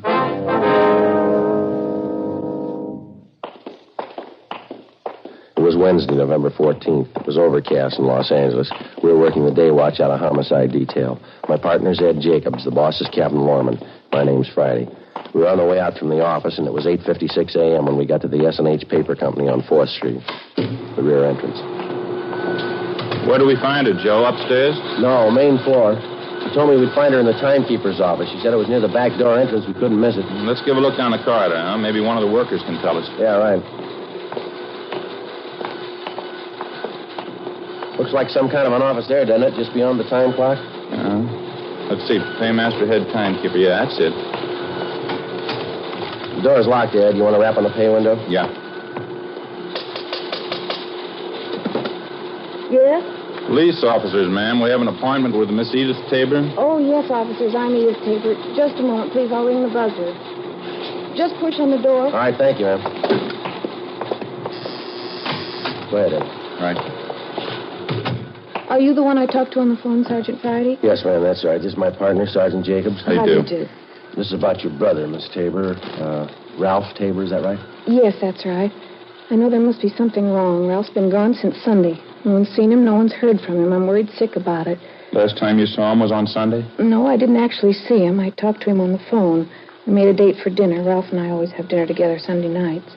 It's about the only time in the week we do get to see each other. I see. I believe you told me on the phone you already checked with most of his friends the places he'd most likely be. Is that right? I've called everyone I can think of. No one's seen him. Your brother's never done anything like this before, miss? Going off without telling anyone? No, never. I'm very worried, Sergeant. Can you think of any reason at all why he'd want to disappear of his own free will, I mean? No. No reason in the world for it. He seemed perfectly all right when I talked to him on the phone Sunday. Everything was fine. We made a date for the movies Tuesday night. That was for last night. Picture downtown we wanted to see. He made a special point of it. I just know something must have happened. Mm-hmm. I gather you know most of your brother's friends. You've kept in fairly close touch with him, have you? Yes, we get together at least once a week, as I say. I'm 4 years older than Ralph. I've looked after him since we were kids. We've always been together, the last 5 or 6 years especially, ever since Mama died. Your brother in a pretty stable mental condition, was he? No financial worries, nothing of that kind? No, sir, nothing I know about. I'd like to double-check this information that you gave me on the phone, Miss Tabor. The name and address and his description, Yes, all right? sir. Mm-hmm. The full name, Ralph Lawrence Tabor, 14316 Almaden Street, male, white American, occupation, interior decorator. Is that it? Yes, that's right. Height, 5 foot 11, 155 pounds, dark blonde hair, gray eyes, fair complexion, birthmark on left side of neck. Yes, that's all correct. Your brother in the habit of carrying large sums of money around with him, do you know? No, not that I know of. He has a good job. He's not getting rich at it, though. I don't think I've ever seen Ralph with more than $20, $30 on him at a time. Who was the last person to see him, miss? You any idea? Well, I talked to Ralph's landlady. She told me she saw Ralph and this friend of his, Andy Howard, going into Ralph's apartment. That was about 6 o'clock Sunday night. Ralph was supposed to meet me at 7:30, never showed up. Now, this friend of your brother's, Miss Tabor, this Andy Howard, are you acquainted with him? Yes, but I don't know him too well. I only met him 2 or 3 times. He lives in the apartment house next door to Ralph's, so the two of them were friends in the Navy together during the war. Good friends. You tried to get in touch with this Andy Howard? Yes, I called Ralph's apartment when he didn't show up for our dinner date Sunday night. There wasn't any answer, so I looked up Andy's number in the phone book and called him. Was he at home? Yes. Tried to talk to him, but it didn't do much good. Strange. How's that? He pretended he didn't even know me. After we finished our interview with Edith Tabor, Ed Jacobs and I started out to double-check with all the known friends and associates of her brother. We talked to his employer and the people he worked with. None of them had seen him subsequent to 6 o'clock Sunday night. None of them could think of any good reason why he suddenly would want to pick up and leave his job and friends. The people he knew outside of his work told us the same thing. Nobody could explain it. Along the way, we inquired about Ralph Tabor's friend, Andy Howard. Most of the people we talked to knew him as a close friend of Tabor's. We checked at Howard's place of employment, but they told us he hadn't shown up for work since the previous Friday. We drove to Howard's apartment, checked with the manager, and he said that Howard had moved without notice late Sunday night. We crossed over to the apartment house next door, where Tabor lived, and talked to the landlady, a Mrs. Higbee. She corroborated the story we'd gotten from Tabor's sister that Andy Howard was last seen entering Tabor's apartment at about 6 o'clock Sunday night. Tabor was with him. Mrs. Higbee was sure of that. She showed us up to the 3rd floor to Ralph Tabor's apartment. The 2 rooms and the adjoining kitchenette were immaculate. There wasn't a thing out of place. Neat as a pin, Joe. Not a thing out of order. Yeah, it's the same in the bedroom. Say, Mrs. Higbee, Yes, Sergeant. do you provide maid service with the apartments here? No, we don't. We've been thinking about it, though. Haven't quite made up our minds. Such a task, getting good, competent help these days. And the tenants are responsible for the entire upkeep, huh? Yes. Everything but painting, wallpapering, things like that. Doesn't Mr. Tabor keep things spotless? Just spotless? Yes, ma'am. There's just one thing I wanted to ask you about. It's over here by the window. Yes. Now, this wire here, apparently an aerial connection for a television set. Looks like Yes. Mr. Tabor does have a television. Why? Well, I don't notice a set anywhere in the apartment. Would you happen to recall if he sent it out for repairs, anything like that? No, not that I know of. Besides, this doesn't seem like Mr. Tabor at all. How do you mean, Miss Higbee? Well, he's always so neat, fastidious. The end of that wire there looks like it was torn off the connection, doesn't it? Along the windowsill, too. Isn't that terrible? Fasteners for the wire ripped right out of the woodwork. That certainly doesn't seem like Mr. Tabor. Mm-hmm. Anyone else besides him have access to this apartment, ma'am? No one that I know of. No one besides myself, I mean. I have duplicate keys to all the apartments. Oh, I just happened to think. Yes, ma'am? If a repairman did move the set out, it's possible my houseboy might know about it. Sam, that's my houseboy. How would he know about it? Well, it's a rule of the house. All furniture, heavy things like that, they have to be taken down in the freight elevator. It opens right onto the alley in back of the building. It's very handy. Yes, ma'am. Sam's the only one who operates that elevator. That's why I say it's possible he might know about it. Would you like to have me ask him? I wonder if you would, please. Surely it won't take but a minute, and I'll be right back. Thank you, Miss Higgins. Joe, you want to have a look over here? Yeah. What do you got? This wall bed here. I tried to pull it down. It's stuck. Mm-hmm. Stand right here. Oh, over here. See if you notice anything. Yeah, I do. You want to to give me a hand? See if we can't get the bed down? Yeah. Push in on your side there. Okay. That's it. Okay, it's coming down now. Good Lord. Yeah. Tabor, you think? Oh, description seems to fit. Beaten to death, looks like, doesn't it? Something sticking out under the bed covers there. Yeah, it's a claw hammer. Stains all over it. Vicious. Guess a killer wanted to make sure. It's one of the worst I've seen. Feel sorry for the sister. She was pretty close to him. It's going to be tough on her. No tougher than it was for him. 2:38 p.m. We phoned the office, told them what we'd found, and then we put in a call for Lieutenant Lee Jones and the crime lab crew. While we were waiting, we questioned the landlady again, Mrs. Higbee. She said her houseman, Sam, told her he knew nothing about a television set being moved out of Ralph Tabor's apartment. However, it was possible somebody could have taken the set down in the main elevator late at night without being seen. Mrs. Higbee also told us that Tabor had a car. We checked the apartment garage, but it was gone. All Mrs. Higbee could tell us was that it was a late model car and that Tabor often loaned it to his friend Andy Howard. Sergeants Al Shambra and Joe LaMonica from Homicide arrived, and together the four of us interviewed the employees and the tenants in the apartment building. They gave us little or nothing at all. A few minutes before 3 p.m., the crime lab crew showed up and started their preliminary investigation. We put in a call for the coroner. From the obvious lack of fingerprints in usual places around the apartment, it was apparent that the murderer had taken great precautions to cover his tracks. 3:35 p.m., the deputy coroner arrived, and after the preliminary investigation was finished, the body was removed to the county morgue. Ed and I went back to the office, checked our DMV, and got out on all points on Tabor's car and also on the friend he was last seen with, Andy Howard. R&I turned up a single entry for Howard's criminal record, a drunk driving charge.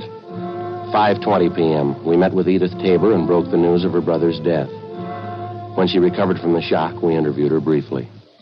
It was Andy Howard. I know it was him. It had to be. Why do you say that, Miss Tabor? There's something about this man Howard you haven't told us? He's no good, Sergeant. He's no good at all. That's what I've been afraid of. I've been afraid of it right along. Well, just how do you mean, ma'am? He's no good. He's a tramp, a bum. Won't get a job. He's been living off my brother. He isn't normal. There's something wrong with him. Well, how is it your brother put up with him? Well, I told you, he and Ralph were friends in the Navy. He did a big favor for Ralph once. He's been living off it ever since. Taking his clothes, borrowing his car, money, never paying it back. Why do you think he killed your brother, miss? I just know it, that's all. He did it. He ever fight with your brother? Would you happen to know? Did he ever threaten him? They had a big fight one night, about 2 weeks ago, I think. Andy kept sponging until Ralph got good and sick of it. Told Andy to go out and get a job. That's when the fight started. You saw it, did you? Ralph told me about it. Fist fight in the alley back of the apartment. Ralph knocked Andy down. Andy said he'd never forget it. He'd pay Ralph back. A couple of days after that, my brother said the two of them made up. Everything was all right. Ralph should have known better. He should have known better. Mm-hmm. Just a few more questions, Miss Tabor. Can you tell us anything about Andy Howard's background, where he's from, who his friends are, places he usually goes? No. I didn't know much about him. He's from the South, I think, Alabama. Ralph's friends can tell you more about him than I can. All right. Had you heard anything lately about Howard planning to move out of his apartment? No, nothing. When I heard that he did move and Ralph was missing, I knew something was wrong. That's why I called you. If I'd only known before. Poor Ralph, if I only knew. Well, try to take it easy, ma'am. We'll arrange for a car to drive you home, all right? It's so hard to understand. So hard. For anyone to kill Ralph like that, horrible. He was so good. He was my brother. Yes, ma'am. What do you say to a man who kills your brother? How do you understand him? What do you tell him? Well, why even try? What? Let the jury tell him. Before we had the victim's sister, Edith Tabor, driven to her home, we asked her about the television set in her brother's apartment, but she was unable to explain its absence. Burglary detail had already been notified about the case, and the pawn shop detail alerted. An APB had been gotten out containing a complete description of the TV set along with the serial numbers. A few minutes after we got back from dinner that night, we had an answer on it. A pawn shop operator on West 7th Street called in with the information that he'd taken in a television set with identical description and serial numbers as that of Tabor's. Ed and I drove out to the pawn shop and checked the operator's buy book. The set had been pawned the day after the murder. The serial numbers and description matched in every detail. The description and signature of the man who pawned it matched perfectly with that of Ralph Tabor's friend, Andy Howard. The set was impounded, and just on a chance, we had Dean Bergman dusted for latent fingerprints. Dean? Oh, hi, Ed. Friday. How you making out? Any luck? Not bad. Have a look here. Yeah. Picked up 4 sets of prints off it, all told. These here are the dead man's. Yeah? These here, they belong to the pawn shop operator. Mm-hmm. These belong to his son. Helps him in the shop. Yeah? Guess this is the one you're looking for. 2 clean index prints. Did you classify them? Checked them against prints from Andrew Howard's package. Yeah. They match. When we checked in for work the following morning, we got the coroner's report on Ralph Tabor. Cause of death was listed as cerebral hemorrhage and multiple fractures of the skull caused by blows from a heavy blunt object. The other reports from the crime lab didn't give us much help. The better part of the next 3 days, Ed and I, along with Al Shambra and Joe LaMonica, held detailed interviews with the known friends and associates of the murder victim, Ralph Tabor, and the number 1 suspect, Andy Howard. The information we picked up was incorporated in a supplementary all-points bulletin and gotten out immediately. We found out that Andy Howard had a sailor's uniform in his possession, and though unauthorized, he wore it frequently. It bore the insignia of a quartermaster first class on the sleeve. We also found out Howard had identical tattoos on each forearm, the picture of an unfurled American flag with the name Betty D below it. We had the city covered for the suspect. 4 days passed. No trace of him. Saturday, November 24th. We got an urgent call from Homicide Commander Lieutenant Mort Gear in San Diego. On the highway? When was that, Mort? I see. Hey, Joe, you got a pencil there? Yep, here you go. Thanks. Hey, Mort, he's pretty sure, huh? Uh-huh. Well, yeah, it seems to tie in all right. How's that? Well, I don't know for sure. We'll check with Captain Lorman right now and let you know. Yeah, thanks, Mark. Goodbye. Good break. What do you have to say? One of their traffic men down there, a fellow by the name of Jack Ladd, stopped a car on the highway going out of town speeding. Yeah? Ladd says a man answers Andy Howard's description perfectly, right down to the tattoo on the forearm. No doubt about the car the guy was driving was Tabor's description and license number. He even used Tabor's identification. When did all this happen? The day after the murder. They'd have held the man, but they didn't have the information at the time. That's a bum break. Which way was Howard going, did they tell you? Yeah, into town. They figure he's still there someplace. How do you mean? Found the car an hour ago, abandoned. 10 minutes after the phone call from San Diego, Captain Lorman checked back in at the office, and Ed and I met with him. We told him about the information San Diego had phoned in, and he gave Ed and I an immediate okay for the trip south. We went down to the garage, picked up a car, and 6 hours later, we checked in with Sergeant Russ Ormsby, San Diego Homicide. What's this, another fishing trip, or are we doing business this time? Afraid it's all business, Russ. The Andy Howard thing. Mort Gear around? No, I won't be back till later. I can brief you on it, though. McGuire and I have been working it on this end. Well, how about Tabor's car? You still got it staked out? Yeah, no nibbles yet. What do you figure? If nothing happens, pull it in tomorrow, process it for prints? Yeah. We've had something warmer than that since Mort Gear called you. It looks pretty good. Yeah, what do you got? Only came up with it a couple of hours ago. Field interrogation card, made out last night, west end of town. Beat officer by the name of Driscoll questioned a man and a girl parked in a car out that way last night. There's a description on the man. Thanks, Russ. Yeah, fits Howard all the way, Ed, here. See? Couldn't get much closer, huh? We checked out the car they were in. Belongs to the girl. Yeah. Look here, Ed. He's still using Tabor's identification. Yeah. All right, where's it go from here, Russ? You got this Andy Howard spotted? No. Beat man Driscoll, he didn't know the guy from Adam. Yeah, well, where's that leave us? The girl Howard was with. Driscoll knew her. We contacted the beat officer, Driscoll. The girl who'd been spotted sitting in a parked car the night before with murder suspect Andy Howard was identified as Helen McClung, a waitress in a downtown cocktail bar.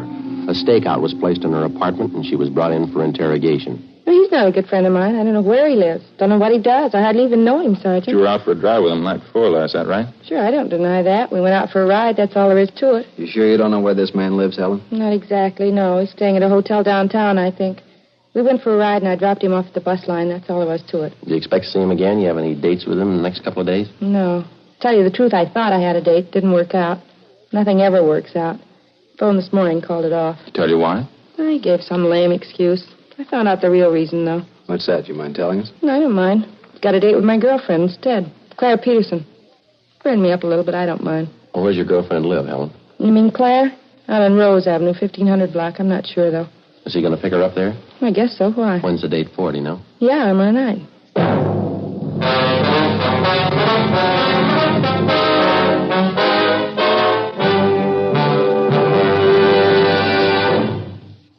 are listening to Dragnet, authentic stories of your police force in action. Compare Fatima with your present king-size cigarette. Yes, compare Fatima with the king-size cigarette you are now smoking. 1.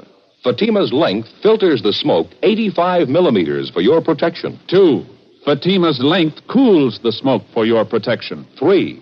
Fatima's length gives you those extra puffs, 21% longer than standard cigarette size. And in Fatima, you get an extra mild and soothing smoke, plus the added protection of Fatima quality. Friends, to show our confidence in Fatima, to convince you quickly, dramatically, that Fatima is the best of all king-size cigarettes, we make this money-back guarantee. Buy a pack of Fatimas. Enjoy Fatima quality, extra mildness, and superbly blended tobaccos. If you're not convinced Fatima is better than the king-size cigarette you're now smoking, just return the pack and the unsmoked Fatimas before April 1st, and we'll give you your money back plus postage. Fatima, Box 37, New York 1. Remember, each king-size Fatima gives you an extra mild and soothing smoke, plus the added protection of Fatima quality. Switch to Fatima today. Best of all, king-size cigarettes.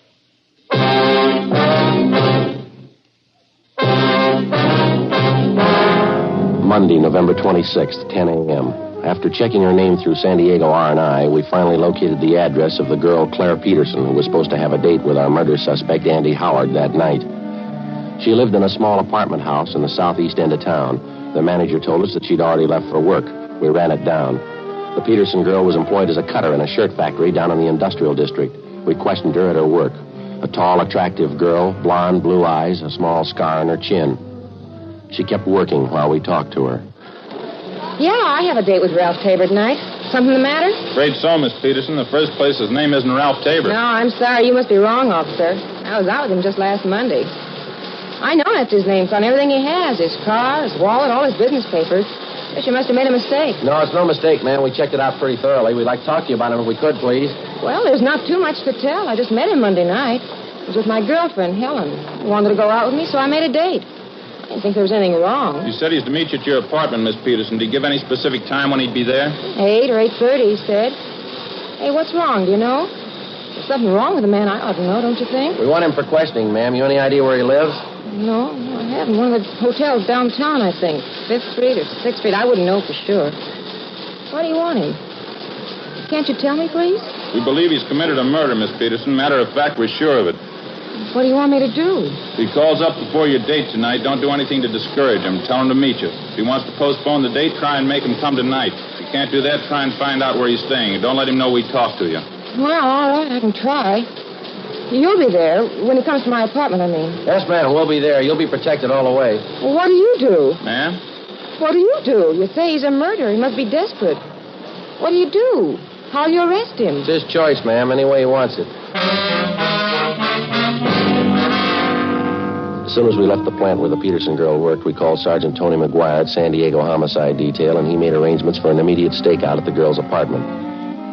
At 7 p.m., Ed and I, along with Russ Ormsby and Tony McGuire, drove out to supplement the men on stakeout at the girl's apartment. 8 o'clock, 9, 9:30, 10 p.m., still no sign of the suspect. At midnight, our relief team showed up, and we headed back for the office. When we got there was a bulletin from the Highway Patrol reporting that earlier that night, a man partially identified as Andy Howard had been seen heading north from San Diego on U.S. Highway 101 toward Los Angeles.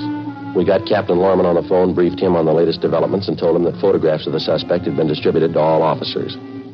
The next 10 hours failed to turn up anything new. San Diego officers continued to cover their end. 11:15 p.m. the next day, we drove back to Los Angeles and reported in at homicide. There was a note in the book from Lorman asking us to check in early the following morning, so Ed and I signed out and went home to get some sleep. The next morning, 1:45 a.m.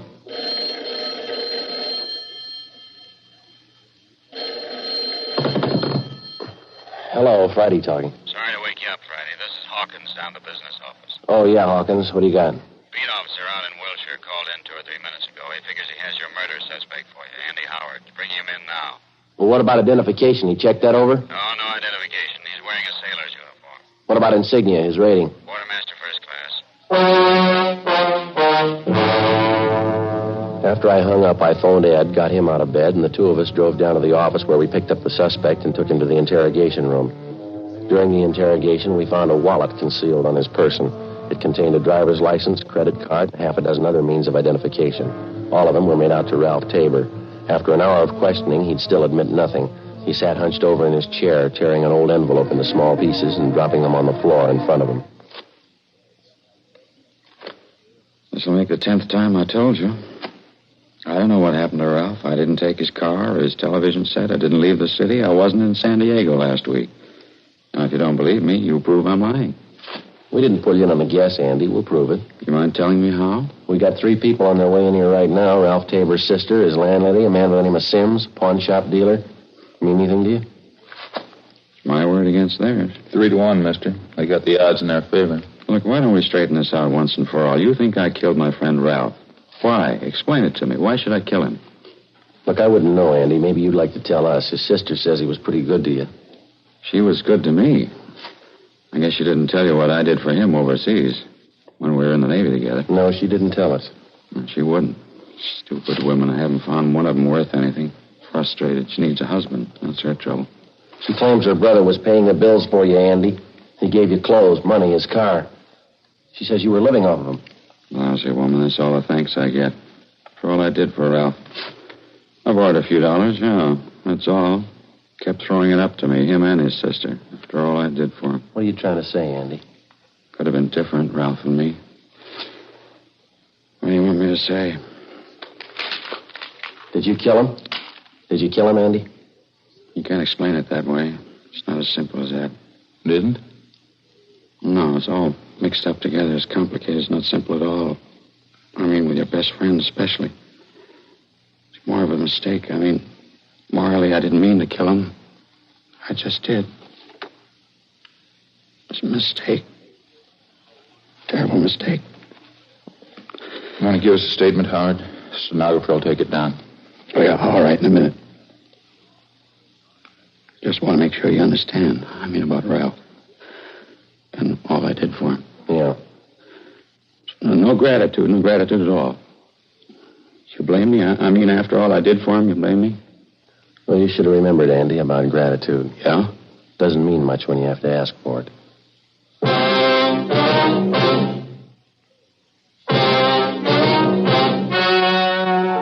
The story you have just heard was true.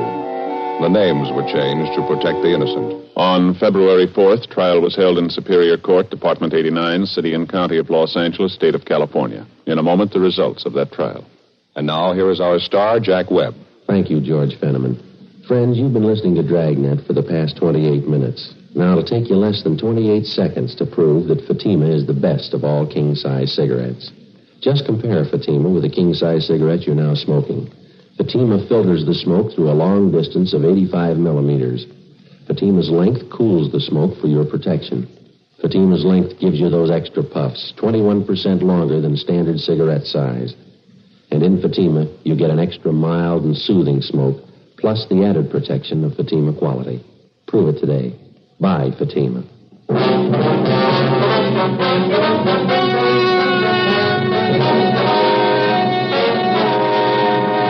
Andrew Thomas Howard was tried and convicted of murder in the second degree. He is now serving his term in the state penitentiary, San Quentin, California.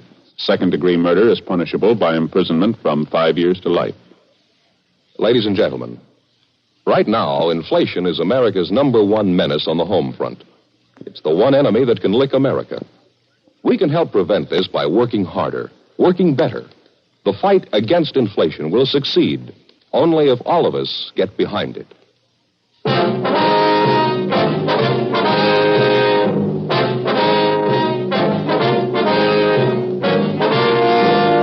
You have just heard Dragnet, a series of authentic cases from official files. Technical advice comes from the Office of Chief of Police W.H. Parker, Los Angeles Police Department. Heard tonight were Barney Phillips, Joyce McCluskey, and Virginia Gregg. Script by Jim Moser. Music by Walter Schumann. Hal Gibney speaking. Fatima Cigarettes, best of all king-size cigarettes, has brought you Dragnet, transcribed from Los Angeles.